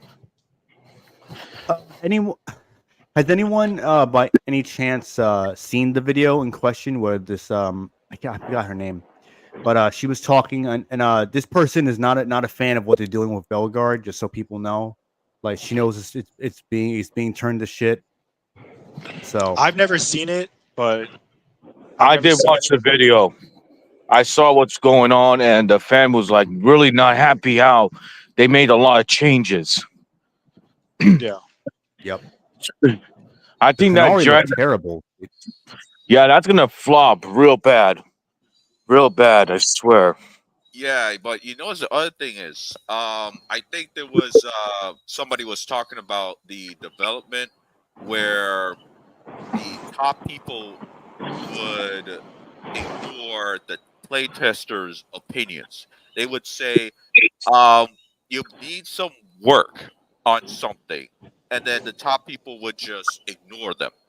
So this is a pattern because it's Mm-hmm. not the first time that there's a decline in management.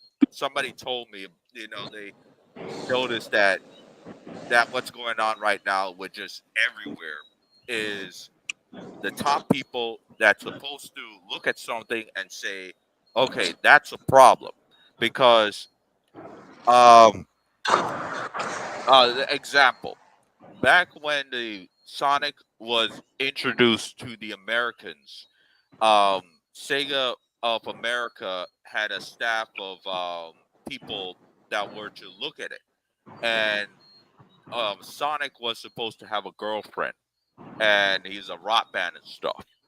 And when the there was a executive at Sega said, she said the girlfriend thing is not going to work, and it may seem like a bad call to get in the way of the artist, but she made a good call because Sonic worked.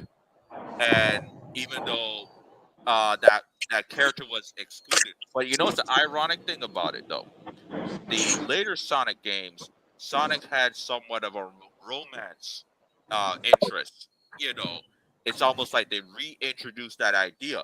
But when they did that, all of a sudden, people are like, "Oh no, no!" So they, um, so the thing is I'm gonna that quote you. I'm gonna quote you earlier. I didn't know Sonic was a new name for Dragon Age. no, no, no. Yeah, yeah. Mine's just an Man, example, but that's an example of how top people are supposed to make the right call and get involved.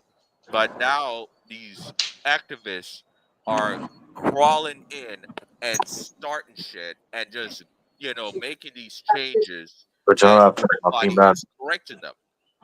And like YouTube. I mean, it's just like it makes sense now. The activists, they show up, and what's the funny thing about these activists? They all talk about their individuals, but at the same time, they they have the same kind of But they're a mindset. hive mind. They act like they talk Exactly. about That's the weird thing about it. individuality, uniqueness, and diversity. Yet in their minds and their mentalities and their delivery of their mentalities, they're a hive mind cult. They might as well be the Borg from Star Trek. Exactly. They're the horde. They're Yeah. the horde. They're the horde from Gears of War. Like that's how they are. Right, Yep. right, right. But they're not cool. The Yeah, Borg, they yeah, you're got all right. those wires and You're stuff. right. You're right. The Borg and the Horde are from Gears of War are pretty cool. You're right. You're right. Right, But right. but Yeah, still. yeah. I'll invite any Borg or any of those other All right, swarm they're in. like the War of the Worlds aliens that look kind of goofy and they died because of like the virus. That's them. That's basically them. Yep. That's better. Yep. Yeah, yeah, but it's but with the idea of playtesters are being ignored, problems are being ignored, and and every time I see that horned character, I forgot the name. It just The looks Canary. sad. It just looks like like they're The the Canary? like Down syndrome. Not knocking down people with Down syndrome, but when you see a person with Down syndrome, you're not saying, "Well, this person looks like an apex predator. Looks like they can kick some ass." No, Well, you just say, "Oh, this person is Down syndrome." they lost. They were more aggressive and masculine looking, and in each game they ended up looking more like human and also more feminine. Right, right. Not just feminine, just sad and just They're like like those they. things. You remember that movie Spy Kids? All right. You remember the weird like monster things that were in it? I don't know if you remember in the first one. I know this is an old ass movie. That's what they remind me of. Like just like goofy ass looking monsters. Like if you like, 'cause I know it's a stupid analogy, but that's what they Right. look like. They look uncanny and weird because they have like human faces, but then they have like these horns and like prosthetics. It kind of looks like it just looks like a person wearing prosthetics as opposed to an actual monster or an actual like other race. Yep. And like Work with this camera. This guy right here. This guy right here knows what he's talking about. Because yeah. that's how they look too. Because when I saw the first ones, I said those things look like they can kill you by looking Yeah, at they you. were aggressive looking. They looked It's just violent, sharp. They looked like a predator. And then in each game, I mean, they also like look more human, like what you said, and they look like what I said. They look like they're wearing prosthetics, but also they become like more feminine looking. Like they just look more dopey and like weak. yeah, they Less like threatening. they don't need a weapon. They just need Now, this. Like, now they're fruit okay, booties. see, I'm gonna Fruit move my booties, yeah, arms. they're Fruit Loops now. I'm just it's Fruit just booty. like like they're supposed to express some awareness about this. They're supposed to be these like they look like humans and dragons had a baby. It's kind of weird, but just work with me on this here. The same I thing. mean, While we're on this subject, the same thing happened to Shao Kahn in Mortal Kombat. If you pay uh, attention to how he looks in the last game that came out, they made Shao Kahn basically look like a Oh bitch. God. He actually oh kind of reminds yeah, me of a Canary, like the newer versions of Canaries. Like, I'm like, how you take one of the most badass, aggressive, like alpha, like monsters. evil Giga Chad monster bad guy bosses, and you turn him into like basically a cucked out simp version of yourself. A level 1 henchman. That's He what he did. is. A Yeah. level 1 henchman. Terrible. It's Because yeah. It is. say what you want about Mortal Kombat 11, but at least in that game he looked like he would like rip you to shreds. Like he'll look like he would come What at he that was. ass. But like Yup. this game, like that, like they did him dirty in that game. I'm not gonna talk about that too much, but in that game, but at least he looked badass and threatening. The new Shao Kahn, he just looks like a dope. Like he's General Shao's chicken. You know, like Yeah. Yup. he ain't General Shao. He ain't Shao Kahn. He's General Shao chicken. Yup. This guy right here. This guy right here. Yup. General Chow Chicken. That's a good Yup. one. Damn. I agree with Mr. OC's facts and telling the truth about what's going on in the gaming world today. They grab asses, yeah. Mm-hmm. They look like those fans in NXT in the first row dancing to Bianca Belair music. Man, they need to go wrestling school and get their asses whooped by Brock Lesnar's ass. By Brock Lesnar's ass specifically, damn. Mm-hmm. Brock Lesnar needs to kick their ass because Brock Lesnar's a beast. No, what they need to do is walk up a hill. But the playtester also had said that it's like Andromeda levels are bad, like with the facial animations and everything, and just how everything is being done in the studio. It's like my face is tired. I'm like, oh my god. My face is tired, right? Yep. That level of bad. Yeah, it is. I mean, you can even see it. Like it just looks weird, and people are praising the hair physics, but they just took the hair physics from the FIFA games. The FIFA studio, which is also under EA, pretty much allowed them to use it. So people like going crazy. Oh my god, the hair, whatever.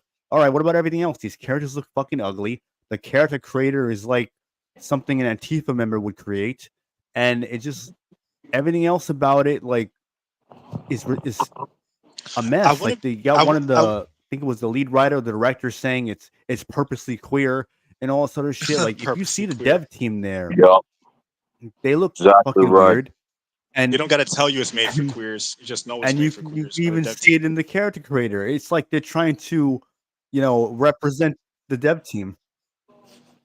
Also, it makes sense that they're exactly. It makes sense that they're using that the hair physics are like that, because I wouldn't be surprised if they just used the FIFA engine in general. That would actually explain why the faces look more like regular people. Because remember, in FIFA, there's a lot of like regular people, so they might have just reused all of that, and that's why the graphics look that way. True. Where FIFA went for like hardcore realism. So. Mm-hmm. And I just think that with Dragon Age, but like, again, Melina I'm not. I'll just say this and I'll let Melina Chan can speak. Even with Dragon Age, like all the games, I'm getting delay, so it's right. It's Origins is the best game in the series, and then every one after that has gotten progressively worse and worse. So how can people, like, judging by that pattern and seeing this game, it's like it just looks like it's gonna be even worse than Dragon Age 2, or like you said, Inquisition, which Inquisition might end up turning out to be better than this game, but still. It's like, what is there to be hype about here? That it's an RPG. All right, it's a new RPG. Is it good? Does it look good? So.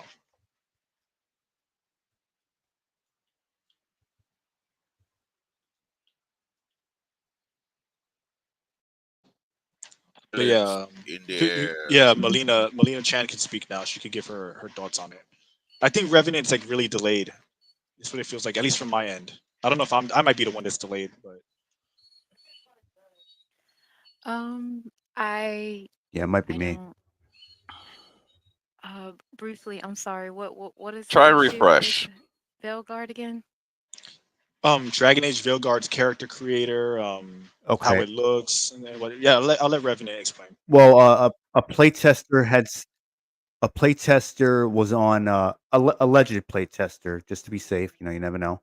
And in case any defenders are, who might stumble upon this, so they know, playtester was on someone's channel. I forgot her name. So, but it kind of went viral online, where the playtester was saying that, getting feedback from the game is like almost impossible because, they all have a certain like view on what the game is gonna be, no matter what. And what the fuck was it? A lot of people's worries, like concerns, are true. The story is all over the place and it's very lackluster, especially the ending. The main villain is pretty much sidelined, like almost throughout the game, really up until the end. One of the characters that's in your party, who was previously in Dragon Age 2 and Inquisition, Varric, who used to have uh his hair was he was a ginger, and then now he's just has black hair for whatever reason. He gets sidelined for some reason. I guess he like gets injured or something, and he basically becomes an advisor through the game. So he's not in your party that often.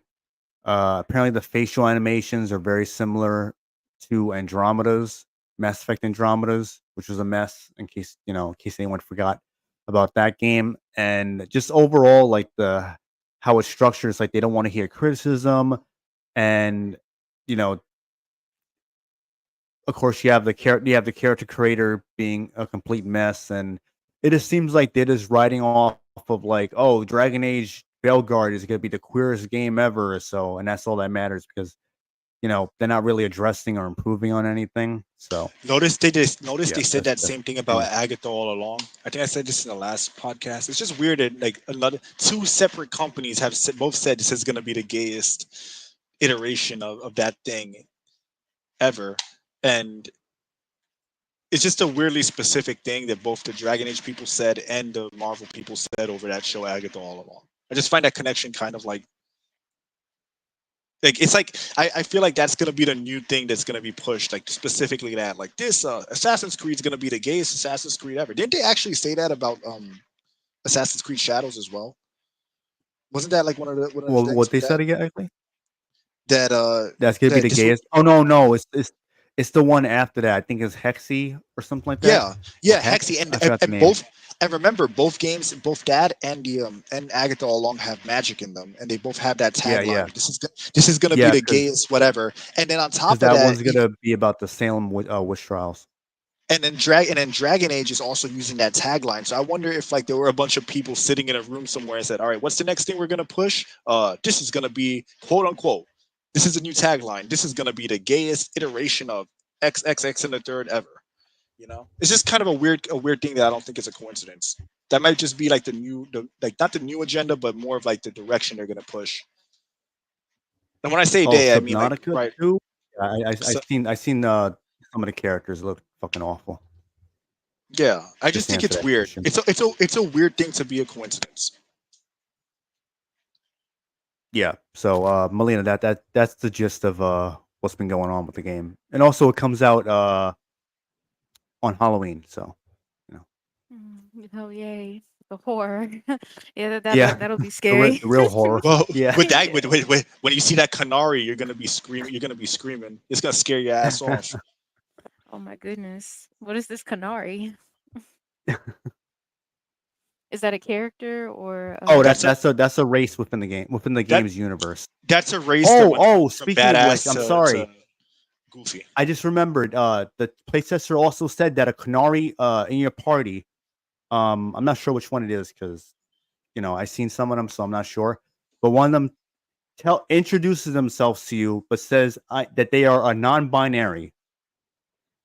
Hmm? Yeah. In this fantasy world, we got fucking a different race of species telling you that they're non-binary. Don't be I surprised. can't. Oh my god.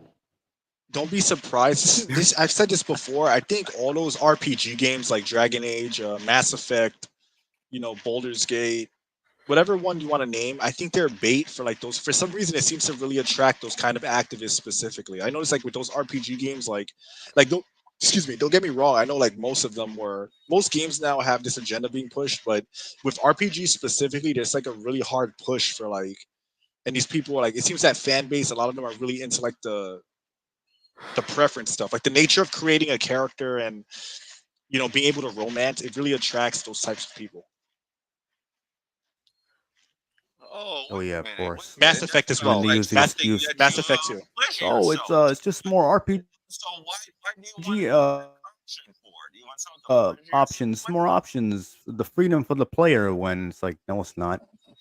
Every time I hear people defend it, and it's weird because like most of the people I hear talk about that game that are like really into it, a lot of them totally play ball or like in line with like the, like like just like LGBT. Like not everyone who likes the game is like that, but just there's so much of like a loud contingent of people that push for that stuff in those kind of RPG games.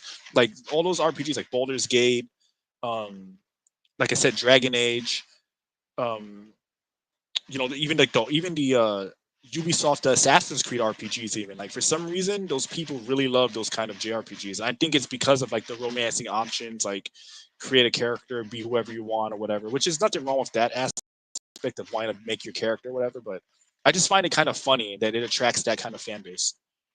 Yeah, just okay. So you want these special interest group, body type A, body type B? Is that something that you want to touch yourself to? Huh? That's like I said. Next Yeah. time somebody's trying to defend body type A, body type B, does it give you a hard on between your legs? Yeah. Answer me that. And I You think know, that the other, I'm sorry, go ahead, Melina. Say what you're gonna say. you go ahead. I don't want to hear no. You were talking. Go ahead. I don't want to hear that. Excuse me, my bad. Again, I just, I just, That's like Mother Winslow. Carl. yeah, yeah. Oh yeah. Anyway, I'm sorry. I'm sorry. Go ahead. Continue. I don't want to derail you. Oh no, you're Go ahead. fine. Times are really have gotten really uh weird and bad when now the selling point is, oh, these characters are gay and trans, so inclusion for everyone. And that's just weird. That's like the selling point being, oh, these characters are straight. Like nobody cares.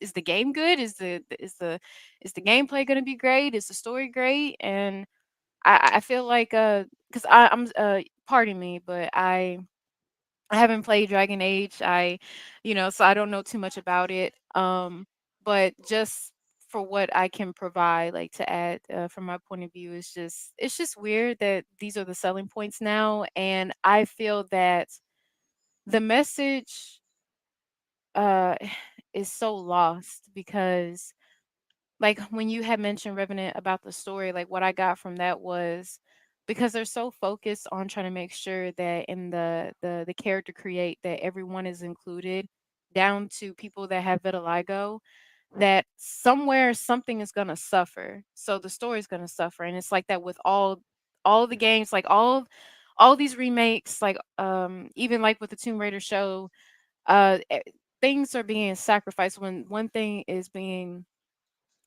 more pushed, given the love, the care, like the attention towards, something else is being sacrificed, and it's just Yeah. it's just Fun. the fun, exactly, like the fun, the character, the soul, like Yeah. it's getting sacrificed. So that's really all I'm hearing, that they're putting all to make sure that, oh, this inclusion that, like just solely focused on the character. Like I know a lot of people want to dress up their characters. I do. I like good costumes and color swaps and I'm sorry, color palettes and all that. But not to the point where y'all treating it like The Sims. Isn't that what The Sims is for? Like, of course, have your character decked out like in a game like Dragon Age. But but I feel like because of You know what's it's funny? too I much don't mean to cut attention. you off, Mhm. but some of the developers working on the game worked on The Sims. Yeah. Okay, that That makes explains a lot. sense. That You know what's explains a funny? lot. Yup. I don't mind the Exactly. character creator being. Yep. It's like for me, I don't mind the character creator having a lot of detail. I like that. That's fine. But if you're gonna have a bunch of gay stuff, then have like the breast sliders, have like the thigh sliders, have all that stuff as well. Because again, it's like Mhm. it's not so much that they want to do it. It's just that it's heavily leaning toward their politics rather than actual like fans being able to create the characters they really want to make. You Yeah, know, because I've said this it's only before. geared to It's it's like, only geared toward one kind of Yeah. fan, where it's like, all yeah, right, you have an ass slider, but it sucks. You have a breast slider but it sucks. But you can increase a bulge to the max. You can be non-binary, all this stuff. It's It's like almost non-existent. Like who are you Non-existent.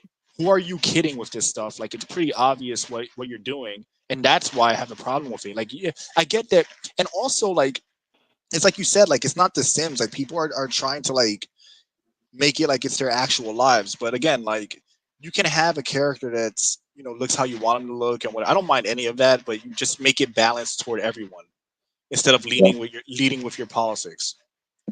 Yeah, yeah. that's the yeah, because I don't mind it because they're putting so much focus into it. You might as well just and that's what bothers me because if you're having inclusion for everyone, then that literally means for everyone. It's not just basically one-sided because Who you you're like? no different than Yep. the opposing side because you're picking and choosing what you want to be seen and what you don't want to be seen. And that goes against your whole argument, like your activism, like what you're trying to push and what you're trying to preach and all that. So I just don't understand. It's very contradictory, and I can't take that seriously because then that's not really inclusion. It's false. It's a lie. You're being selective with it, and that's not fair. But then you will call us all these sorts of names and stuff like that. But it's no different when you want to cry out about, oh, we don't have enough representation of inclusion. So it's just like y'all are hypocrites, and it's like y'all just can't make up your minds and don't know what you want. And then because you're so heavily focused on that, you also have to create a good story, right? That evolves Exactly. around like the gameplay. And then you can't even do that because you're too busy focused on pushing these agendas. And then Right? even when you put the agendas in the game, that's perfectly fine if you have inclusion that way, but you have to make it make sense. It has to blend in. You can't just slap it on Well, there there has to be more to and the game, right? it has to be yeah, it has to be more to the game. Like you, Like you can what make your gay non-binary character, but then the world looks like Tron, the old Tron. Like right. or the story is like completely like written by incompetent people. It's like yeah, it's still an RPG. It's not just about creating your character. It's about immersing yourself in that world. That's why even like older games with less dynamic character creators, they still had like more. They made you feel more like you were actually affecting things. Like I would argue, The Witcher, you're playing as Geralt in The Witcher 3, and that feels more like you're making your own choices and you're like you're having a more effect on the role than half these RPGs do. Yeah, having control over the character, not the game having control over you because they want you to play and look a certain way, and it's just it takes away from me as the player. Like I'm being stripped of my entertainment, my enjoyment. If I'm supposed to be interacting, but the interaction is already being made for me, I just I don't I don't like that. I never have, and I'm seeing that again. Like you're even controlling us within the game itself, like in a poetic, weird, like awful way. Like you're controlling us, the player, because you want to force your views and your Well, opinions and your onto us, and exactly. it's like you can't even like the thing is that people need to ask like like the creators and the devs and all that, if I'm going to include this, if I'm going to make this character gay, trans, lesbian, whatever it is, what is it going to do for that character and for the story? If Yeah. you can't answer that question, then there's no point in putting that in there. Nobody cares. Like back then, none of us really ever cared of, were curious about, oh, if this character was straight or if this character was gay. Have they lost their virginity and stuff like nobody really cared about that because we were just playing the game. And now these days, now they're forcing you to think of, they want you to care about the sexuality of this character and the sexuality of Well, that it's character, narcissism. and It's narcissism. it is, it's very shallow, like very narcissistic, and it's like I don't care. I just want to play the That's game. I exactly just what want it to is. have good characters and It's good like you got to stories. see the disappointment like when you hear stories about like oh I told my coworkers I finally came out as non-binary or whatever, and then and then you see them sad because they didn't react. They're like oh like but they didn't care, they didn't say anything, Yeah. they just blew it off. I'm like yeah, because nobody fucking cares. Like Nobody dude, cares. nobody cares what you want in your booty or what you don't want in your booty, or like no one really cares. Now, when it comes to appealing to people, it Yeah. does matter. Like if you have a female character that's like particularly attractive, of course, that's going to make people want to buy the game because when you're playing the game, you're looking at the character. But even then, it's not like it's a real person that you can actually interact with. It's just a novelty of like, hey, I'm looking at this is aesthetic to look at. That's as far as it goes. But if you have a character that's non-binary, it's like, who cares? What does it add to the story? Is it relevant? Is it interesting? And if it is relevant to the story, why? What's the point? Yeah. Like It you have, like it yeah, having usually a adds nothing Volkswagen. anyway, so yeah. Yeah, You it's have to like thanks ask having so a yourself much, that Mona. question sorry. before you just start, I'm sorry. It's like having creating. a Volkswagen Beetle in the place of a Ferrari.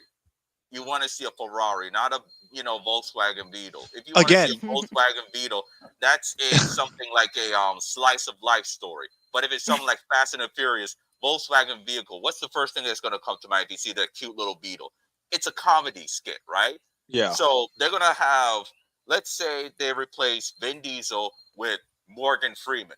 Does that make any sense for Fast and the Furious? All they have to No. do is take all the women space, all the female spaces and gay men spaces where they have these characters and they find them attractive, and just replace them with like soy cuck, soy jacks. Just replace them with soy jacks, and that whole shit will turn around on them. Guarantee you. Yeah, You yeah, Yeah. know, then that's the other thing. That's the other thing. You kind of notice how they made the quote unquote alphabet people look kind of good, right?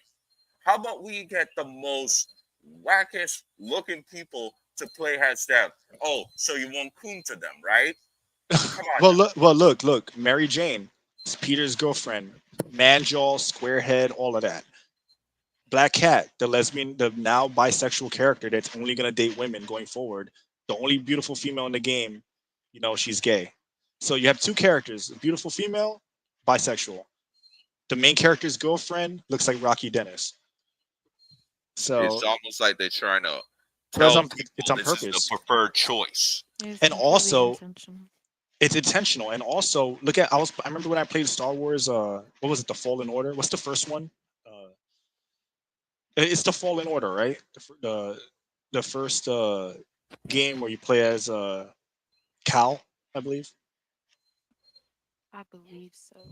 But basically, the first one that came out. I think the second one might. I don't remember what the second one's called. Jedi Survivor is the second one, I believe. In the Fallen Order, there's two white people in the game. One of them is a good guy. The other one, two white. There's only two white men in the game. One's a good guy. The other one is the most vile, evil person you can imagine. Every other person in that game is either female, an alien, or a person of color, or a black person, or whatever. Hispanic. I think there's only. I think it's mostly aliens and a black person, and then women. But it's funny how there's two white men in that entire game, and one is completely evil, and one is like irredeemably evil, like just terrible. And then the main character you play as just happens to be the only good white person in the game. You cannot tell me that's not on purpose. Yeah, that's definitely that too is also Yep. intentional. There's no way, and you know what? That's the thing. Like to add to your point, Jinpachi, it's like who's to say that gay, trans, lesbian, like that community, well, who's to say that they don't also want like feminine looking characters or masculine looking characters? I'm sorry, looking and acting uh for both genders, like feminine and feminine looking women, and then you have masculine and masculine. God, hold on, let me start over. Bleh. Who's to say that the LGBTQ community don't want feminine sounding and looking women and masculine sounding and looking men? Like who's to say they don't also want that? Because I'm pretty sure that like if for example, like if I were a lesbian and I want to play like clearly as I'm into women, so I would prefer to play as a sexual, like a sexy woman that that I'll be into. So having a masculine looking like lesbian, like dykes and whatnot, I mean to each his own. But I'm just saying, if they can have that, why can't I have like a sexy woman too? Or and vice versa if it were a man. And I hope that makes sense because Well, it does make it's just sense weird. because Like, does. I'm gonna give I'll you take an myself for anecdote. example. No, go ahead, Revenant. Go ahead. Oh, no, I was gonna say like I'm gay, so but I don't want to. I'm not interested in seeing guys act like women or women act like guys. Like if you want to have sexy females acting feminine, that's perfectly fine. That's actually what I want to see. If it's the guy who's gonna be masculine and jacked or heroic looking and all that, then yeah, that's what I would want to see. I don't want to see some weird like fucking delusional scenario where all the guys are fucking acting all feminine and shit, then the women are acting all masculine. It's like, no, I don't want that. I think a lot of people, like Melina was even saying like, oh, she said hypothetically, she was a lesbian or whatever, but if people like, LGBT, whatever the fuck, they don't want to see, these characters, act in a way that, doesn't make any sense. I'm trying to think of the right words, but I know what you mean. I know what you mean. Yeah. a guy being a masculine guy and a woman being a feminine woman. And then there's nothing wrong with that. And for people to think like every gay, lesbian, bi, trans, whatever the fuck person wants the complete opposite of that, they are wrong. There's plenty of people who just want, these characters to be created To and act presented like in a way humans and that not caricatures. They don't actually want them to be makes sense and caricatures. is not, trying to conform to someone else's views. Well, someone else's stereotypes and caricatures of what they think gay people and what women should look like and act like. Yeah. Like, because I'll tell you something funny. So I used to play Tekken 7 a lot online, and I noticed something crazy. It's kind of bugged out actually. Every Zafina player that I've ever played with that has talked on the mic has been trans. Every single one. Every single Zafina I ran into. I shit you not, this is true. Is trans. And Zafina is one of the most like feminine, like she moves very like in the game, if you look at her animation, she moves very like sensually, I guess you would say. Like it's very feminine, like very like The belly dancer chick, right? yeah, like belly dancer chick. And I shit you not, every single one of those people that I've like was in a party playing with like like friends like in a lobby has always been trans. So that's an example of even trans people want to play with the feminine, attractive women. They don't want to play as like the beefy, you know. I'm trying not to say. I'm just gonna say like the kind of beefy dyke chick, like she wants Exactly. even Yeah, 'cause even that the was Facts. oh, my bad. and even the gay men that play Tekken that I know, even they pick female characters that are just regular female characters that are sexy. I've never seen a single one of them pick of like. It's crazy. It's crazy. So it kind of proves your point. I just wanted to say that because to me that's a pretty good. That's just a very like Exactly. a very direct example of that in practice. Who, me? Yup. But it shows how judgmental they are. They Were you think talking to that me, that's what Patrick? they want, but that's what they want, not what the audience wants.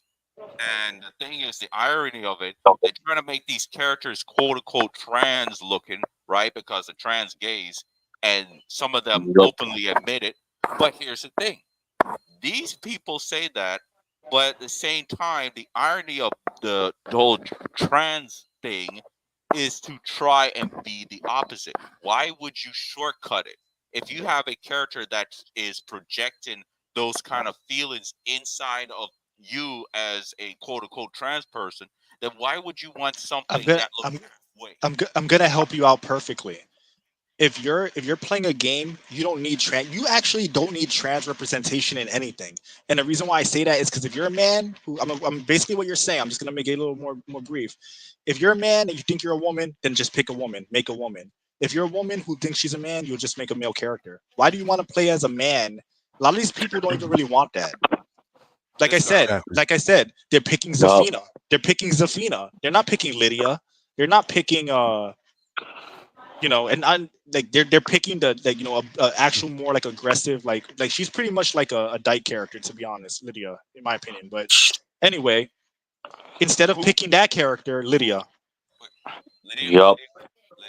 but instead of picking Lydia, they're picking Zafina. Why? Because they're playing as a character that they feel like represents women more, like that represents what they want, with the femininity that they want. So you don't need to have a character. You don't need to be able to make a character with a female character with a penis. Most people who are, if they had any kind of logic, they would just make a female character or a male character, vice Facts. versa. It's in itself, the logic is flawed. Like it falls on its face when you think about it for more than 2 seconds. That's why like these people that they're basically leading with their emotions. You can't listen to them. Yup. You can't listen to them. It's like if your grandfather was schizophrenic and he's telling you and the radio is talking to him, you're not going to agree with him that the radio is talking to him. Like, like I mean, like that's kind of like telling on myself there a bit, because I don't like, I don't think Yeah. that in the sense that I think that it's like mental illness, because in the end of the day, like if you're gonna do these things, then at least have, like, it shows you there's no common sense, because again, if you think that you need to have a trans character creator, it shows you that you don't even believe on a personal level of what you're saying.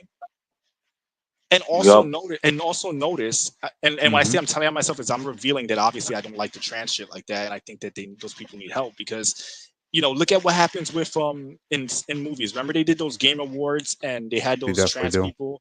They had that trans thing where the guy was showing himself Oh shaving his God, beard. yeah. Yeah, how come Yup. how come all these people talk about sexualization, but then when a trans person dresses up to like a what is it, big fake balloon titties, they act like a flamboyant gay man. It's a caricature of what they think a woman is, which if I was a woman, I'd be highly offended that they water down and belittle what a woman actually is, to gigantic breast implants and dressing like a slut.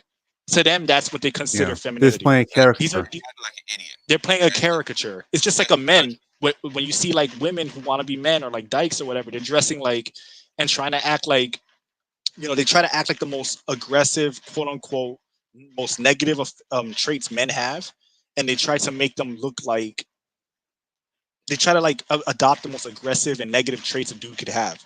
Like instead of heroism, courage, leadership, what they always copy, arrogance, narcissism, being aggressive, being whatever. Like the worst parts of being a man, that's what they adopt, Mhm. because it's a caricature. They don't know what a man is because they're not a man. Same way these men don't know what a woman is because they're not a woman. And At the again, end like of I the know day, oh, Yep. at the end of the day, so I Yeah. know it sounds harsh, but the way you accommodate these people is you just have a male and female character creator. That's it. The You truth, don't have to you don't have to accommodate them. the truth hurts, man. The Mhm. truth hurts, and you got to bring Now, them that hurt. You got to yeah, bring them that hurt for the good. It's exactly. all for the greater good. You're just Don't trying Mhm. to tell the truth, and if it Mhm. stings, Exactly. deal Yep. with it. and don't get me wrong. I don't think Yeah, that they gotta anyone. deal with it because I it's don't. reality. I don't think these people should be harmed. I don't think they should be beat up or anything like that. I think that they should. They have their right to.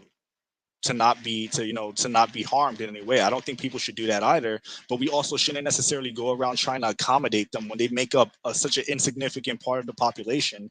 And on top of that, half these people aren't even buying these games anyway, or watching these movies anyway. So why are you going to go Yeah. out of your way, So sacrifice millions of yeah, dollars? they don't care. And yeah, they don't care. So why are you trying to accommodate them? Of course, I don't think that anyone should hurt these people and like assault them or anything. I think they should be perfectly. Just complain to gain control, to make it seem like they have power over people, to feel special about themselves. Exactly. Like just make just make things for yourself. Make things for them. They can have their own things, and it probably will sell poorly. But just keep it. Don't force it into other people's hobbies and things where they don't want to deal with it. Because that all that does is make people hate Mhm. them more. It just makes people not want. Like it causes Yeah. resentment. It makes resentment. Mhm. can Yeah. you guys It make hear me? I can hear you now. Oh, okay, because I was saying stuff and What I were you didn't think saying? I'm I thought I sorry. was muted. Oh no, you're I fine. heard you. I heard you saying like, yeah, that's true and stuff like that. Is that what you mean? Oh, okay. Well, yeah, and I was coming in to add because you Okay. made some excellent points and so did Revenant. That that's why I don't understand how they go so hard to push these agendas and they think that they're being inclusive. They think that they are for everyone and they're really not, because they're not only disrespecting men and women that share the same sentiments as men when it comes to gaming and other TV shows and all that, that they're also disrespecting them too. Because again, like how you said, Jinpachi, that when it comes to trans, why don't you just pick a woman? Because is that not what you're impersonating to be? Because they're impersonators at the end of the day. You can't fully embody, if you're a trans, you can't fully embody a woman and you can't fully embody a man, because you were you're forever gonna be what you were born as, and you don't have the. You can change your physical appearance, you can change your voice and all that, but you can't change your your pathology, like the way your mind is wired, and that is the only thing that you can't change. And I'm glad that there was like a, I guess you could say, a false safe, think of it like that, and put in place, because you can't surgery that, you can't rewire your brain. I mean, you can, but you're not going to fully have those natural characteristics, Mhm. the nature of a woman or a man that you're trying to impersonate at the end of the day. And it's not to be mean or harsh, but it is the reality of it. You are just solely an impersonator. And Yeah. that's the thing. And you can't be an impersonator and disrespect the very thing that you're impersonating. Like, I don't understand that when you're trying to push that, oh, I'm the new women now, or oh, I'm sorry, we are the new women now, or we're the new men now. And it's just like, that's just that you're crossing your boundary, and that's taking it way, way And too look, far. and they can do And whatever they want as long as they just stop forcing it down everyone's throats. That's all people are asking for. They're not even telling them that they should go away. They're telling them that they don't want them around. They don't want them being forced into the things they enjoy. yeah, I don't Guarantee, mind just. yeah, just keep it like most people don't wish any. Most people don't wish ill will on any of these people. They just don't. They just don't want it being shoved in front of their face or being forced upon them. That's it. Yeah, because I don't mind either. Like, do you, despite how, because I'm still gonna sleep at night. I'm still gonna live my Yeah, life, you can do whatever you regardless of want. how you, yeah, how you live. Like, you don't care about how I, well, it depends, but Well, they do care. That's the problem. They yeah, care that's the how other problem. They people. care. They care about how everyone else lives. If they just leave people alone, then they'll be left alone in kind, right? Like a kid, Yes. like people just like I said Uh, before. You just want to play Spider Man. You just want to play Batman. You don't want to be preached to about gender roles and gender preferences and stuff like that. Who cares? People don't want it. let me quickly answer old school ninja. I do have Discord, but I'm rarely on it. But you can still add me on there if you want. Anyway, probably just look Revenant or something. It'll have the same picture as my picture on YouTube. So I ha- I don't know. I don't know if Jim Pachi has one though. I have a Discord as well, but the problem is I'm the same way. I don't use it. I don't ever use it. Like I don't even have the app on my phone. I just I have the app and all that, but yeah. it's just unless you know. But Yeah. if you're asking if I have like a server like dedicated to anything, like no. But I do Maybe have an account, man. maybe one day we can make one for the podcast. But like as of right now, like I have a Discord, but it's not. I don't use it. Yeah, if we would make one, we have to make sure no trolls or anyone get in there. So that's gonna be Yeah. a bit of a hassle to manage. But Yeah. yeah, And anyway. you also want to like control you also want to control things so that because like you have trolls, but then you have people that they'll purposely go out of their way to put like inflammatory shit there to like get it taken Yeah. down. Like people will try to Yeah. harass you. So, Yeah, there's that. so And your other question, no, I don't have Steam. So, but if I Right. ever do, then yeah, I'll let it be known. But anyway, what were you Jim Pachi and Melina was um last thing you guys were saying? no, that just that they just gotta leave people alone, right? Yup. And what were you Yeah. saying, Melina? I I was just saying, just let it be natural. Stop forcing it. Stop chasing. Stop chasing. Because the more you chase, the more desperate you are. Because these people are pretty much desperate, very, very desperate. That the more you chase and show your desperation of, oh, to force it down people's throats, to accept, to accept, to accept, like us, like us, like us, the more it's having everyone run away. And then the very thing that you're trying to seek for is not happening because you're too busy trying to chase It and creates force these resentment. agendas. And yes, and it Yup. creates, exactly, it creates resentment, and that's the opposite of what you want, right? So just dial it back, be chill, stop forcing. And that's the thing, don't let these characters, let it be their entire identity too, because they don't, like, you can have that character, you can be you, be whoever you want to be, but that shouldn't be their sole identity because they're much more than that. And I understand you like your value evolves around your sexuality or what your newly found gender is. And it's like, aren't you more than that when it comes to putting these characters like in the story?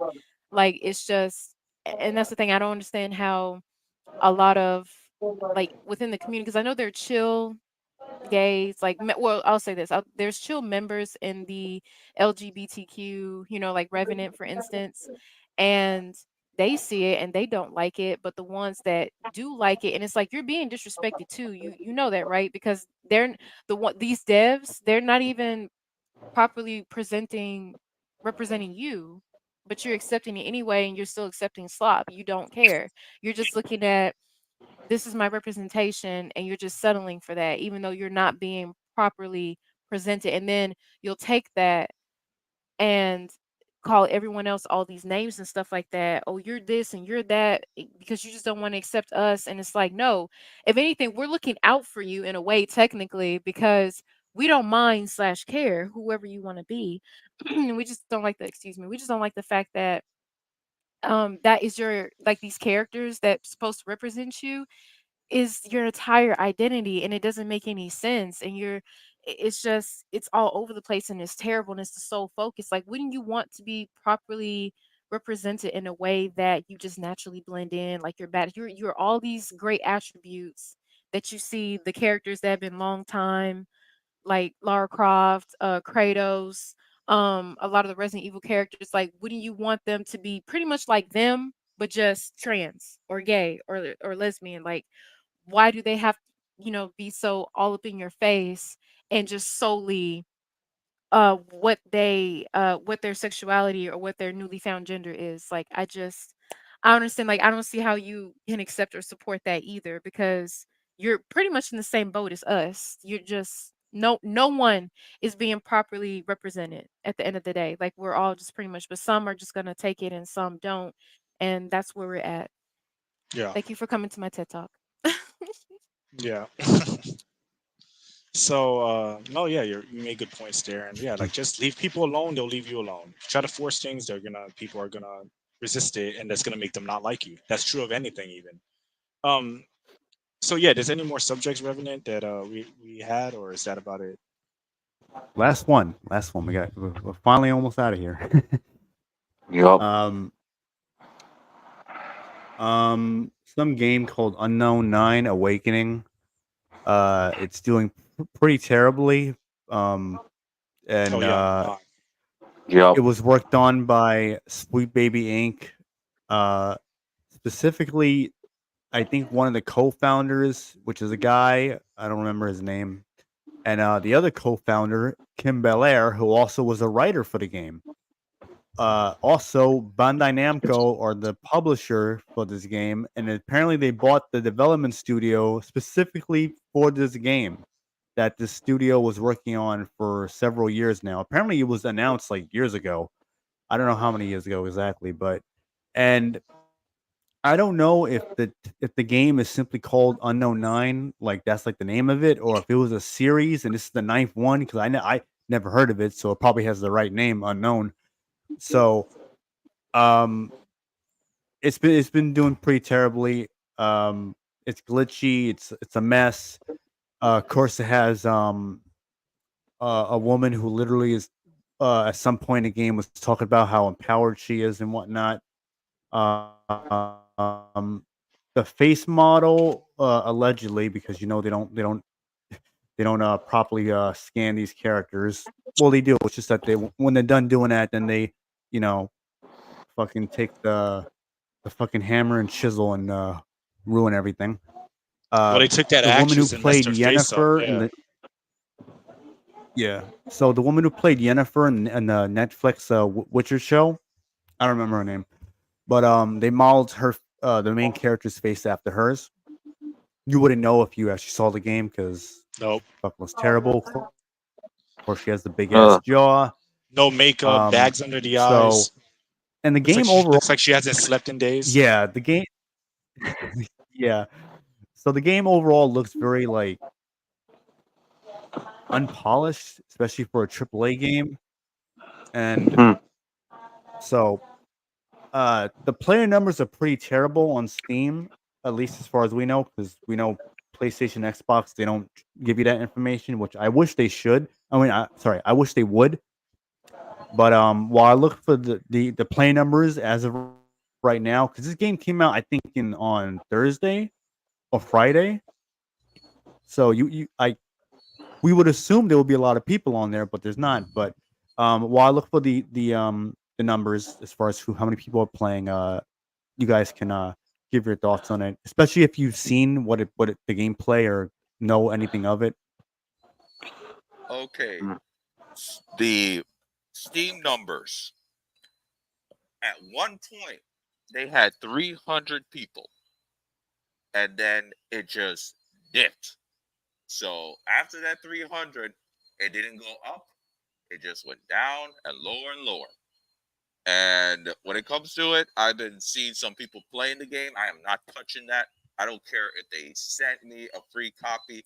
I'm deleting it. I'm calling it a malware virus or whatever. I am not treating that as a game because there was this like the screenshot of the thumbnail. You want to know the numbers? How many people are playing right now? 8.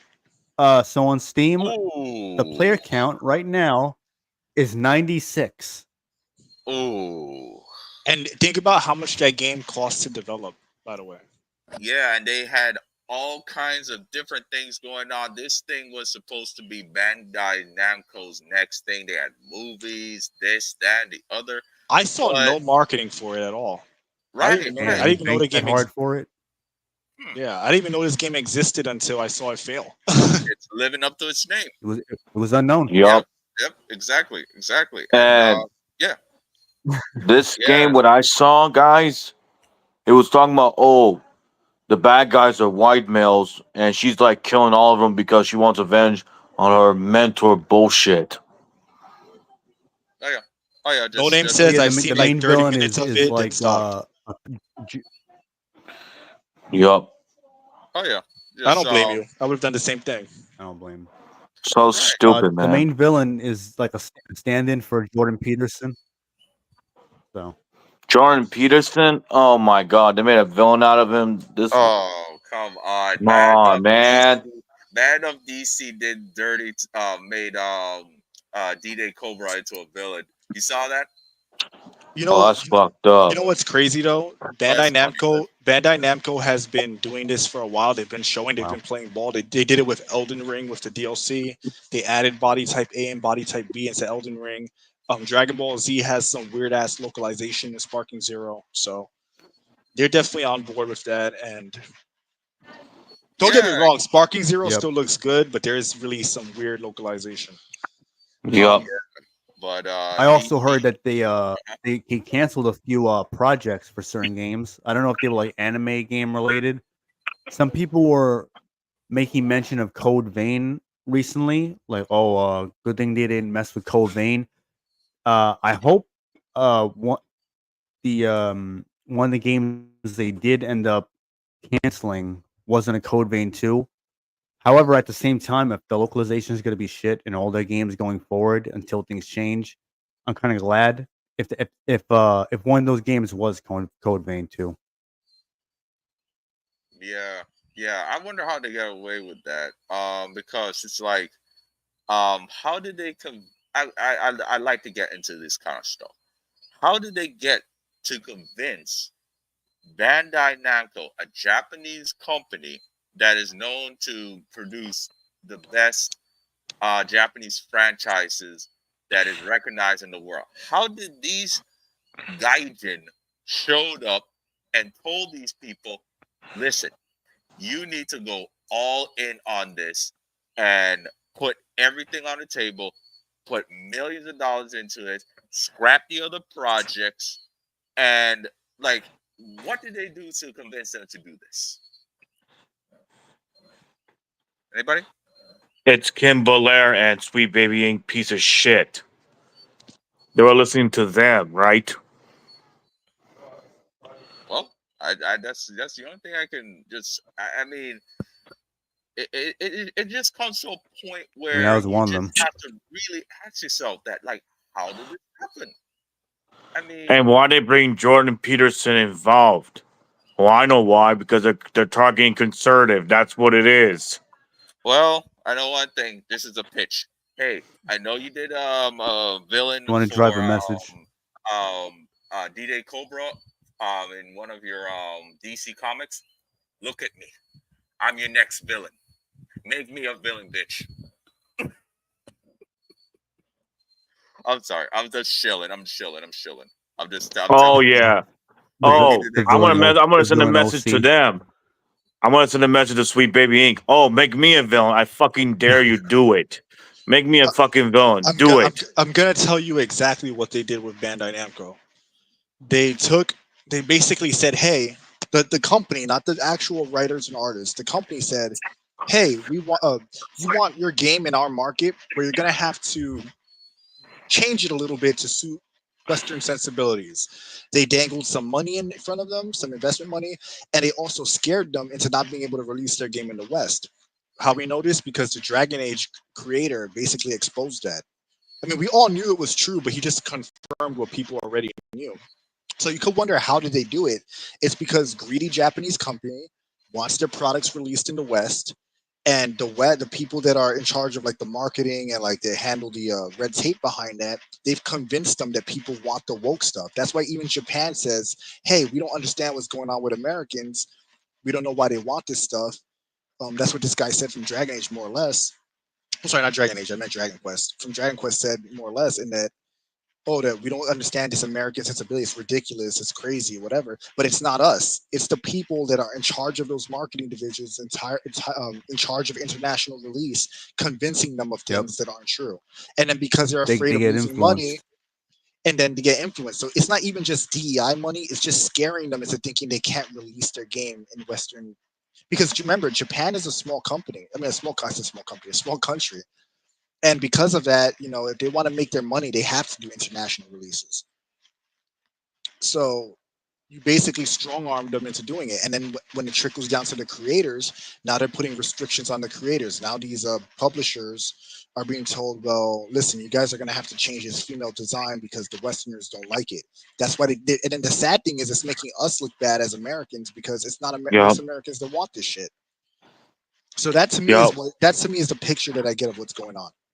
Yup. I agree with Jim Pachi what he said. And where did Jordan Peterson come from? I don't know why they're doing this. Oh, I know, because they want to target conservative figures they don't like, and they hate them to their bones.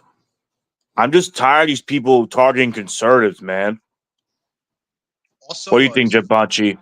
no, I agree. Everything will come to an end. Everything It will come has to an to. end. Let me Yes. just address the comment real quick. I know it's kind of random. Old Go school, ahead. you should definitely play the old Doom games. They're very good. I love Doom. I love just the Doom in general. They're very good. Yeah. I like. You really should give it a chance. And with mods, it's even better on PC. Yeah, I will give it a And, chance with mods, man. but even without mods, the base games are really good. But with mods, man, they're great. Yeah. Anyway, yeah. So back to the topic at hand. So that's why it's happening, and they're gonna keep on doing it because these companies in Japan, they're scared. They're scared that they're not going to be able to. They're going to lose money. There's a big disconnect between Japan and America.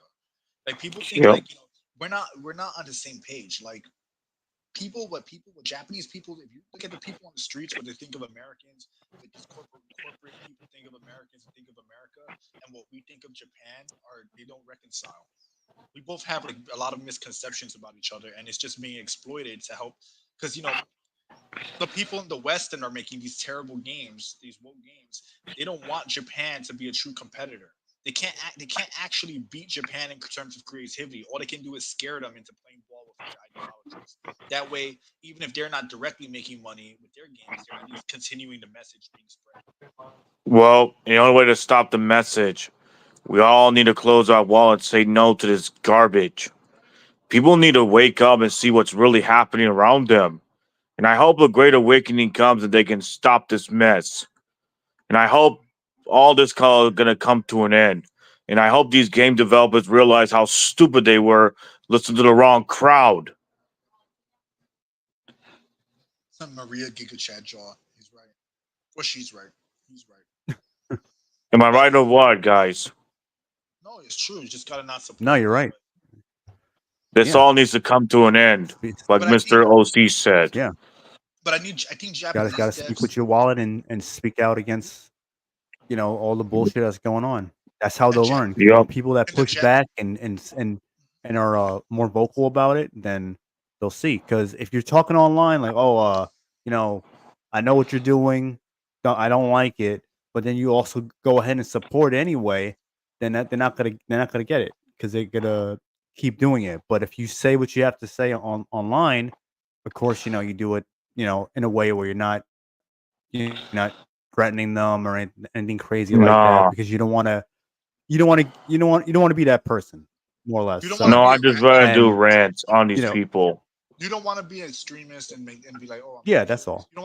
You don't want to say, oh, I'm Nah. gonna kill these people. It's so, like, hmm you don't want to threaten them or anything like that. You just want to let them know Nah. what they're doing. I don't do threads, man. Yeah. I only do rants because rants let me go off on these people instead of doing threats. That's not easy. It's Mhm. not good. No, that's not my Yeah. Yeah, style. exactly. Yeah, because whether you disagree with them or not, it should never come to any kind of violence. Yup. Exactly. Yep. And Yup. then, of course, also don't support them if they're doing shit that you don't like. Then best way to gonna if they're not gonna hear what you're saying through like rants or posts or anything like that, well, they'll hear you loud and clear when you don't buy it, and then their sells. Exactly. Uh, I would say drop. that what Yup. we also need to do. What we also need to do is support the companies that make things that we like, because again, a small indie company could be the next AAA developer that doesn't play ball with woke agendas. All it takes is Yup. support from artists and support from fans and whatnot, like people who actually care about these kind of games. Yup. So I'm definitely gonna support independence because that's the only way that they can save the gaming instead of and the woke. we have to stop making excuses for companies in Japan because they don't have to play ball. Right. And I really believe that if they just say no and then they say, well, America doesn't get your game, then if they could just say fine, that's fine with us. People remember there's no region lock on a PS5 or PS4, I believe. So if they send a game over, Yup. you can order a Japanese copy, and if you need to have a translator, if you need to have something, then that might be a noble sacrifice. But hey, at least they're gonna make money on their game, and Mhm. you're still gonna get to play it. Right. And the other thing is, when I saw Yep. that picture that Revenant used for the thumbnail, her hair doesn't look like it matches with her head.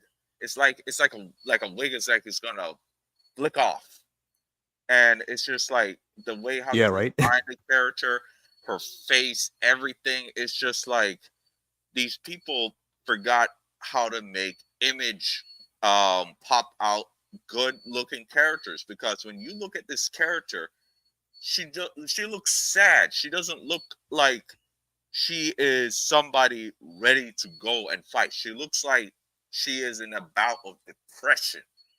Like when you see a person that is depressed, that's Yeah. what it looks like. I just like She's like, it, all and right, her I'm outfit, fighting now. everything is just whack, Yup.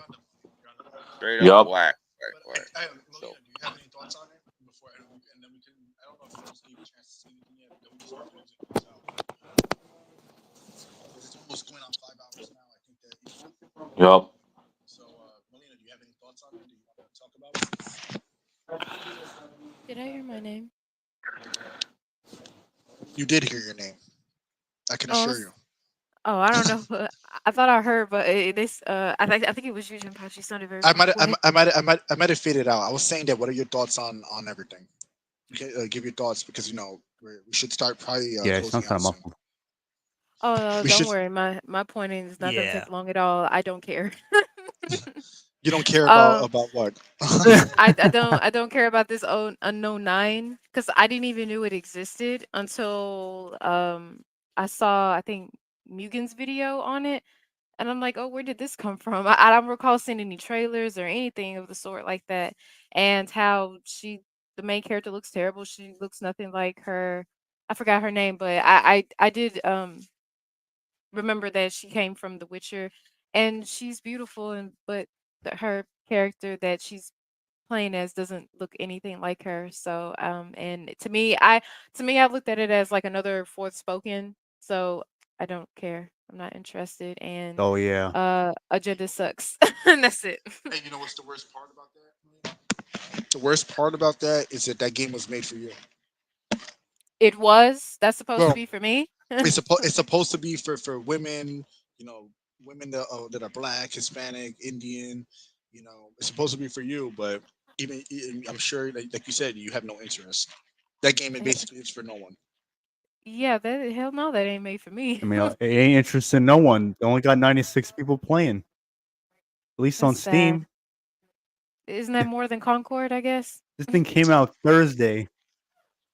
I guess so. I mean, They make at games least it's that.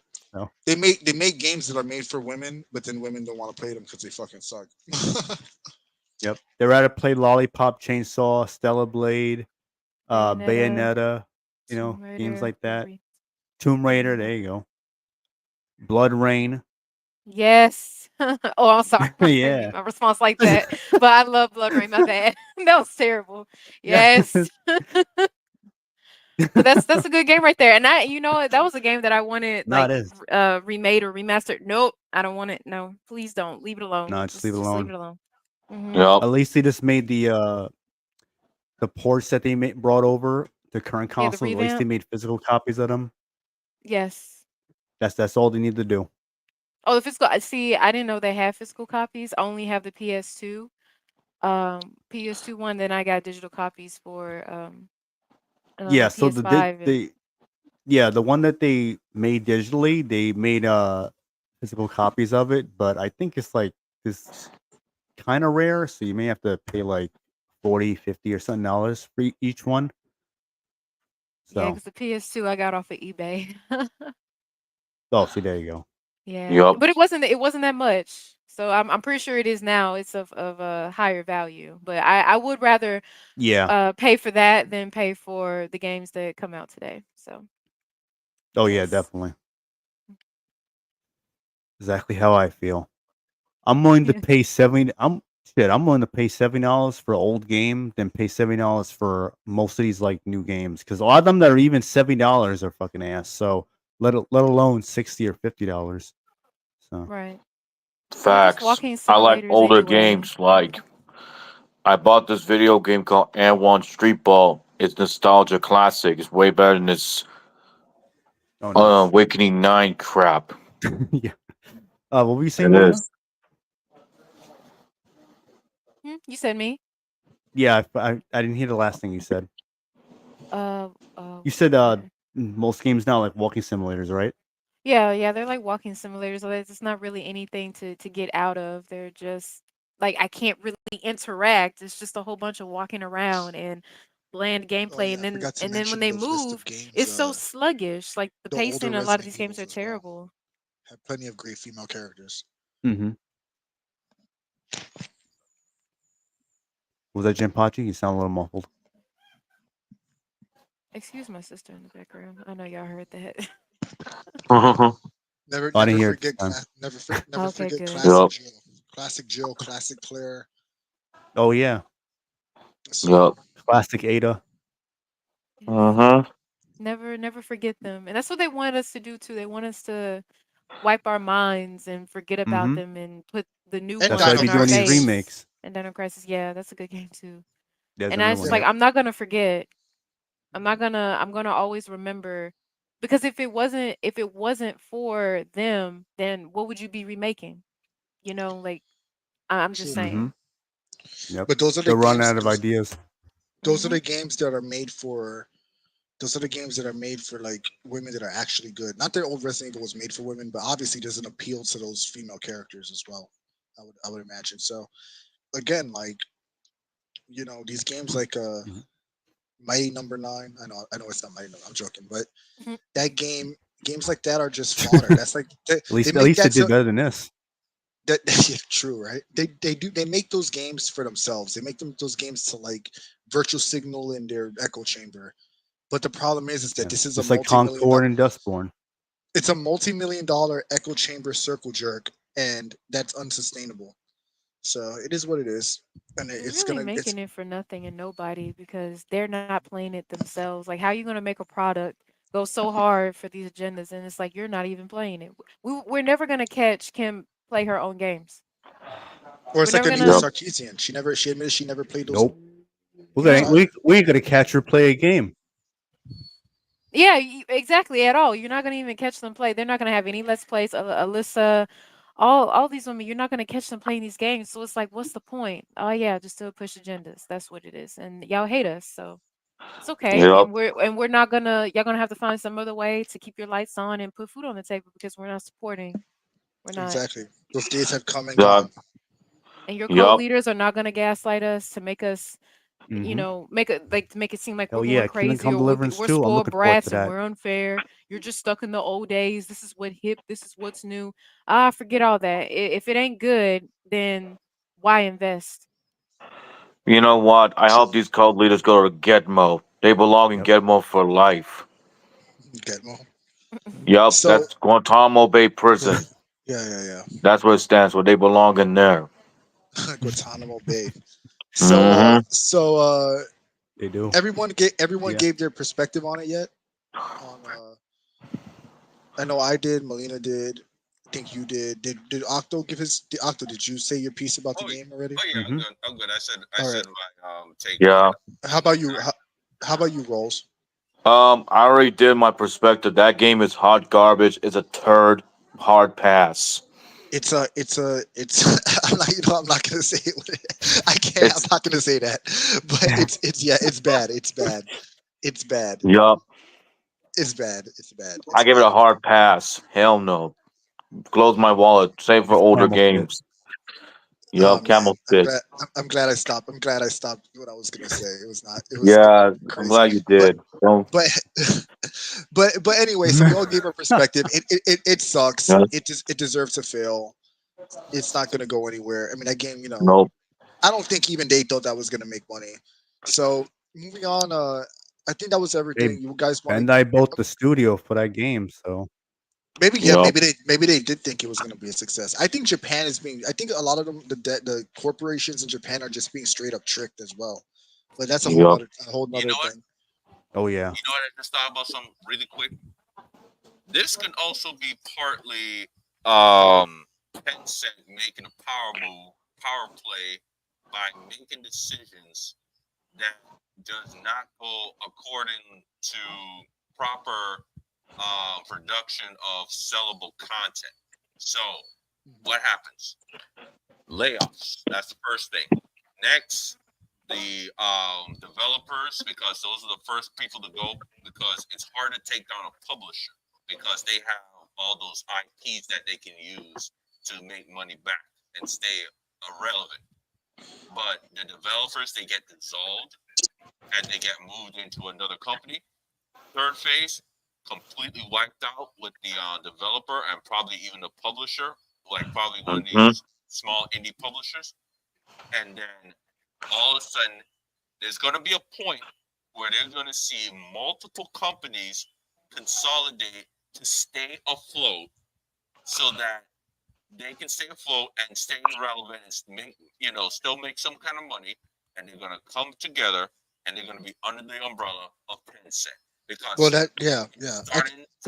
starting to make some sense because not all the companies are doing this. Like one of those indie developers, it's the game starts with an O. It's like this little white character that's it's like one of those 2D sprite games. He said he doesn't believe in the DEI stuff because it corrupts art, right? Agreed. It starts Facts. with O, and Oh, the so Ori developer. yeah. So he is onto it, and other people are onto it too. But it just seems like Hmm. Tencent is moving in because it's the same pattern. Sleepy Inc. shows up. They make changes that doesn't make sense. Things get dissolved, and then all of a sudden, the consolidation effort begins. They go under the umbrella of Tencent. Trust me on this one. Yup. I think I've hinted at this in a while back. I don't know if you remember OC, but like that was like the agenda that I had thought as well, where they're basically lowering their put their helping enforce mandates for these cut developers to do certain things to drive the IPs into the ground, so that not only could they buy them when they're, like you said, when they're cheap, when they've been cheapened to the point where like they can't afford to buy them, but also so that they can come in and be the savior and then funnel money into China by basically uh, funneling those fan bases into giving their money to them. Buying games that are like promoting that are they have those things that people miss in them. So there's a part of that that I believe is true. I think the deeper layer though is to make them. It's basically to funnel money to China, to China's economy. Exactly, Um, like that thing you were saying some weeks back about Wukong, and how yes, it's good that they're making good games, but that's China. The East is giving us good stuff, even though South Korea they're hard as nails. Those people they don't back down. But yeah, China is making their own stuff. They're not listening to the woke, but they allow the woke to mess with our stuff. The stuff they give us slop. But these woke people obey the will of Xi Jinping. yes, It's a different version of what he's doing with the Silk Route Initiative, trying to connect China to Africa. it's a psyop. It's a psyop. Yeah, Yup. yeah, That's what I believe. exactly. It's a psyop because It, again, Mm-hmm. they're trying, like you said, like if basically if they can convince everyone to make things that suck, they can fail, they can buy it up, and then again they could come in with being the shining savior, white knight on the white horse, saying, "Hey, look, you want these things, you want these sexy women, you want games that are apolitical, buy our games." But really, you're just saying the Chinese government is laughing because you're just giving money to their economy. Which you could say, "Oh, why does that matter?" Well, it does matter because whether people want to admit it or not, we're in like a pseudo Cold War. It's just instead of it being a physical thing, it's happening on the digital landscape and when I say that I mean like it's like a it's like economic warfare, not really like not oh yeah, really like and that's what it is. So like if you think like these people are your friends, like they're not, and like companies like Tencent are benefiting from that, and China by proxy. Like if you look at TikTok in China has in crazy amounts of regulations on it because they know that it's unhealthy and not good for our attention systems and all that, and our like brains and our short-term memory and our like focus and whatnot. But for them, they know it's bad for them, so they have all these restrictions in place, time usage limitations and whatnot. But for us in America, it's Wild West because they don't care. But again, TikTok is a Chinese product. They made it. soft power projection and total dominance, full spectrum dominance. They want to control the economy. They want to control land. They're purchasing lands, and they put in various African countries in debt. They are going into places like Pakistan, and they are, like I said, it's full spectrum dominance. That's what they're up against. That's what they're trying to do, and video games are part of it, and people just think, oh, it's just these silly little things where you just use these little controls, right? So it's more than that. It is total control of everything that has money coming in, because the other thing is the Chinese companies cannot get the money from American companies. So of course, the American companies have to be under the umbrella of Chinese companies. That's the other reason why a lot of these American companies, not all of them, but a lot of them are accepting this woke stuff. Yeah. And it's psychological warfare, and Yes. trying to Exactly. mark Maoism Yeah. and It's Marxism. psychological. It's psychological. It's meant to destroy, to wear down on your willpower. And remember, if you control entertainment, you control people's minds. Because I mean, we all see it. You guys see the comments. Like the new thing, no matter what. If somebody thinks like that, you think they couldn't be convinced to do anything else? If you control the culture, if you put something out there in front of them enough, it becomes normalized to the point where people don't. They just accept it as normal, and then they integrate it into themselves, whether they like it or not. That's why think about like think about the rap game, for example. Look at the stuff that's been being said for years, and how shocking it was back when it first happened, but now it's normal. Now rappers like Cardi B, rappers like Megan Thee Stallion or whatever, all these rappers are saying like absurd, like heinous shit, but it's normalized to the point where people aren't batting an eye at it anymore. And that's an example of that in process. And look at society right now as a whole. Look at the Gen Zers growing up right now. You know, they have all kinds of messed up sensibilities because those rap songs condition Yep. them. And I'm not blaming rap because it's not just rap. I'm just using it as an example. It's one of many things that condition people. And with gaming, I don't, these people I don't see what's wrong with Spider-Man 2. I don't see what's wrong with whatever X game. And the sad thing is they really don't see anything wrong with it because that's what they've been exposed to and are growing up with. So it's kind of crazy, and that's like really what it is, normalizing all this stuff, and it's to wear you down psychologically to the point where you just give up and finally say, all right, there's no fighting it, so I'm just gonna accept it.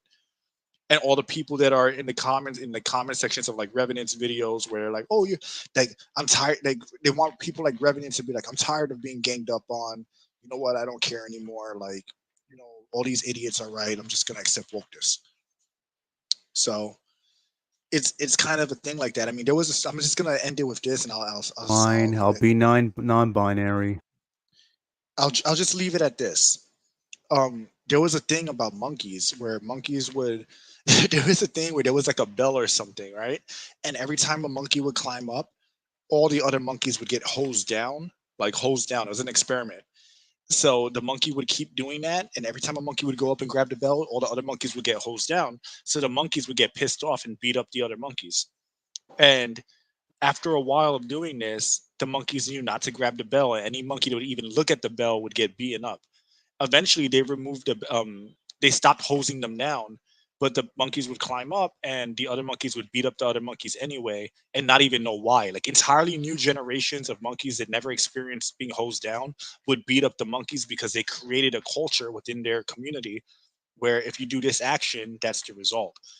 And I'm bringing this up because it's basically to say they've been conditioned to do the action that the people in the experiment wanted them to do, and the monkeys that those newer generations of monkeys don't even know why they're beating up a monkey every time it climbs up to the bell anymore.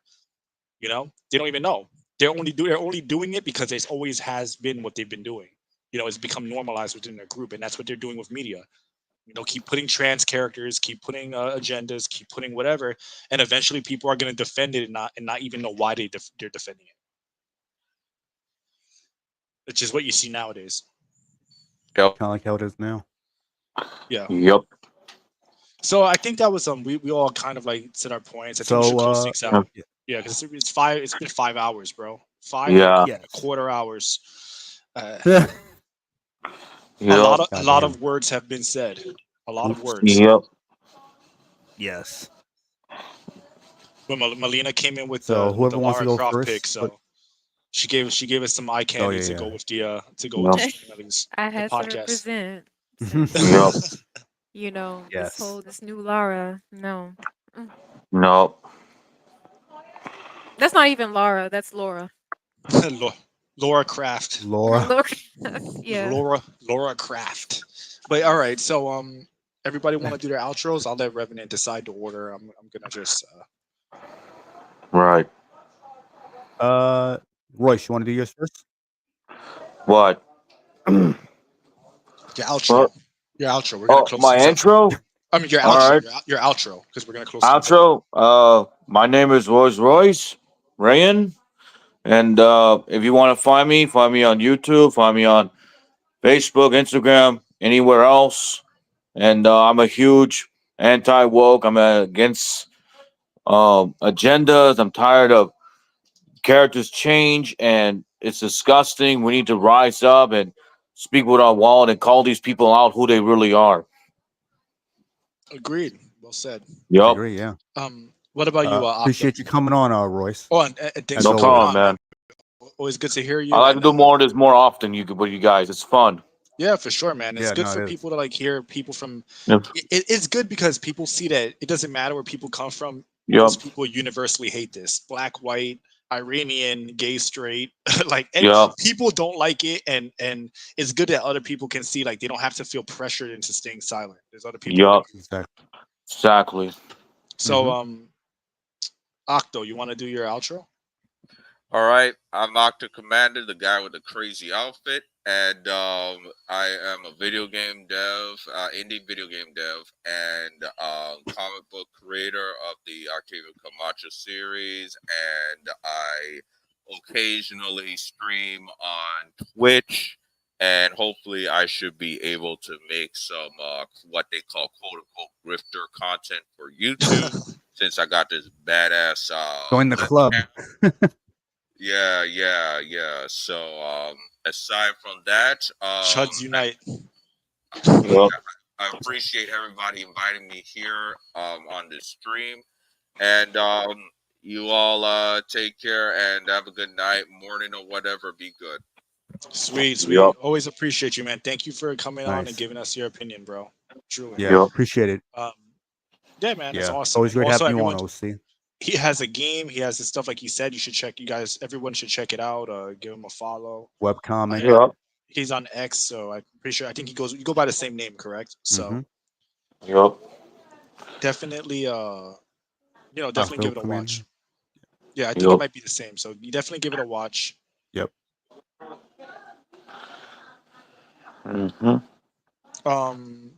Melina, how about you? Yes. Hi, my name is Outro. Melina Chan, and I once again thank you, Revenant and Jinpachi, for having me on. It has been a pleasure as always, Pleasure's all and ours. I appreciate it. Yes, this has been a great Yes. conversation. You can, if you wish to, follow me on YouTube, and I have my other accounts, X and Instagram, if you so wish to. I'm a gamer and I'm an artist as well, so I'm still getting my art content together. So for right now, I'm just gaming, and yeah. She Oh has yeah, you great can follow me artwork. on Twitch. She has great artwork, and yeah, Twitch. Yeah, Thank you. you did your Resident Evil thing, so Hmm definitely check it out. It's good stuff. Thank you. Yep. Very No good. problem. And as always, appreciate you being on, Melina-chan.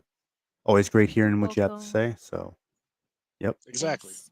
Sorry, I feel like it was a mess. You're fine. You're But fine. No, You're it's fine. fine. We're all a little messy here anyway. So, Nothing's Mhm. ever truly perfect, right? So Yes, one of that's those true. That's things. true. No one or no thing is perfect, no matter how close they may Mhm. come. They're not Mhm. perfect. Yes. But Right. Oh yes, I would also like to compliment OC. He looked absolutely amazing. I didn't get to say this way earlier, but he looks very, very cool. I like his yeah, getup. Yeah. it's very Came superhero through with the fit. yes, Yeah. yes. superhero fit. Thank you. The Octo Oh, You're Commander, welcome. the OC drip. the OC drip. Yeah, there you go. That was great. So anyway, yeah, and then for me, I'm Jinpachi. You guys all know me already. You can check out my channel. I do a lot of Arkham content. I'm gonna be streaming a lot coming up. I do animation. I have some animations in the work. And yeah, I have my own series Augur. You can check out, my Arkham animation, my last Suicide Squad one. It's kind of like a reimagining of the ending, but also kind of taking shots at how bad that ending actually was. Yup. Yeah, so hopefully you guys can check it out. I'm almost Yup. at 10. I'm almost at 10K subs. So I'd really appreciate it if you guys did. Subscribe and Yup. watch. If not, that's fine too. Mhm. And also, like I said, I have my own series. I've made the first episode. You can watch it. I'm working on other episodes, but in the meantime, I definitely have a ton of Arkham content I'll be streaming. So there'll be a lot of stuff on there. Nice. So yeah, just give it a watch if you can. I'd really appreciate it. If not, that's fine too. And thank you for being a good co-host, Revenant, as usual. Thanks, Melina. Thanks everybody else for coming on. It's always Yup. good. It's always good hearing different voices and seeing the usual crew, Yup. Yep. the usual friends, the usual pals, the squad. Yeah, So, yeah. yeah, Yup. gang. But no, Yeah. Yup. but anyway, yeah, appreciate it, and yeah, man, looking forward to the next one.